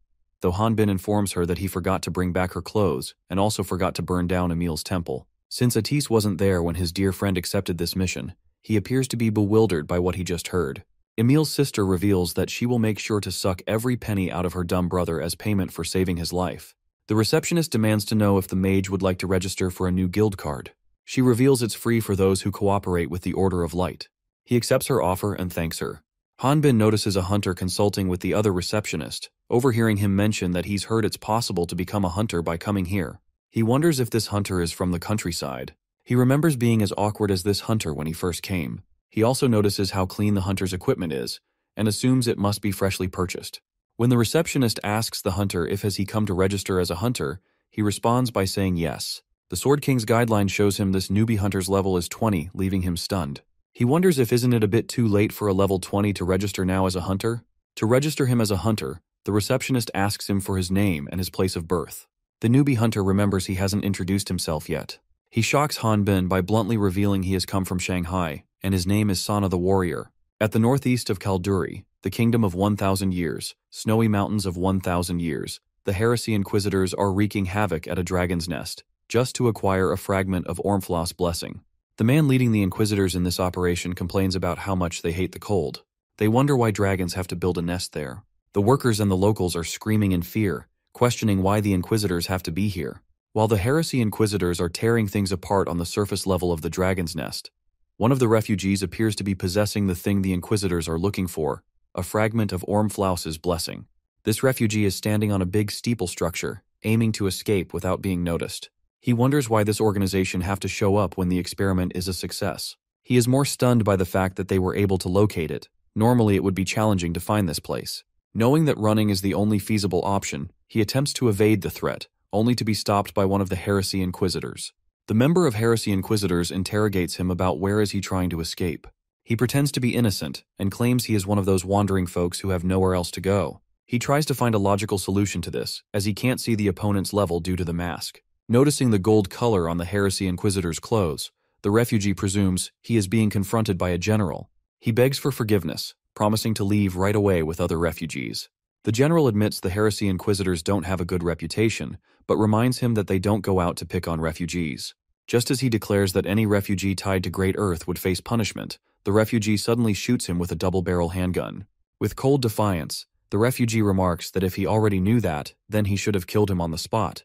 The general responds with a punch to his face, slamming him into the far wall, indicating that a mere gun can't do him any damage. He judges him by how he uses a gun and assumes he must be an other-worlder who has recently crossed over to this world. He reminds the refugee that there is a reason for everything, and further asks him the reason his seniors never used guns and why they just left him to live. Just as the general demands the refugee hand over the fragment, the refugee equips it himself, transforming into a giant, unidentifiable creature. He holds the general up in a dominant, almost crushing grip, and tells him that he should be educated. Not only the refugee's level, but every skill of his has increased, and he claims to be over level 80. The refugee then wonders how Alejandro lost despite having this tremendous power. He thinks it's a pity that his first opponent with such immense power is just a lowly spiritualist, a mere healer. Though he's certain the general won't go down without a fight. Afterward, the refugee starts the quiz time, intending to ask the general a few questions. While asking the general how he knows Ormflaw's blessing was here, he extends his arm to take off his mask. The general warns him to not touch the mask, but despite the warnings, the refugee shatters his mask with a simple flick. Since the mask has been removed, the general's level gets exposed. The refugee gets frightened when he notices the general's level. He wonders how can someone be at that level, believing reaching that level is almost impossible. The general gets a little serious, remarking that there was a reason for everything, while casually amputating his arm with force. At the Crater Valley, a party of hunters is fighting some monsters near a dungeon entrance. As they are struggling to stop the monsters from escaping from the dungeon, Effer also appears to be spectating the fight from a distance. The party's captain, a level 50 warrior, tries to block the way outside in an attempt to stop the giant millipede. However, the giant millipede still penetrates through his defense and heads straight toward the town, leaving the party worried. However, they are surprised when they notice a human falling from the sky, and this human is Effer. She seems to be equipping dual swords, which resembles Ellie's swordsmanship, and upon getting closer to the giant millipede, she impales it with her sword. When her face becomes visible, the hunters recognize Effer, a new hunter who appeared 2 months ago and has been leveling up at a frightened speed. The hunters are aware that she may be a new magic swordsman, but she's a genius that could single-handedly defeat most monsters. One hunter reveals that according to the rumors, Effer's sister died in a dragon's nest incident, and the circumstances led her to become a hunter to help people. The hunter's other party member tells him that it's kind of creepy that he knows so much. The captain shouts at them that this isn't the time to be thankful to another party. He thinks the monster won't be defeated by such a weak attack. However, Atis is standing on the surface of the ravine, waiting for the monster to get in his attacking range so he can kill it. When the party of hunters notices the monster freezing, they realize this is Atis's magic. The #1 sought-after mage for any part, since he is good at attack and support. The mage even uses his own magical inventions to use spells beyond his level. Earlier, when fighting the giant millipede, his magic stone shattered into pieces. He has now learned that a magic stone can't keep up with a spell of this level. The captain notices Atis getting prettier day by day. Creeped out, his other party members remind him that Atis is a dude. The captain thinks it doesn't matter because he is just watching. The female hunter of the party remembers seeing the mage in the papers, but in the photo she saw, there was a family member of the Sword King, the Valtirian warrior. The party that has been just saved by our heroes is curious to see what the Valtirian looks like. However, instead of Hanbin, Brad and Martin appear before them. The latter tells Atis and Effer that they will take care of the rest because he feels a little bad that they did all the work. The female hunter leans in and whispers to her teammate, expressing her surprise at how small the Valtirian warrior actually is. However, Brad overhears her and points it out. The teammate she whispered to guesses she must not have heard about it since she's new. But there was an accident 2 months ago at the Hunters Guild, and because of that, the Valtirian warrior is now confined. Hanbin, being held captive inside a dungeon room, receives a message from the guideline asking if will he end his own life. After Hanbin's encounter with the Otherworlder, we rewind to see what unfolded during that moment. Emil and a judge are paying a visit to the Hunters Guild. The judge complains about how Hunters Guild has no values of aesthetics. To him, the buildings look like places where otherworld criminals live. Emil reminds the judge that the Otherworlders were the ones who influenced the architecture of this world as they crossed over. When Emil questions him about what brings him to the Hunters Guild, the judge explains that he is visiting because of the white-haired girl who was recently on trial. Emil enlightens him that the girl's name is Effer. The judge reveals that girl has been on his mind lately, and remarks she is quite pretty. He feels that it's a shame such a pretty girl is doing dirty jobs as a hunter. He wonders what is her party like. Emil is annoyed hearing the aristocrat say some disgusting things, though he is aware that being patient is the only viable option since the judge is a small-time noble who gives large donations to the order. When they step foot inside the guild, Emil and the judge find the Hunters Guild to be crowded. The judge asks Emil if the atmosphere of Hunters Guild is usually this noisy. Due to the nature of the job, friction between hunters is always high. In addition, they carry weapons which can result in one losing their life in a private fight. To prevent this, fights between hunters using weapons are strictly prohibited within the guild, and those who break the rules will lose their hunter's license. However, there is one exception to the rule. When a new hunter registers with a level of 20 or above, everyone presses that specific hunter. Hanbin has knocked over the newbie adventurer named Zhang by sheer force. The newbie adventurer can't make sense of the situation and wonders why he was shoved in the first place. When Atisa asks Hanbin if he's certain the person he's confronting is an otherworlder, he responds by asking both him and Effer if they've ever heard of places like Shanghai or Zhangluxin. The mage wonders if those were the names of some places. He realizes that those terms must be words used by otherworlders on Earth, and that is why Hanbin is sure of his identity and no one else has any idea. Since a Valtirian warrior is standing his ground, other hunters aren't making a move right now. He calls Hanbin awesome for being able to do something that incredible. Meanwhile, the Valtirian's memory of the things related to Shanghai is hazy. He only remembers Shanghai spicy cuisines. The 22 years he spent living on Rock Mountain was too long for him to accurately remember the countries of Earth. He is sure that the newbie adventure is an Earthling that had just recently crossed over, but wonders why didn't the guideline warn him to hide his identity. He thinks it would be best to scare him a little and chase him out. After being knocked over by Hanbin, the newbie adventurer assumes that to become a warrior, he has to show his skills. He believes this must be a test from God to him, who has decided to walk the path of Sura. He remarks if this is his destiny, he will neither run nor hide from it. However, if being a warrior means taking another life, he refuses to do it and asks the Valtirian to move aside, and casually calls him a level 5 muscle-headed warrior. It takes Hanbin a few seconds to realize what Zhang just remarked, and then slaps him in the face, sending him flying out of range from the force. Hanbin slapped him as if to ask whether he intended to broadcast his level to everyone. He had no alter motives, he just wanted to slap the newbie. The local hunters are babbling after learning that the Valtirian is a level 5. The level 5 Valtirian tries to signal Atis to do something, but he is just as surprised as him and pretends to not have heard anything. As Hanbin and Atis panic, Effer ridicules Zhang, shouting that he must know what it's like to be punched by a Valtirian warrior. The hunters nearby are surprised, wondering what's going on. The Valtirian warrior being a level 5 is news to them. However, they still aren't fully convinced because most of them have seen Hanbin fighting. Brad and Martin are there too. The rude hunter, now a friendly block, chuckles and says, "How is a level 5 supposed to take on a level 70 monster?" Some hunters guess Zhang must be a crazy dude, not an otherworlder, because if he knew Valtirian warrior's true level, he wouldn't be standing there. Hanbin doesn't recognize the hunters he rescued, but despite that he thanks them. He suddenly finds himself in a tight spot, surrounded by guards ordering him to surrender. The Valtirian requests him to do something about the guards. Emil informs him that these people aren't from Order of Light. They are the judge's soldiers. The Crater prison camp was built to confine otherworlders. All the otherworlders that are captured are confined in this hellish place. This huge coffin-like building was designed by Garhan the Terrible. Using the naturally formed dungeons that are on both sides of this steep valley, this prison was built with 26 floors to house those otherworlders. Now inside the prison security guard warns Hanbin that if he attempts to break out, he will just fall over a cliff. Even if he tries to fly out, the walls are 15 meters thick. That isn't all. At certain places, the walls are at least 48 meters thick. The security officer reveals even Berolt the Sword King couldn't penetrate a 48-meter thick steel wall during a test. Therefore, even a Valtirian like him won't be able to escape from this prison. In the end, the officer asks him if he understands this. He declares that from this point on, he's no longer a Valtirian for the next 100 years of his punishment.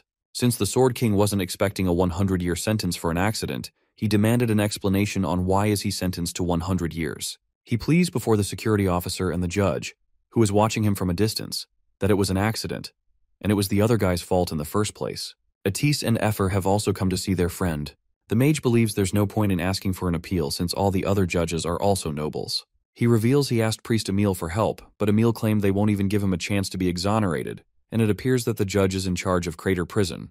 Even if outsiders make a fuss, it won't matter. Hanbin wonders what should they do then. Effer lays out their plan to bribe the judge, counting on his greed, so they intend to pay him off. Atise wants him to sit tight while they work on saving as much cash as possible. The Valtirian is aware of the fact that he will only be hunted down for the rest of his life if he escapes from this prison. What he will lose even more is the chance to receive the goddess's blessing through the order. This means he won't be able to ask the goddesses to return them home. He guesses he has to believe in Atis and Effer's plan and wait. Hanbin notices Zhang getting beaten up in the same cell block as him, just a few yards away. He's being brutally beaten by a group of inmates who are trying to force him to confess to crimes. He pleads that he didn't do anything that can be described as shameful. Zhang's crime is headbutting a noble, and was charged with an attempted assassination of an aristocrat. He has been imprisoned without trial due to unidentification, and his sentence is also 100 years. The otherworldly Sword King's crime was throwing an unidentified person towards a noble. Like Zhang, he is also charged with an attempted assassination of the aristocrat. Notably, he served as a bodyguard for the Order of Light for a week. When Jang spots the Valterian, he remarks it's funny meeting him here. Hanbin is exasperated as he doesn't want to get involved with him. He feels that he should have punched him in head instead of slapping him. When the punks beating Jang spot the Valterian, they immediately start calling him out too. Hanbin, facing the opposite direction, denies knowing him. The punks assume they are being looked down upon, which they believe is their territory. They wonder if the man before then is a newbie, but Jang cuts in, saying they can't recognize an expert, just like he didn't before Hanbin slapped him. Just as he finishes talking, the Valterian flicks both of the punks' ears with his fingers, knocking them unconscious. He is irritated, as he has to deal with Jang when his plan is screwed. He fears his identity might be revealed by this other worlder if he keeps blabbing away. If his identity is revealed, then Atis and Efer both would suffer the consequences. He considers killing him. He stretches his arm to grab Zhang's neck, intending to finish him once and for all. However, he hesitates when he hears him mention how happy he is to see a familiar face. He sees his past self in him, which makes him drop his plan of killing him. He introduces himself and asks to just call him Philad. Jang also introduces himself as Jang Luxin. After this, the Valterian asks him how has he survived until now, because he is pretty much advertising that he is an otherworlder. Jang responds that everyone basically decided he was insane the moment he mentioned Hanbin's level. Even though he previously hinted at being from another world, he's now denying it. Hanbin is glad that Jang at least knows that he needs to keep that a secret, though he doesn't know what exactly he needs to hide. The Valterian feels obliged to tell him the difference between otherworlders and Latnians. Jang offers him some magic stones as a token of thanks. When asked if he brought those stones from outside, Jang reveals they are from the monsters that he hunted down in the crater prison. Hanbin is shocked to learn that one can hunt monsters in prison. He wonders if it is some form of labor. Jang reveals that those guys were trying to take the magic stones from him just now. Since the prison is in the middle of a dungeon, the Sword King wonders if they can go inside those dungeons. He is also curious about why the other inmates tried to steal the magic stones from Jang. Since there's no point in that, they can't sell them for money inside the prison. Hanbin learns that if he gives these magic stones to the guards, his sentence will be reduced. The judge is speaking to someone he calls an otherworlder, who is being held inside a rectangular containment capsule. The judge mentions he has heard that the otherworlders can't forget the taste of killing a Latnian once they start. Because the otherworlder he's talking to can earn more experience the stronger a Latnian is, he sometimes finds himself feeling envious of them. On top of that, things have been pretty dull for him lately. When the judge notices that the otherworlder is eager to fight and gain experience, he informs the otherworlder that his next target is a Valterian. Inside the rectangular containment capsule is someone who knows Hanbin and even enunciates Eric Garoon. Humans from Earth have small and weak bodies.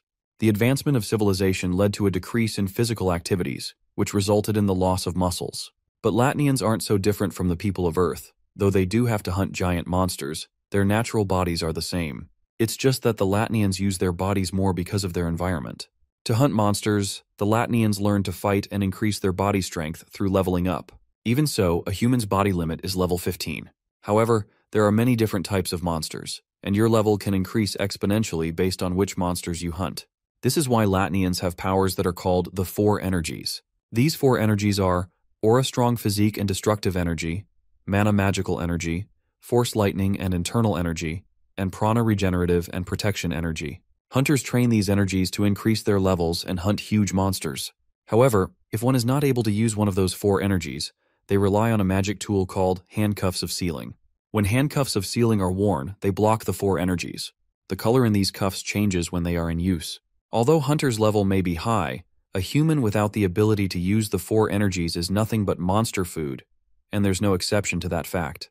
When some hunters find themselves in a critical situation, Hanbin saves them using a kitchen knife, which surprises them, because they believe he shouldn't have been able to use aura because of the handcuffs. They admit knowing that Hanbin is a Valterian, but what they never knew was that it's possible. It is already the Valterian's 5th week of imprisonment. Hanbin resorted to using a knife because his longsword was taken into custody. He feels unbothered since he is used to throwing knives when he is stuck in the rock mountain. He thinks that if he adjusts his strength, the monsters he attacks won't die. He believes that the increase in Jang's level will also help him. He has accumulated 1,000 plus already, and is a level 35 warrior. After this, he and Hanbin get the magic stones exchanged for sentence depreciation. After checking out the number of their magic stones, a guard informs Hanbin that with this much, he will be able to have their sentence decreased by 2 months. When he mentions that half of the magic stones belong to the person next to him, Jang, the guard tells them that each of them will receive a 1-month reduction. The other inmates are surprised to see the Valterians and Jang's incredible teamwork, as it would practically be impossible for them to decrease a single day. Hanbin asks the guard for a loaf of bread and 8 kitchen knives for his magic stones. The newbie suggests an actual weapon would be much better than kitchen knives. The Valterian explains it will break if he just swings it once, and for that reason, the cheaper, the better. Zhang feels ashamed carrying a good weapon while Hanbin is doing all the work. For the past 5 weeks, Hanbin and Zhang have been slowly descending floor by floor collecting magic stones. It would be faster if the Otherworlder Sword King headed down to the deepest levels alone, but he can't leave someone alone who knows his real level. Plus, Zhang needs to level up too. In addition to this, the newbie has a working guideline. There may be important information in there that would be useful for when he negotiates with the goddesses once he meets them. This means they both need to be released at the same time. Zhang surprisingly demands the guard give him 100 loaves of bread instead of reducing his sentence. He distributes these loaves among the other 100 inmates who can't hunt for various reasons.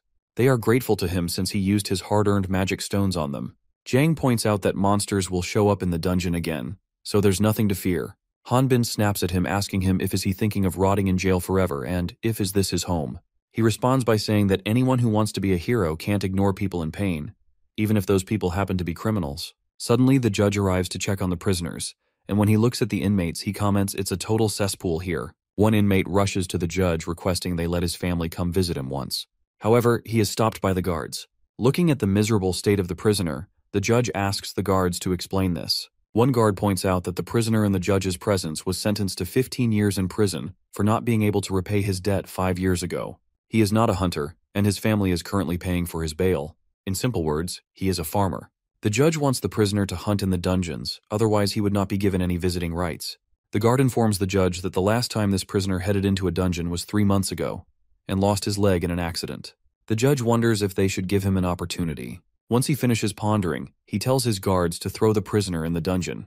The judge then reminds the head warden that he already told them to get rid of trash that no longer makes a profit. After apologizing to the judge for taking his order for granted, the warden then asks him what brings him to this shabby place. The judge reveals he is looking for a certain prisoner. As the guards drag the prisoner, who has a severed leg, toward the dungeon, he begs those familiar to him for help.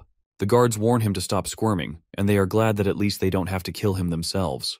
The guard soon finds Hanbin and Zhang blocking the entrance to the dungeon and assumes the Valterian warrior is looking for a fight. They order them to step aside. The Valterian informs them that they are just about to head into the dungeon themselves. Zhang adds they just completely wiped out all the monsters in the other dungeon just now. Hanbin suggests they should go inside the dungeon together. However, despite him trying to convince them, the guards remain unconvinced and appear to hold their ground in a defensive stance. At the northeast of Kalduri, the Kingdom of 1,000 Years, the snowy mountains of the Dragon's Nest, the Heresy Inquisitors are done fetching the Ormflaus blessing. They have confirmed the levels of all the citizens that were evacuated, and none were suspected of being Otherworlders. This will make this 6th Dragon's Nest that they have brought into their control. Noticing that his ally has gone silent, the Heresy Inquisitor 1 asks the Heresy Inquisitor 2, "What's the matter?" The Heresy Inquisitor 2 replies that he heard the captain decided to stay behind because he smelled something fishy, but what he is concerned about is if the site they are investigating is ruined. The Heresy Inquisitor 1 comments that it seems like the Heresy Inquisitor 2 is quite displeased with this, and when he asks him where is the captain, he learns that they went to the head temple to make a report. At the head temple of the Dark Brotherhood, the Saints' Chapel, the captain of the Inquisitor unit that was at Kalduri Kingdom's snowy mountains of the Dragon's Nest is reporting the information they have obtained. The person he is reporting to seems to be a saint hidden behind a cloth, only a faint shadowy silhouette is visible. She asks the captain how was this expedition. The captain explains just as how the saintess foretold. They were able to discover that it was a research facility for Otherworlders, and they were also able to collect an Ormflaus blessing. She remarks that it is astonishing to see that such a small thing could exert such an ominous feeling.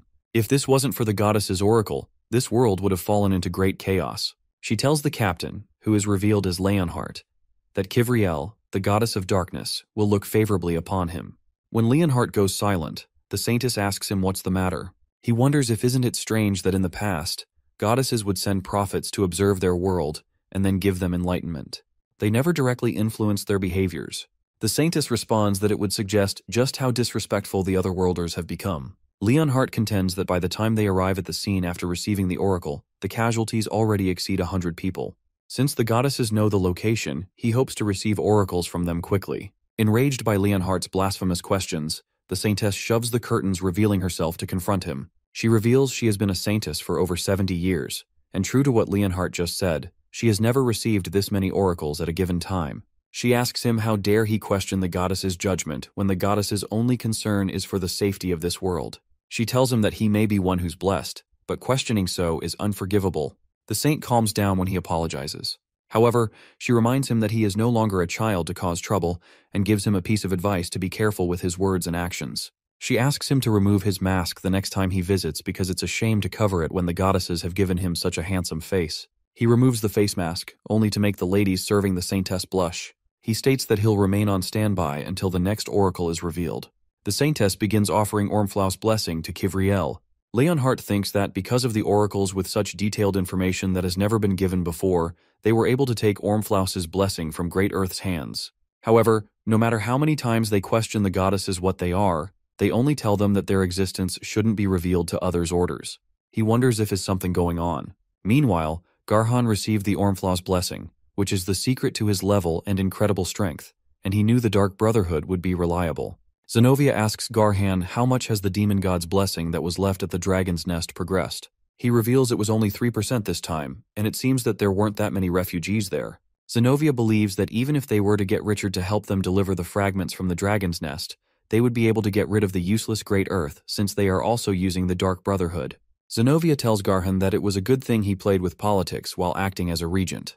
Garhan's body doesn't age, but that's not all because he feels that his mind has gotten sharp.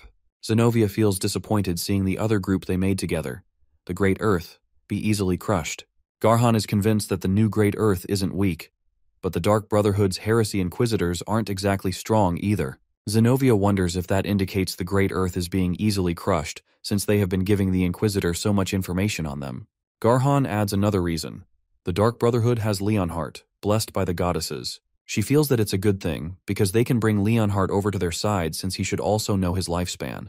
Garhan tells her to give up on that dream, because he may have gotten the goddess's blessing, but he refused to have a successful life and therefore joined the Dark Brotherhood. His devotion is different from theirs, and he will come after them if he finds out about their plans. Zenobia opts to get rid of Leonhardt. However, Garhan is sure that an Inquisitor like him is quite useful. Moreover, the Great Earth won't be able to face him since his level is so high.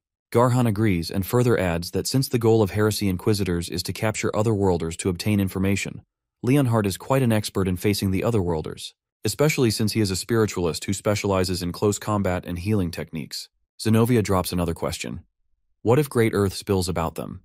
Garhan believes those weak minds will try to use this chance to blame them to save themselves. However, even if they wanted to, they wouldn't be able to, and this is something they probably didn't know. The moment they reveal any information about the four heroes, the taboo magic that was placed on them will trigger at that moment. Their brains will experience excruciating pain and will die shortly after. He guesses that works, since healing magic won't work in that case, and after the otherworlders' bodies will become dust and disappear upon death. Garhan shows Zenobia some magic through the dimensional sealing magic and asks her if she remembers this. Zenobia remarks she is an archmage, but that doesn't mean she would remember every single magic that she creates. Plus, she was busy trying to understand the power of the goddesses. Garhan reveals all they have to do now is wait until the Ormflaus' blessing is complete. That way they will be able to absorb the goddesses' holy powers. Zenobia remembers that they have one more fragment left, but is sure they have already taken care of all dragon's nests. Garhan informs her that dragon's nests managed by otherworlders aren't the only place it could be at. He heard there was an otherworlder imprisoned in the Crater Prison Camp, his creation, and he had already delivered someone to fetch that person's information. All they have left to do is wait for Leslie, who has infiltrated the camp. At the Crater Prison Camp, Leslie has heard that Great Earth members have been killed left and right all of a sudden by the Heresy Inquisitors. She is convinced that it's the doing of Garhan and Zenobia. They are cutting their tail off. She is aware that if she doesn't find the Earthling that is in here, then she will be the next target on the list. She is thinking of grabbing the fragment real quick and then escaping. However, the problem is she has arrived at the wrong time. She is witnessing a little quarrel between Hanbin and the judge's guards. Hearing people chant the name Valtirian Warrior, someone she was certain had died in the mansion, leaves her utterly confused. She overhears two prisoners talking. One of them says that he heard the person next to the Valtirian Warrior was the one who tried to assassinate the judge. The other person comments that he heard that person came in here on purpose, after hearing all the wicked things that have been happening in here. Leslie dismisses what she just heard and thinks the kid besides the Valtirian doesn't seem to be the one Garhan was talking about. She came to that conclusion because Zhang's level is low, and the timing of his imprisonment doesn't match. The bigger problem is that the Valtirian warrior, whom they already reported as dead to Garhan, is still alive. When Leslie looks at Hanbin's level, she assumes he must be pretending to be a Valtirian.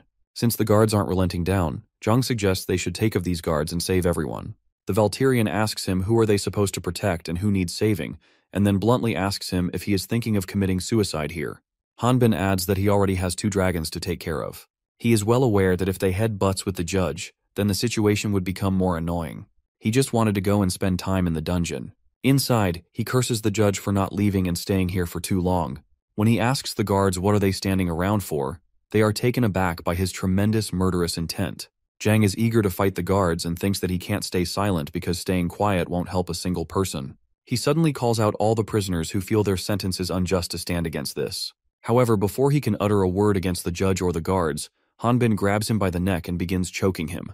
The amputated man listens to Zhang's calls and yells out that they may have committed a crime, but it isn't worthy of the death sentence.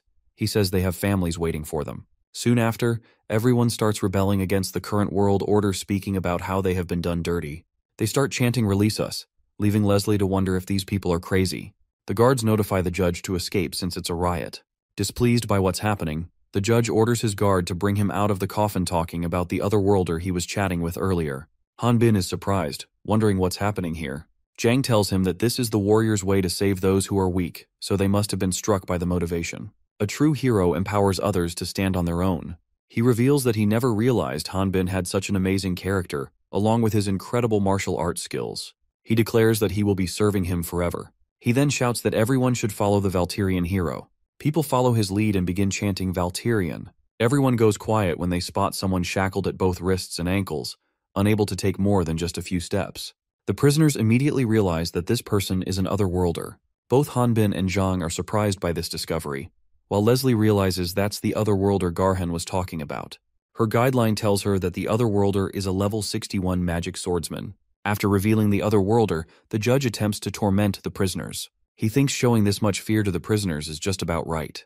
The judge further threatens them that as soon as he releases the otherworlder, he will get rid of all of them in less than 5 minutes. Leslie knows that she clears him when it comes to level, but it would be difficult since she is handcuffed with sealing handcuffs. She even thinks of making a run. The judge declares himself as merciful, and in his merciful judgment he adds 50 years to their sentence for the act of rebellion, and the madman who led the rebellion would get 100 years additional sentence. Zhang snitches on Hanbin and tells the aristocrat that the rebellion wasn't his idea, but the Valtirian warriors, and the judge adds another 100 years to Hanbin's sentence. The judge directly tells him and Hanbin that he is aware the 2 of them are different from the people here because not only did they dare to attack him, but they also caused a riot in his prison camp. He decides to offer them a deal with every prisoner's sentence on the line. He wants them both to fight against the otherworlder, and by fighting he means he wants them to rip each other apart. If Valtirian warrior's side wins this fight, then he is going to reduce everyone's sentence. Hanbin immediately refuses this offer. It is revealed that he is trying to hide his face from the otherworlder, because if they come face to face, then the otherworlder would see his level. Plus, he believes if they hunt monsters on the deepest floor for about 2 or 3 months, then he and Zhang will easily cut 200 years off their sentence. As Hanbin lifts him and begins taking steps forward to the dungeon, the otherworlder finally speaks, asking Hanbin if he really thinks hunting monsters would help him reduce his sentence. The otherworlder refers to Hanbin as Eric Garoon, leaving him stunned. The otherworlder reveals that his injuries still twitch from their last fight, and then asks for a round 2. The Valtirian warrior tries to guess who this otherworlder might be, but is interrupted by Zhang. The judge is surprised by the otherworlder and Hanbin's history. He believes this will be more fun now. However, since 2 against 1 isn't exciting at all, he asks if there is any criminal who is willing to fight with the otherworlder against the Valtirian and his friend. He promises to release the participant no matter the outcome of the fight. One criminal is captivated by this offer, and as he tries to step forward, a fellow criminal stops him, telling him that there's no way the judge will let him go, and no one is crazy enough to face the Valtirian warrior, so getting released is meaningless if he ends up dead. Leslie shouts that she will do it, as she thinks things might work out like this. She was surprised this whole time seeing the otherworlder that is normally imprisoned on the lowest floor out here on his own. She is sure that the Ormflau's blessing should be implanted in him. Moreover, by fighting alongside the otherworlder, she can ensure the fake Valtirian warrior dies here, so that the report she made to Garhan remains valid. The judge grins, as he mentions it's been a while since he had looked forward to something so entertaining. Atis and Effer have cleared a dungeon, and he congratulates her for her first dungeon closing. She asks him how he managed to withstand the essence share method that Hanbin derived to increase his level. First, Hanbin fights the high-leveled monsters but doesn't finish them off. Then the low-leveled she turns into a dragon and kills the weakened monsters and absorbs the large amounts of essence using the dragon core to level up. This time, Atis played the role of higher-leveled and had the wyvern absorb the large amounts of essence. Ephra mentions how she loves leveling up faster, but absorbing so much essence makes her stomach hurt. Atis laughs hysterically, saying it was also hard for her at first. He is overjoyed to inform her that she stabilized her dragon core and absorbed essence in record time, which is impossible for a normal wyvern. He explains that even a dragon like him isn't this fast. He labels her as an amazing genius wyvern. She is delighted by all the compliments, but she is at her limit. Atis tells her to digest as much essence as she absorbs to level up. He suggests they should rest for now and figure out a way to digest all of it, which makes her all excited. Since they got an artifact from clearing a dungeon, he thinks of getting it appraised. The artifact reminds the mage of Hanbin. If he had been here, he would have used his guideline to tell them the usage and features of the artifact. She tries to uplift his spirits by reminding him that Hanbin just went to prison, so if someone heard them, they would misunderstand and assume the Valtirian is dead. After contemplating, Atis wonders if he will be okay in prison, having heard about the shady characters there. He hopes his friend can just take the beating because if he decides to fight back, he might just become a real murderer. As he worries about that, she shifts the focus, asking how they'll get back home to the Crater Valley still a mile or so away. In the end, Ephra transformed and flew back. 20 years ago, due to Great Earth's attack on the goddesses, the people of Latna regarded the Otherworlders as enemies. One of those 4 heroes, Garhan, also believed this and built a prison in an undeveloped crater dungeon, and gained insight into the traits of many Otherworlders by capturing and studying them. Their studies show a few interesting facts, such as the Otherworlders cannot tell if other people are Otherworlders, and they don't earn any experience from killing each other, only from killing the people of Latna. However, the people of Latna gain nothing from killing the Otherworlders. The Otherworlders gain skills automatically as they level up, and if the Otherworlders are experiencing excruciating pain, they can enable the suicide skill to end their journey. Dungeon monsters are unable to differentiate Otherworlders and the people of Latna. Lastly, Otherworlders disappear from the world when they die. This is all the data obtained with the death of countless Otherworlders. Due to the Otherworlders' violent tendencies and the constant monster experiments that kept boosting their average level, they eventually became uncontrollable, turning Crater Prison into a regular prison filled mostly with Latnian inmates. However, the facility, which was used to experiment on the Otherworlders, remained and is now secretly operated as an arena. This is the arena, where Hanbin and Zhang are set to fight the Otherworlder and Leslie. The announcer announces that they will operate today's match with simple rules like they always do. The monsters would be poured across the arena, the contestants' goal would be to take them down, and whoever takes down the most monsters and then gathers the most magic stones would win. There is no time limit, and stealing each other's magic stone is allowed, and the judge would overlook any accidents that happen during the match. After explaining the rules, the announcer calls out the Otherworlder that the Demon King Ormfloss has sent to this world. The Otherworlder appears to be in extreme pain, especially in his left arm where lies the dormant power of darkness, though he has control over it. The audience starts cussing him, some telling him to die, while others wish he go to hell. However, he believes no one can understand his darkness. Meanwhile, Leslie is irritated, as she is forced to wear an outfit that is too embarrassing for her. She's being patient, because she will no longer have any business with the Otherworlder after she plants the Ormfloss blessing in him. It is revealed that she offered the Ormfloss blessing to the Otherworlder earlier, and now wants an answer if he had thought about the power she wanted to lend him. He remarks he appreciates the gesture, but just her bright smile makes his heart content, leaving Leslie exasperated even more. It is revealed that the Otherworlder is Lauda Raud, who was previously mistaken for an Otherworlder, thrown into prison, and erased from records. He is furious over the pain Hanbin caused, especially the hits to his sensitive areas. The announcer then announces the Valtirian as the fearless barbarian and the Valtirian warrior from the strongest warrior tribe of Latna. Hanbin wonders who the Otherworlder is, but since the Otherworlder knows his name, he guesses that it would be someone from the Great Earth. He concludes that if the Great Earth is involved, then his identity and background must have been exposed. He assumes that if the Otherworlder knows his name, then there's no need for him to fight to corner him. Hanbin has no clue what the Otherworlder is scheming, but if he knows his identity, then there is a chance he might target Atis and Ephra. With no choice, he decides to kill the Otherworlder and get out of this place. Zhang suddenly calls him to grab his attention and respectfully requests can they just not kill the Otherworlder and talk this out. The Sword King thinks that it can't be helped because Zhang doesn't know very much about Great Earth. The announcer gets ready to commence, as the monsters start appearing from every side of the arena. To protect the special seats in the arena, about 20 spiritualists block the ceiling by casting a powerful barrier. Hanbin urges Zhang that he should save that conversation for later, and should now focus on the immediate danger they're facing. Seeing the Valkyrian warrior in action, a baroness takes interest in his chiseled, art-like muscles. She calls out to the goddesses, demanding to know why those savage barbarians were blessed with such beautiful bodies. When asked if the Valkyrian warrior has caught her interest, she remarks that she is just pointing out that he is just a bit of an eye-candy viscountess. The woman standing beside the baroness informs her that she has heard if the Valkyrian warrior wins, he will be freed, and then asks her if she is considering having him as a servant afterward. The baroness considers the suggestion showing interest in having the Valkyrian as a servant. A merchant named Felix Fraelsis, who runs a company called Fraelsis, cuts in and informs the ladies that the Valkyrian warrior doesn't use any magic tools, so it may be hard for him to work in the mansion. The ladies recognize him and he says it's an honor to be acknowledged by them.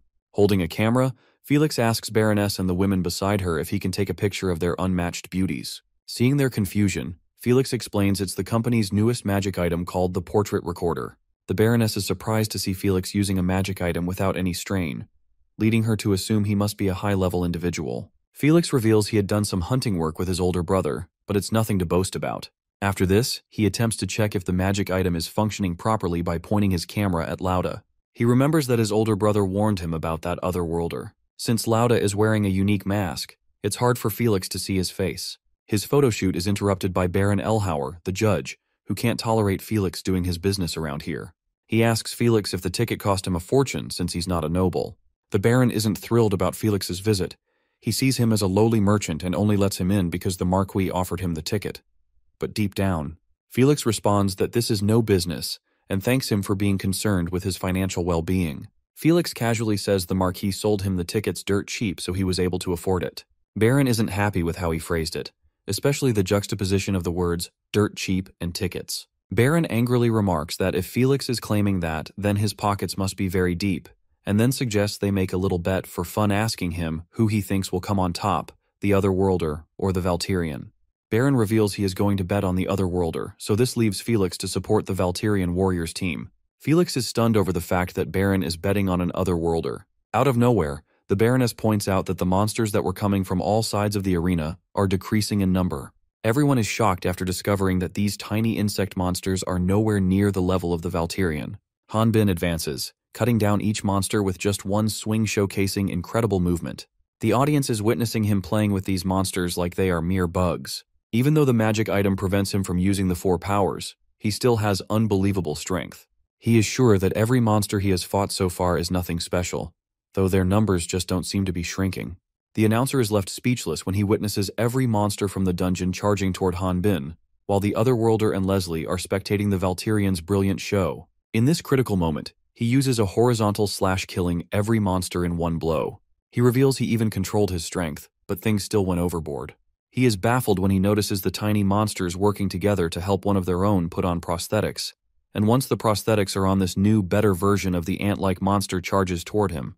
The monster walks past Leslie, leaving her stunned, as such low intellectual creatures never ignore prime targets. She is taken aback by another surprise. The Otherworlder's left arm transforms into the incomplete embodiment of the tentacle beholder and stretches toward the mutated insect monster. Leslie wonders just who this guy is. Normally, there's no way to stop monsterization once it begins. However, this wasn't the case for Laude, formerly monsterized by the boss monster, Tentacle Beholder. Due to his malnutrition and dehydrated state, the monster's cell's growth was halted, and his left arm was fused with Tentacle Beholder to gain a new skill, Overmind, which allows the user to control monsters that have a lower level than the caster. Laude doesn't remember what happened in the dungeon back then, but because of this cursed ability, he was framed as an Otherworlder. He has been locked up in this prison and forced to fight monsters and other inmates. He thinks that his fight with Hanbin is going to be ironic, because this fight with the man who took everything away from him will also be his last fight to gain his liberty back. The last time they fought, Hanbin was only level 5. He believes his opponent will be only around level 20, even if he is training hard. Loud offers to not take his life and forgive him if he confesses his mistakes and asks for forgiveness. When the dust clears, the prideful hunter discovers that Hanbin has already taken care of every monster, making him wonder if he got the wrong person. The Sword King rushes to check on Zhang while also taking care of the monsters, but his friend reassures him that he is okay. He wonders if his friend is doing okay, because the monsters don't seem to be coming to him, and their target has been the Valkyrian only. Hanbin enlightens him that the Otherworlder is only targeting him. When he is asked why is he being targeted only, he comments that he has some crazy theories, but a crazy hound like that Otherworlder needs to be leashed. Artifacts are powerful tools that power the dungeons that can be acquired when a hunter closes a dungeon. Artifacts are a symbol of honor for hunters whose mission is to achieve a dungeon close. However, if a hunter does not know the level restrictions, latent powers, and activation method, it only serves as a decorative piece. Therefore, hunters visit appraisal shops to learn about the artifact's power and price. Atis and Epher are getting their recently acquired artifact appraised at Appraisal Street, next to the Hunter Guild. Maiden has been using her knowledge of magic tools that she has gained at the Great Earth Base to work as an appraiser at the Appraisal Street. She reveals the artifact has a level 30 restriction, meaning it can't be used by those below level 30. It can be used 10 times a day, and fortunately, the total uses are unlimited. The artifact saves time dressing or undressing when the user says dress or undress. Since it has unlimited use, it will sell for 3 times more than one of the same level, and it goes for about 3,000 EX. A euphoric Epher hugs Maiden for giving her the good news. Atis remarks that he feels bad about getting appraisals for free every time. Maiden tells them to not feel bad since they need bail money to bail Hanbin. Epher admits the magician had to sell all of his treasured spellbooks too, but he responds that he doesn't need those spellbooks because he put all his magic energy into his artifact. The ghost girl seems to be interested in his artifact. She reveals that the artifact he has will go for 10 times as much as most artifacts. As he attempts to explain that his weapon is not an artifact, she remarks knowing that it is a demon's blessing, and she also knows that it is a secret. She reveals she never mentioned it before the Order of Light either. She suggests they shouldn't sell this artifact because it would be better if they keep it. It is perfect for Atis, since his clothes always get shredded to pieces when he transforms. Epher adds that even though they are both dragons, they find it a bit embarrassing when they see each other naked in human form. Atis and Epher are slow to catch on, but eventually, they figure out that Maiden is aware of their real identity. The ghost girl responds by saying that when she was in Hanbin's consciousness, she saw his memories. Atis assumes she must also be aware of Hanbin's identity since she looked into his memories. She reveals she knew about it, but she wasn't trying to hide it. She was just thinking about how is she going to inform them about it. While smiling, the wyvern tells her that she doesn't need to worry, because when she found out about Hanbin's real identity, he didn't harm her. Atis adds that he will vouch for his friend as the descendant of the fire dragon. Maiden also thinks of Hanbin as a good individual, but is aware that Atis and Epher don't know what is inside him. She reveals she saw him living in a place similar to hell for 22 years straight. She believes he is pretending to be normal on the outside, but is a dangerous man. Back to Hanbin, he is effortlessly killing the monsters without moving a muscle. He is fighting using just one arm, which proves Maiden's point of him being dangerous. He defeats the army of the monsters without even breaking a sweat. Laude, who was summoning the monsters, is left speechless, seeing how easily his archenemies is dealing with his monster army. Leslie is also stunned because the monsters he defeated were not weak. The average level of those monsters was 30, and there were even some boss-level monsters in there too. After slaying an entire army of monsters, Hanbin asks him if he has more monsters. Baron can't believe what just happened and wishes Lauda bring in more powerful monsters. Felix is sure that the monsters Hanbin defeated were enough to take down a city, but still, that wasn't enough to bring out his potential. It's already been some time since the inmates stopped cheering. They know what's going on since they have experienced firsthand. The inmates' fear of the Valkyrian warrior is suppressing the entire arena. Hanbin thinks there must be something else Loud must be hiding, believing there's more to come.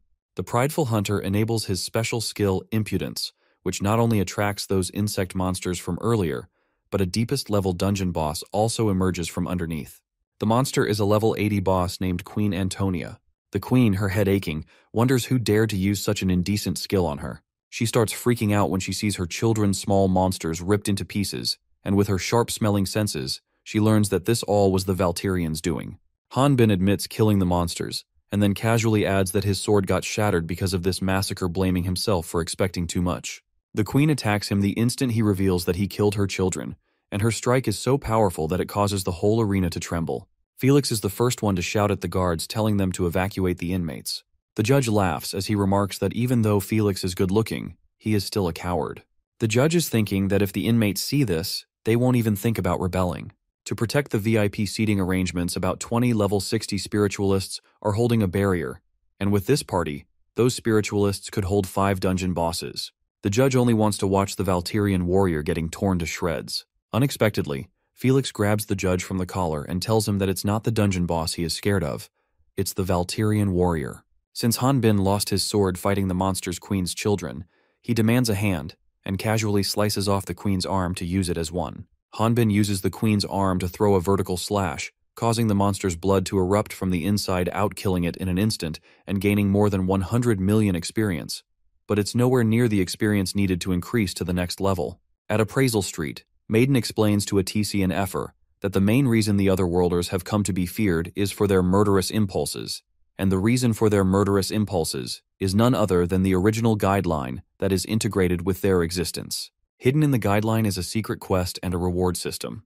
When an Otherworlder arrives in Latna, their guideline tells them to murder a Latnian, calling this a secret quest sacrifice for the cause.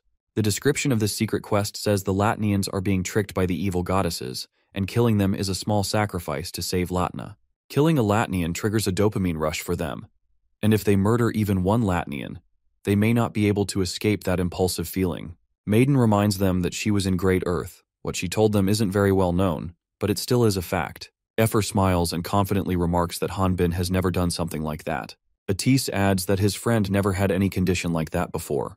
She replies that they are right because the otherworldly Sword King has never killed a Latnian. Everyone Hanbin has killed so far was an Otherworlder, so he never got afflicted with the murderous addiction, and killing Otherworlders doesn't give him any rewards. Maiden wonders how long will Hanbin's luck last. At the Crater Prison Arena, Hanbin has slain the monster. He is used to living in an environment where predators chased him every day for almost 22 years. In absolute solitude, it was either kill or be killed, and the fact that he is normal is not normal at all. He came to Latna physically, but his mind is still lost in those mountains. If there is an enemy that chases after him, his repressed instincts can kick in at any time. For someone like him, becoming addicted to murder wouldn't be difficult even compared to the other Otherworlders. Maiden is sure that Atis must have felt Hanbin's murderous intent at least once. The mage remarks that there was a small misunderstanding between them, but that was cleared up soon after. After this, they fought against the Lich together. He is convinced that Hanbin doesn't murder without discretion. Back to the arena, the judge is left speechless by the Valterian warrior's strength. To make matters worse for the judge, the protection barrier constructed by the spiritualists gets knocked out by the sudden blast. Felix is surprised to discover that there were no casualties and guesses that either they are lucky, or maybe the Valterian warrior held his strength back. Effer, who is practically on the other side of the globe, asks Atis and Maiden to stop talking about stuff like this, because what would Hanbin gain from meaningless killing?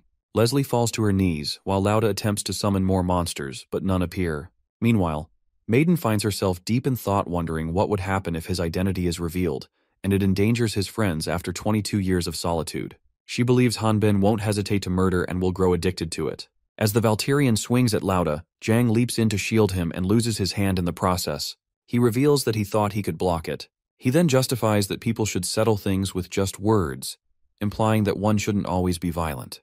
Hanbin quickly catches him before he falls face first. 2 weeks later, Atis, Effer, Brad, and Martin have found a huge magic stone. However, instead of keeping it for himself, Brad decides to give the magic stone to his new companions. Looking at the size of the magic stone, Atis reveals that this size magic stone can be sold for at least 500 EX. The Wyvern asks him and Martin if they are sure about giving this magic stone to them.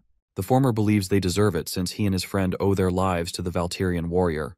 Brad adds that this is nowhere near enough, because he received his artifact from the Valterian warrior. He has a little crush on Effer and is willing to do anything for her, but wouldn't say it out loud.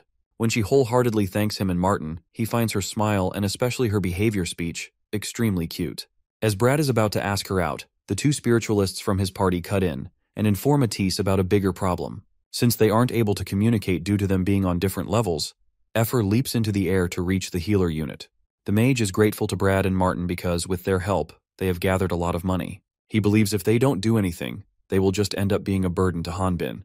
Effer's expression suddenly changes when she spots something surprising. Atis, who can't see anything from where he is, guesses something must have happened to Hanbin, judging by her reaction. Elsewhere, Felix is reporting some information on the Otherworlders from Crater Prison to Leonhardt. He tells Leonhardt he nearly died for him and deserves at least a tea while they are having a conversation. Leonhardt points at the water and then asks him to be quiet for a bit, since he is reading. Felix wonders why Leonhardt makes him do dirty work when there is the Dark Order, who could do this kind of research and are several times more time efficient. Leonhardt just says that he has some personal things to look into. Felix has also included Lauda's photo in the report because he is the prime suspect of being an otherworlder. He reveals this report was created on the judge's account. Leonhardt takes a quick look at Lauda's photo and bluntly says that the person in the photo is not an otherworlder. The reason he is so sure is because he has looked into this guy before. Confused, Felix reveals that when he looked into this otherworlder, he had no family registry or anything. Leonhardt guesses that the judge must have wanted him as the show horse of his arena, so he got rid of his records and framed him as an otherworlder. Leonhardt realizes that the Krita prison was a failure. Leonhardt was premature in trying to control the situation before it got out of hand. He realizes that there must be a reason since it is Goddess's work. Leonhardt looks at Hanbin's photos that were included in Felix's report and asks him who this person is. Felix reveals the opposing inmate against the otherworlder in that arena was a Valtirian warrior. According to the rumors, he took out the leader of the Dragon's Nest when the Order of Light ambushed them. He further explains that the Valtirian was taking out boss monsters with just a swing of his sword. Since Valtirians don't measure levels, he doesn't know his level. Leonhardt suddenly brings up how he had to borrow some money from Felix on short notice. Felix recalls that Leonhardt once arrested the wrong person and had to borrow money from him to pay compensation. Assuming that Leonhardt must be bringing up the money because he wants to pay, he asks him if he is about to settle the debt right now. Leonhardt refuses to repay the debt and commands Felix to capture level 5. A flashback shows Zenobia and Halion inspecting otherworlders that are out of their minds. Zenobia asks her if she is disappointed that the otherworlder's condition is less extreme than they expected. Halion demands that Zenobia stop making fun of her, insisting she's witnessed even more disturbing things since becoming Elendia's queen. She thinks these otherworlders look like they are seeking something. Following her comment, Zenobia asks her if that's the case, then what she thinks about Leslie, the girl sitting quietly inside the container. Halion explains that there are some cases where the otherworlders self-harm as a result of the murder withdrawal. At this time, their guideline option, commit suicide, can come in handy. Leslie is subconsciously murmuring that she doesn't want to die, and she doesn't want to kill repeatedly. Halion unexpectedly appears in front of her and invites her to become her new subordinate, as her last one had recently died. Leslie hated the 4 heroes who locked her up in this filthy cell. She wants to rip apart Zenobia, who is just a yard or two away from her, but she is somehow unable to resist Halion's offer. She understood everything from Halion's elegant tone and soothing voice. She is aware that to those 4 heroes, she is just a toy that could be killed at any time. Restrain was the condition for her freedom from the cell. With the help of Restrain, they could suppress their murder urges. Leslie and the otherworlders like Richard and Alejandro did the dirty work of the 4 heroes and became the fake Great Earth.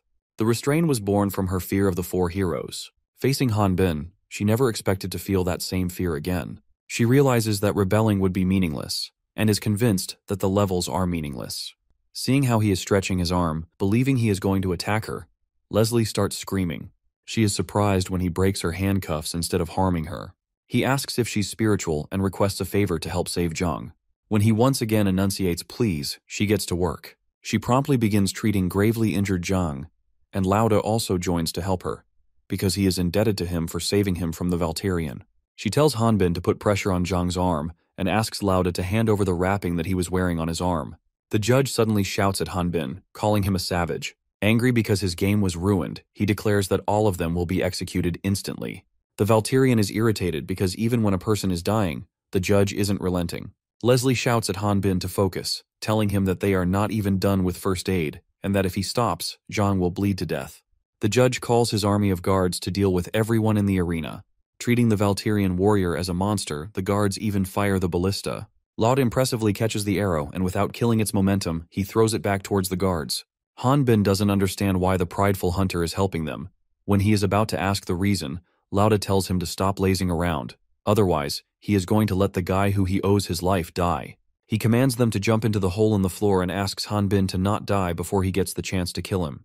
The Valtirian entrusts him to deal with the army of guards, while he, carrying Zhang, jumps into the hole with Leslie. Laud assumes that since he is a noble's secret weapon, they probably wouldn't kill him, only to realize that more than 100 spears are headed toward him. Leslie stops Zhang's bleeding but says that all she can do from here is to boost his normal healing factor a bit, though he is more worried about his arm that was sliced off. She reveals she is surprised Zhang's body didn't split in half by the impact, and admits that fixing a severed arm is too much for just her alone. Disappointed and helpless, Hanbin decides to be alone for some time. Seeing him rise to his feet, she assumes it's because he doesn't believe her. He is grateful to Leslie and tells her to rest now. When she asks him where is he headed, he reveals he plans to find the boss room to seal the dungeon and escape after healing Zhang, since Lauda already forced the boss out. He is going to scout the area to make sure it's safe and asks her to wait until he's done. To blow off some stress, Hanbin punches the rock wall. He is aware that Zhang's fatal injury is subject to his carelessness. As soon as he leaves, Leslie decides to make a run for her life. She fails to plant Ormfloss's blessing, but knows that her life is more important right now. She fears if the Valtirian changes his mind, she will be as good as dead. While running, she runs into a level 70 monster called Eggplanter. Meanwhile, Atis and Effer see a wanted Hanbin poster, which reveals that their friend escaped. They are stacked with magic stones they acquired after closing numerous dungeons and hunting monsters. Their original plan was to bribe the judge, hoping he would let Hanbin leave, but now things have gotten worse. Atise comes up with a plan while saying that he is sure that with all this money and magic stones, they should be able to survive for a while. When asked what's his plan, he explains that they have to rescue the Valtirian and run for it. Atise reveals he has gathered some information on Hanbin's situation and shares that he supposedly ran into a dungeon that inmates weren't supposed to enter. He believes they can find Hanbin first if they move immediately. Moreover, the more monsters there are, the better it is for them. Effer wonders if the Valtirian still being free means he hasn't been caught. She then points out that the dungeons are complicated, and with just the two of them, it'll take a while to find him. Abruptly, Brad and his friend cut in and say that if it's a search, they can help as well. Atise and Effer are grateful to them. Martin tells them that he and his friend will prepare and meet them at the 24th lift, later. The Wyvern decides to sell the magic stones, while her friend decides to purchase 2 dungeon maps, which might come in handy. He feels that if they wait any longer, external organizations might start looking into this matter, and when that happens, even Hanbin won't be able to escape without killing someone. He wants to get there before this turns into a mess. Just when the mage pushes open the guild's door, he comes face to face with Leonhardt, who is about to grab the handle himself. Otherworlders can't have allies because, to someone who hides their identities, an ally is far more dangerous than an enemy. Since they stay hidden their whole life, they eventually are killed by stronger monsters. Just as Leslie is about to be ambushed by level 70 Eggplanter, Zhang jumps in and saves her from the monster's attack. He commands her to run because it's not a monster they can handle. However, she returns the favor by saving him from the enemy this time, though her attack doesn't quite hit the monster. In this critical moment, Hanbin jumps in and uses Stab's skill to eradicate the monster. He appears to be frustrated because every monster he faced has been weak, and he can't even use Leslie and Zhang as bait to escape. Furious, he threatens to kill them if they don't return to prison and plead before the judge that they were threatened by the Valtirian. That way they might avoid execution. Zhang states that he can't leave because he aims to be a warrior, only to make Hanbin even more angry. The Valtirian asks him if wasn't it enough that he lost his arm. The newbie believes that the price wasn't enough to the amount of times he was saved from being exposed as an otherworlder. Leslie is stunned to learn about Zhang being an otherworlder. He credits Hanbin, who taught him everything about Lautna. Hanbin reminds him that announcing himself as an otherworlder is the same as inviting death.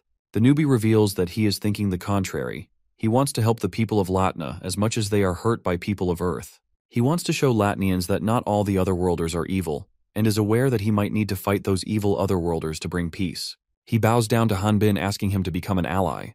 Leslie thinks he's lost his mind because what he imagined couldn't possibly be real. When Hanbin asks him if he is prepared to kill humans, he responds that if it's a beast who lost his mind for bloodlust, then he is more than ready. However, he will prioritize negotiating by words first. Moved by his motivation, Hanbin shakes hands with him, a gesture of mutual respect. Meanwhile, Leslie feels that it's a dream of a naive human who is new to Lautna. When Hanbin questions if Zhang has a plan, he remarks that he will come up with details later. They both agree on sneaking out during the night, the best time possible. Having worked for 10 years for Great Earth, Leslie understood her reality, but Hanbin sparked a new sense of hope in her. Sometime later, Zhang has fallen asleep and she is treating Hanbin's wound that he got from fighting the Eggplanter. She informs him about his wound, revealing that it originated from within his hand. She reveals that his residual aura was guarding his body so it didn't get bad. When he questions what is the residual aura, she first reveals that this is the common knowledge in spiritualists, and explains it's the aura that strengthens the body. Spiritualists specialize in defense, and those who use residual aura also do the same, and it's not surprising.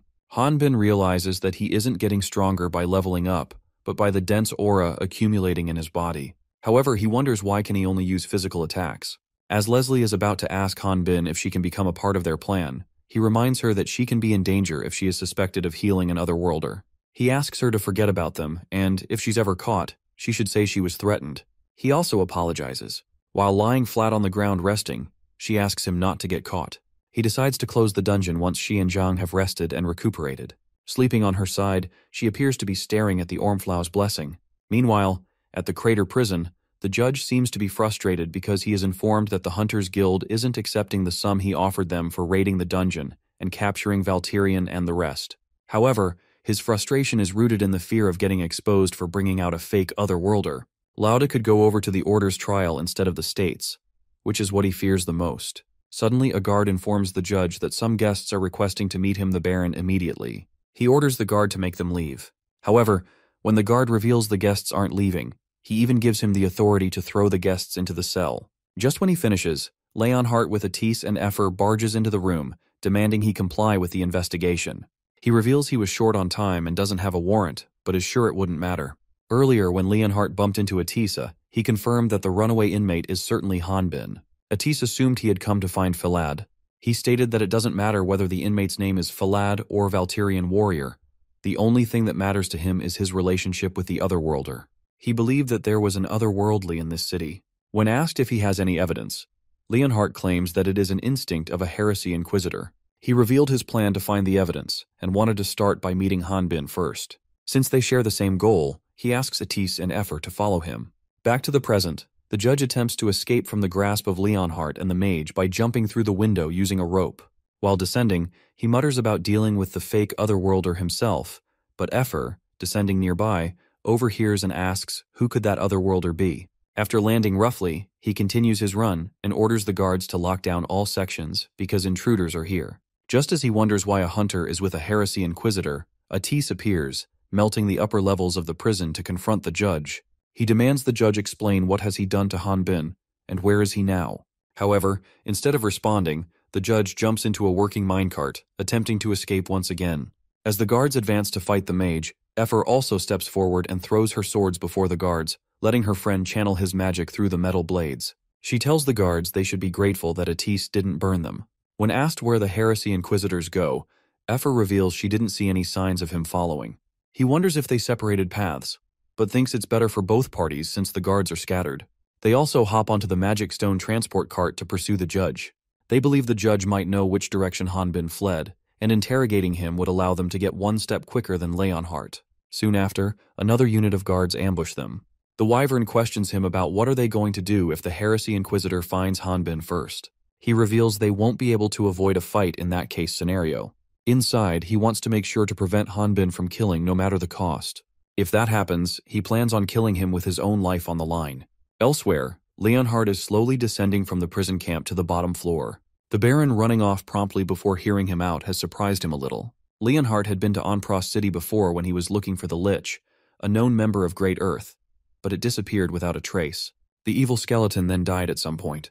Alejandro's nest was destroyed shortly after. However, all the demon gods were at the dragon's nest, which means he is the one who most likely made Ormflus's blessing, and the person who was involved in all those events has a power greater than a normal level 5. He believes that the person's teammates Atis and Effer are also not normal. Suddenly, the guards fire their ballistas at airborne Leonhardt. Meanwhile, Leonhardt is thinking about how there have been no oracles from the goddess. This all is his own decision. Regardless, the Otherworlders are Ormflus's spies. Believing there's no need for mercy or forgiveness, he destroys all the ballistas along the ravine with a single gesture. Atisi and Effer break into a room which turns out to be the stadium where Hanbin and Lauda fought. She assumes some insane monster caused the destruction, leading her to suspect Hanbin might have been there. Abruptly, the judge shouts from the stadium suite, furious that they brought a heresy inquisitor. He informs them that he has the man they are looking for, mistakenly thinking they're after Lauda. Atis wonders why would the prideful hunter be here. The judge shouts at them to be quiet. He states that he is the law and order, and king and god here. This time he plans to kill them with monsters stronger than the queen that the Valtirian killed, and he makes it clear that to reach him, they first need to deal with the king of the crater dungeon. Atise reveals having heard rumors about Queen Antonia of the East Valley, but stronger than her is King Antonio of the West Valley. Just when the monster reveals itself, Leonhardt stealthily arrives with a flamboyant entry and lands a strong punch on its face while stating that the monster can't run away. The next generation's hero, chosen by the goddess herself, is the Blessed One of the Goddesses. After witnessing the weight of that name for himself, Atis understood that even if he put his life on the line, it wouldn't mean anything. After Leonhardt has dealt with the enemy, a guard hurriedly arrives and informs Leonhardt, Atis, and Effer that there's an escaped prisoner in the East Valley Boss Hall. The two bullies who bullied Jang on his arrival at the Crater Prison are inside the Crater Prison dungeon on a mission to find the escaped convicts. They are surrounded by monsters, despite thinking there wouldn't be any at first. It's been 2 weeks since the arena incident, and the monsters that were wiped out by Hanbin have started to reappear. The yellow-haired dude suspects the monsters are coming their way because of the artifact sword they have got. Knowing something like this would happen, he brought the Valkyrian sword along. However, after swinging it for a moment, he realizes that this sword is dull and just a heavy chunk of metal. Soon after, they are completely overwhelmed by the sheer number of the monsters. In this critical moment, the yellow-haired man thinks of using his ring artifact, thinking there is a chance it could have offensive magic in it. When nothing comes out of the artifact, despite him chanting different spell names, he asks his blue-haired friend for help, but he's just as clueless. In the end, he gets ready to brace himself for the enemy's attack. Suddenly, Hanbin arrives, snatches his sword from the dude, and then instantly takes down the threat, and this happens very quickly. Instead of being angry at the bullies, Hanbin admits to knowing that they were forced by the judge just like the prisoners who are currently following his lead. It is revealed that he and Zhang rescued several other prisoners and are leading them to safety. The newbie explains these prisoners were sent after him, Hanbin and Leslie, with the condition that they would be released, but he was able to win over them in an instant. He informs the prisoners that only the boss room is left, and after clearing it the next day, they will clear the dungeon. He tells the prisoners they won't be running. Instead, they will expose the noble's injustice and the prison's horrors. The plan is to take the noble to court for his crimes and win their freedom. He knows some feel there's a higher chance of survival working with Valkyrian, not going against him. Hanbin is quite happy with how Zhang is solving everything peacefully. The yellow-haired man calls Zhang insane for thinking of opposing the judge because they are escapees, who no one would listen to. He thinks it would be better if they break free from here and everyone goes their separate ways once they are outside the city. The newbie warns him that he could die on the streets after escaping from there, and fighting against each other is what the nobles want. If they were to get blood on their hands, then no one would acknowledge the unfairness they have experienced. And if that happens, none of them will ever be able to live normal lives. The other prisoners start siding with Zhang, as they don't want to rot in the prison anymore and shout at the yellow-haired man to go back to the prison himself. Angered, he pulls out a knife, aiming to wreak havoc only for Hanbin to hurl a small stone and destroy it. Zhang convinces the prisoners to get back at the noble because they have got the Valkyrian warrior by their side. Everyone starts chanting Zhang's name to show him support. Hanbin is happy for him. The newbie was nervous a moment ago but now is more confident. When the Sword King notices Leslie behaving strangely, he asks if she's all right. She initially dismisses him with an improper reply, but then reveals the smell of sweat is making her nauseous. She plans to rest nearby and doesn't want to be disturbed. Sometime later, when everyone has slept, Hanbin and Zhang are awake. When asked why isn't he sleeping, the Valkyrian reveals he can't sleep thinking about the nagging he will get from his friends who are waiting for him outside. Zhang praises him for having 2 attractive companions despite his stoic appearance. When Hanbin reveals that one is a guy, he says that this is the most shocking thing he has heard. He tells him a little about his life on Earth. He was always alone, and no one listened to him. In the end, he turned to books rather than people. He felt as if those heroes from books were speaking to him rather than people themselves. Ironically, that's how he lost his life. Hanbin is shocked to learn that Zhang died and then came to this world. At first, he thought about dying, but when he reached level 5, he met some people like him in the tutorial, who died in their previous lives too. The harsh reality they had to face made them become friends very quickly. He smiles, talking about how they were his first real friends. He treasured the time he spent with his new friends, but he was alone once again when he was sent to Latna. The reason he isn't hiding is because he wants to become a famous warrior and reach his lost friends. He admits his noble goals were driven by selfish motives. Hanbin tells him that there's nothing wrong with it. Money, honor, or peace of mind, these are all dreams of every person. People who don't give their all for their goals are either fools or backstabbing liars. It's a matter of whether he is the only one benefiting or others are also gaining something from it. He tells him that his selfish motive is what's keeping everyone here alive. The world he is imagining is quite honorable itself. The Valkyrian realizes that his pep talk is quite serious, though he reminds himself that he is now over 40 years old, and his speech is justified. Despite all of that, he fears Zhang might be uncomfortable after his speech. However, the newbie instead declares that Hanbin is his role model, someone he'll forever bow to and even write a book about his heroic deeds. Hanbin stops him and regrets speaking on this topic. He thinks he should have just told him to leave everything behind and survive on his own. Elsewhere in the dungeon, Leslie is struggling to walk. It is revealed that Zenobia weakened her seal, which kept her killing impulse in control because she was running late with her mission. Since she has foreseen her death, she plans to commit homicide to satisfy her impulse. Just in time, the yellow-haired man shows up looking for her. She demands he stay away from her, but the man tells her there's no need to be afraid. He reveals he is supposed to meet some guards here, and if she gives them a report, she will also be awarded. She catches him off guard and finally stabs him with her knife. She appears to be having a sadistic smile, but is fully aware that whatever she does, she can't get away from this. She is fully aware that she's nothing more than a pawn to those heroes. She receives 54 mg of the Joy of Ormfloss for killing the yellow-haired man. Soon the guards also arrive at the scene and she can't help but wish to eliminate them all. People usually start doing bad deeds when no one is looking, and when he and Jang go to look for Leslie, it is already too late. A prisoner and a soldier of the judge are already dead. However, the problem was the soldier died at the hands of a prisoner. It appeared that she attempted to commit suicide, but when they found her, she was still breathing. Hanbin inspects the dead soldier and, based on their levels, deduces that Leslie might be the one who killed him. As he wonders why would a guard be alone, he realizes something and proceeds to walk toward the direction where the guards came from. He commands Jang to wake up all the prisoners, because they are going to the boss room to close the dungeon, leaving him surprised. He knows that Leslie's body needs is heal itself through prana, but a permanent solution is a potion. Not only that, it appears that the injured guard survived and escaped, so there will be more coming. Hanbin aims to stop them and uses his tracking skills to take initiative. Through his tracking skill, he locates the guard, who's moving away from the boss's room, and feels sure he can intercept them. Before rushing off, he tells Jung to meet him at the end of the Eastern Valley. He felt uneasy and regrets not turning back, but if he had, maybe the worst could have been avoided. Suddenly, a dark silhouette impales him with an almost invisible object, leaving him stunned and speechless.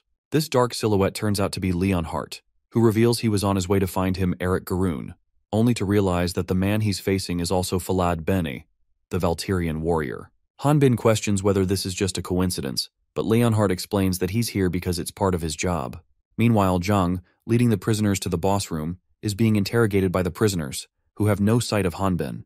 He reassures them that the Valtyrian is fine. He is buying them time to run, all while taking on the monsters himself. The prisoners cheer for the Valtyrian, while Jang has a bad feeling about the guards, though he deduces Leslie must have her reasons.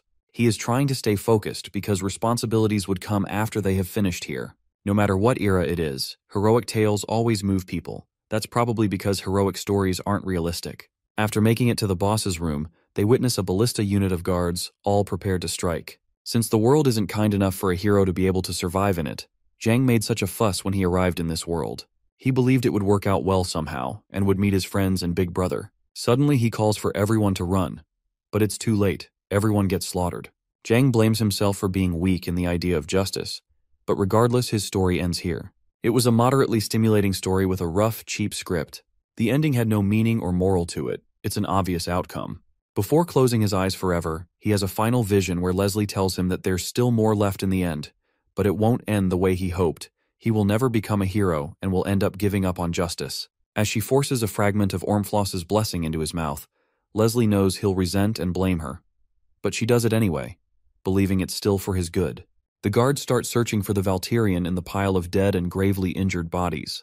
Just when they start searching, they discover the blue-haired man alive. He miraculously survived because of the ring artifact that he had been wearing the entire time.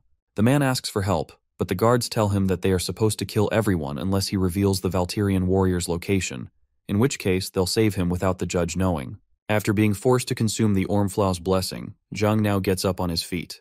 Back to Hanbin, he never expected that a heresy inquisitor would visit him for work. He tells Leonhardt that if they are talking about work, the judge could give him plenty, seeing how he unfairly treated countless prisoners. Leonhardt reveals that the Dark Brotherhood will give him his rightful judgment for labeling a Latnian as an otherworlder. The other crimes he committed aren't in their jurisdiction. He further claims that Heresy Inquisitor's job isn't finding naughty sheep, but the wolves draped in sheep's clothing. Smiling, he asks Leonhardt if it would really matter if he lied about being a Valtyrian because he must have found out his real level, so there's no way he can be an otherworlder. Hanbin dismisses their conversation and continues to walk forward, but Leonhardt threatens him that if he is planning to run away, he will just ask Atis and Epher about Ormfloss's blessing. Hanbin's hunter's instincts kick in, and he points his longsword at Leonhardt. To him, it now makes sense that Leonhardt knows about Atis, but knowing about the Wyvern and Ormfloss blessing is concerning for him. When he is asked what is he going to do with Atis and Epher, Leonhardt reveals he hasn't done anything yet, and since his friends are also looking for him, he thinks it would be better if he finds him first.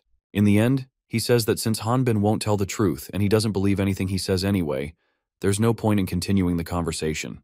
Both fighters immediately engage in close-quarters combat, and Leonhardt has no choice but to acknowledge Hanbin's destructive power, though he wonders if that's all his opponent has got. Hanbin reminds him that he picked the fight, but he is taking it too easy. Leonhardt tells him that he is giving it all he has got, and proves it by slamming Hanbin into the wall, causing his sword to get lodged there. Seeing him struggling, Leonhardt points out that he is also not taking this seriously. He reveals that otherworlders use skills given to them by their guideline, so it's different from ones who train their skills through sweat and blood.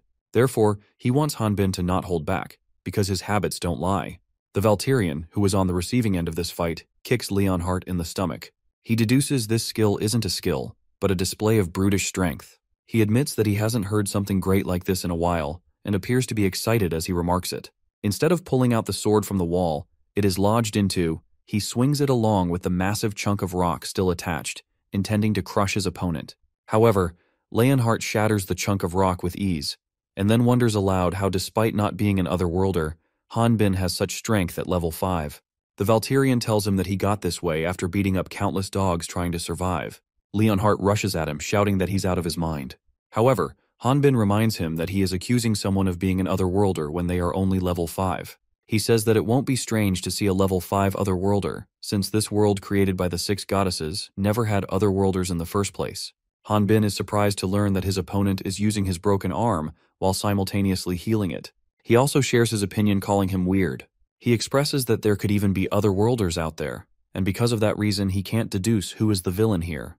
Leonhardt remarks, "Villain is a word that only strong can say. Sheep will always tremble in fear just in the presence of a wolf." One of his heavy punches finally connects to Hanbin's jaw, making him bleed and acknowledge Leonhardt's strength. He is well aware that heresy inquisitors specialize in combat. Fighting 1 versus 1 against them is nothing but a disadvantage. Hanbin decides to pressure him with more strength. He grabs him by the collar and headbutts him, breaking his face mask. He attempts to throw another punch at him, but Leonhardt, whose real face has been revealed, says it's too late. Hanbin's guideline shows Leonhardt as a level 120 spiritualist with Goddess's blessing and has a plus alpha in his level. The instant his level is revealed, he makes contact with the Sword King's swords with his hand and blasts him through several walls with his magic aura. Hanbin wonders just how powerful he is, and what the plus alpha in his level even means. He is sure he swung his sword, but doesn't understand why is his hand bleeding.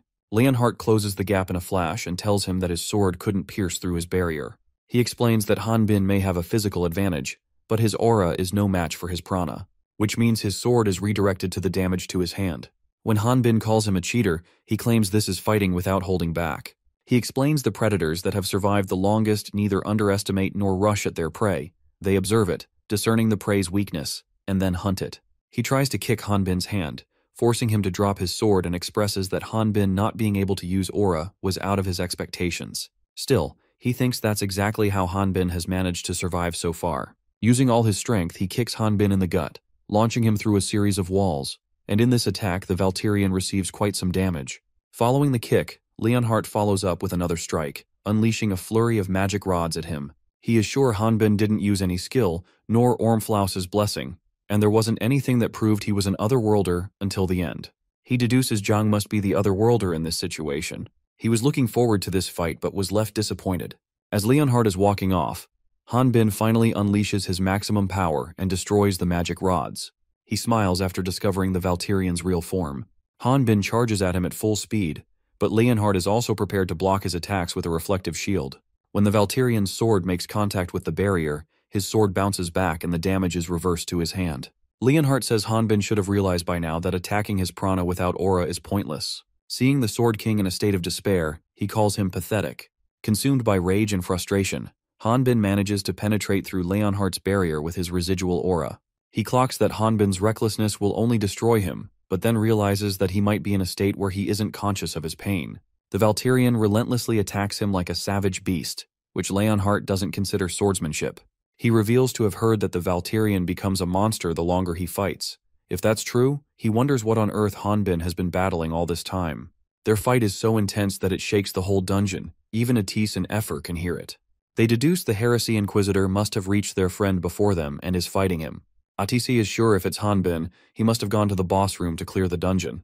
The Wyvern has him follow her lead because she knows the way, though she believes something may be wrong in this route. Epher fears Hanbin might lose this fight, But Atis points out that losing isn't the problem here.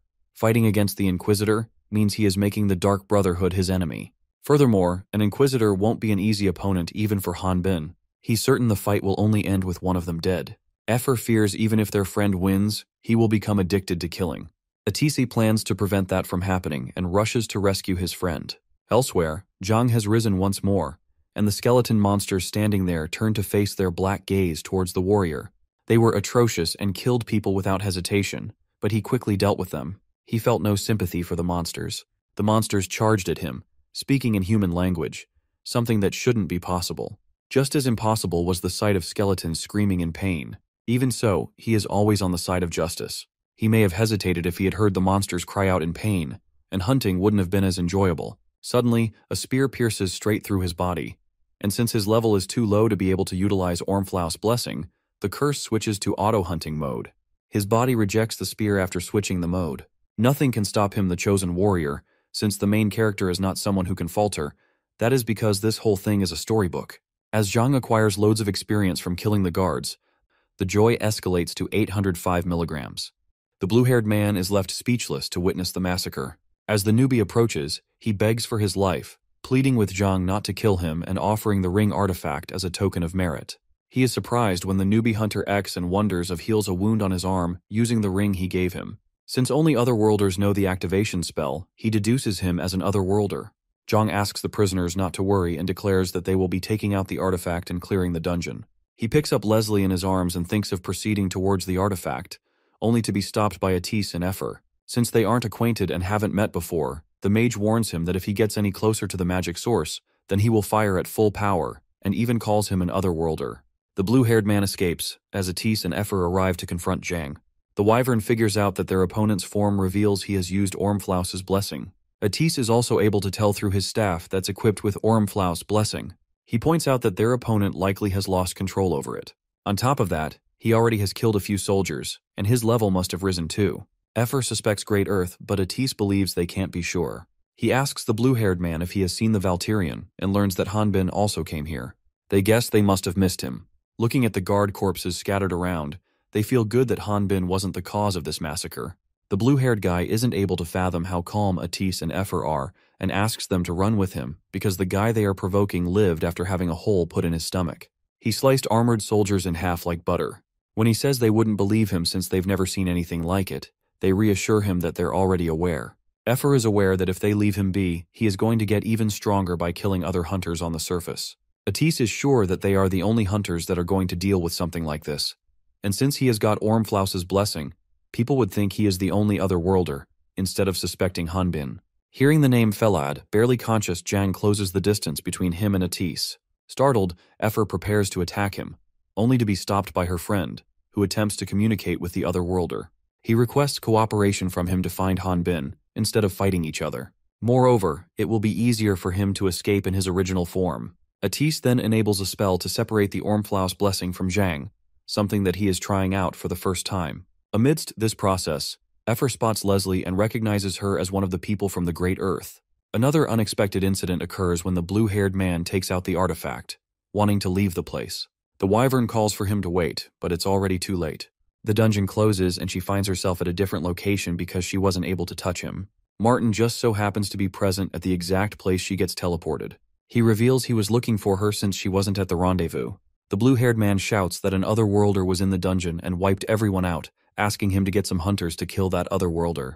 Suddenly, they witness a large-scale blast in the direction of the Hunters Guild. Brad, along with some hunters, is fighting Zhang, who has captured Atis. He informs his magicians to be careful because their opponent has taken a hostage. He knew something was off the moment the Heresy Inquisitor showed up, but never imagined that the monster would be this strong. Moreover, a monster can't come out after the dungeon is closed. Some hunters surround Zhang believing they will stop him. They feel their opponent may be big, but it's docile. One hunter goes for the head, but Zhang annihilates him, revealing more of his power and taking on a new winged form. Before fleeing, he calls the hunters lowly monsters. Efer was only able to spectate this fight, as she was too shocked to take any action. She rushes to check on Brad, who has suffered a grave injury. He apologizes because he wasn't able to prevent Atis from being taken away. He remarks the opponent was too strong and it even had wings. She appears to be concerned about his health, which seems to be worsening with every second. She rushes to find some spiritualists to heal his wound. However, Zhang stops her, revealing that Martin has a healing artifact. Martin already assesses the gravity of the situation, but remains silent. Even after hearing Brad out, he calls his friend a reckless fighter. He advises her to rush to Atis before other hunters reach him, who might harm him. He provokes her for being scared, and she responds by revealing her gratitude. She then leaves to rescue Atis.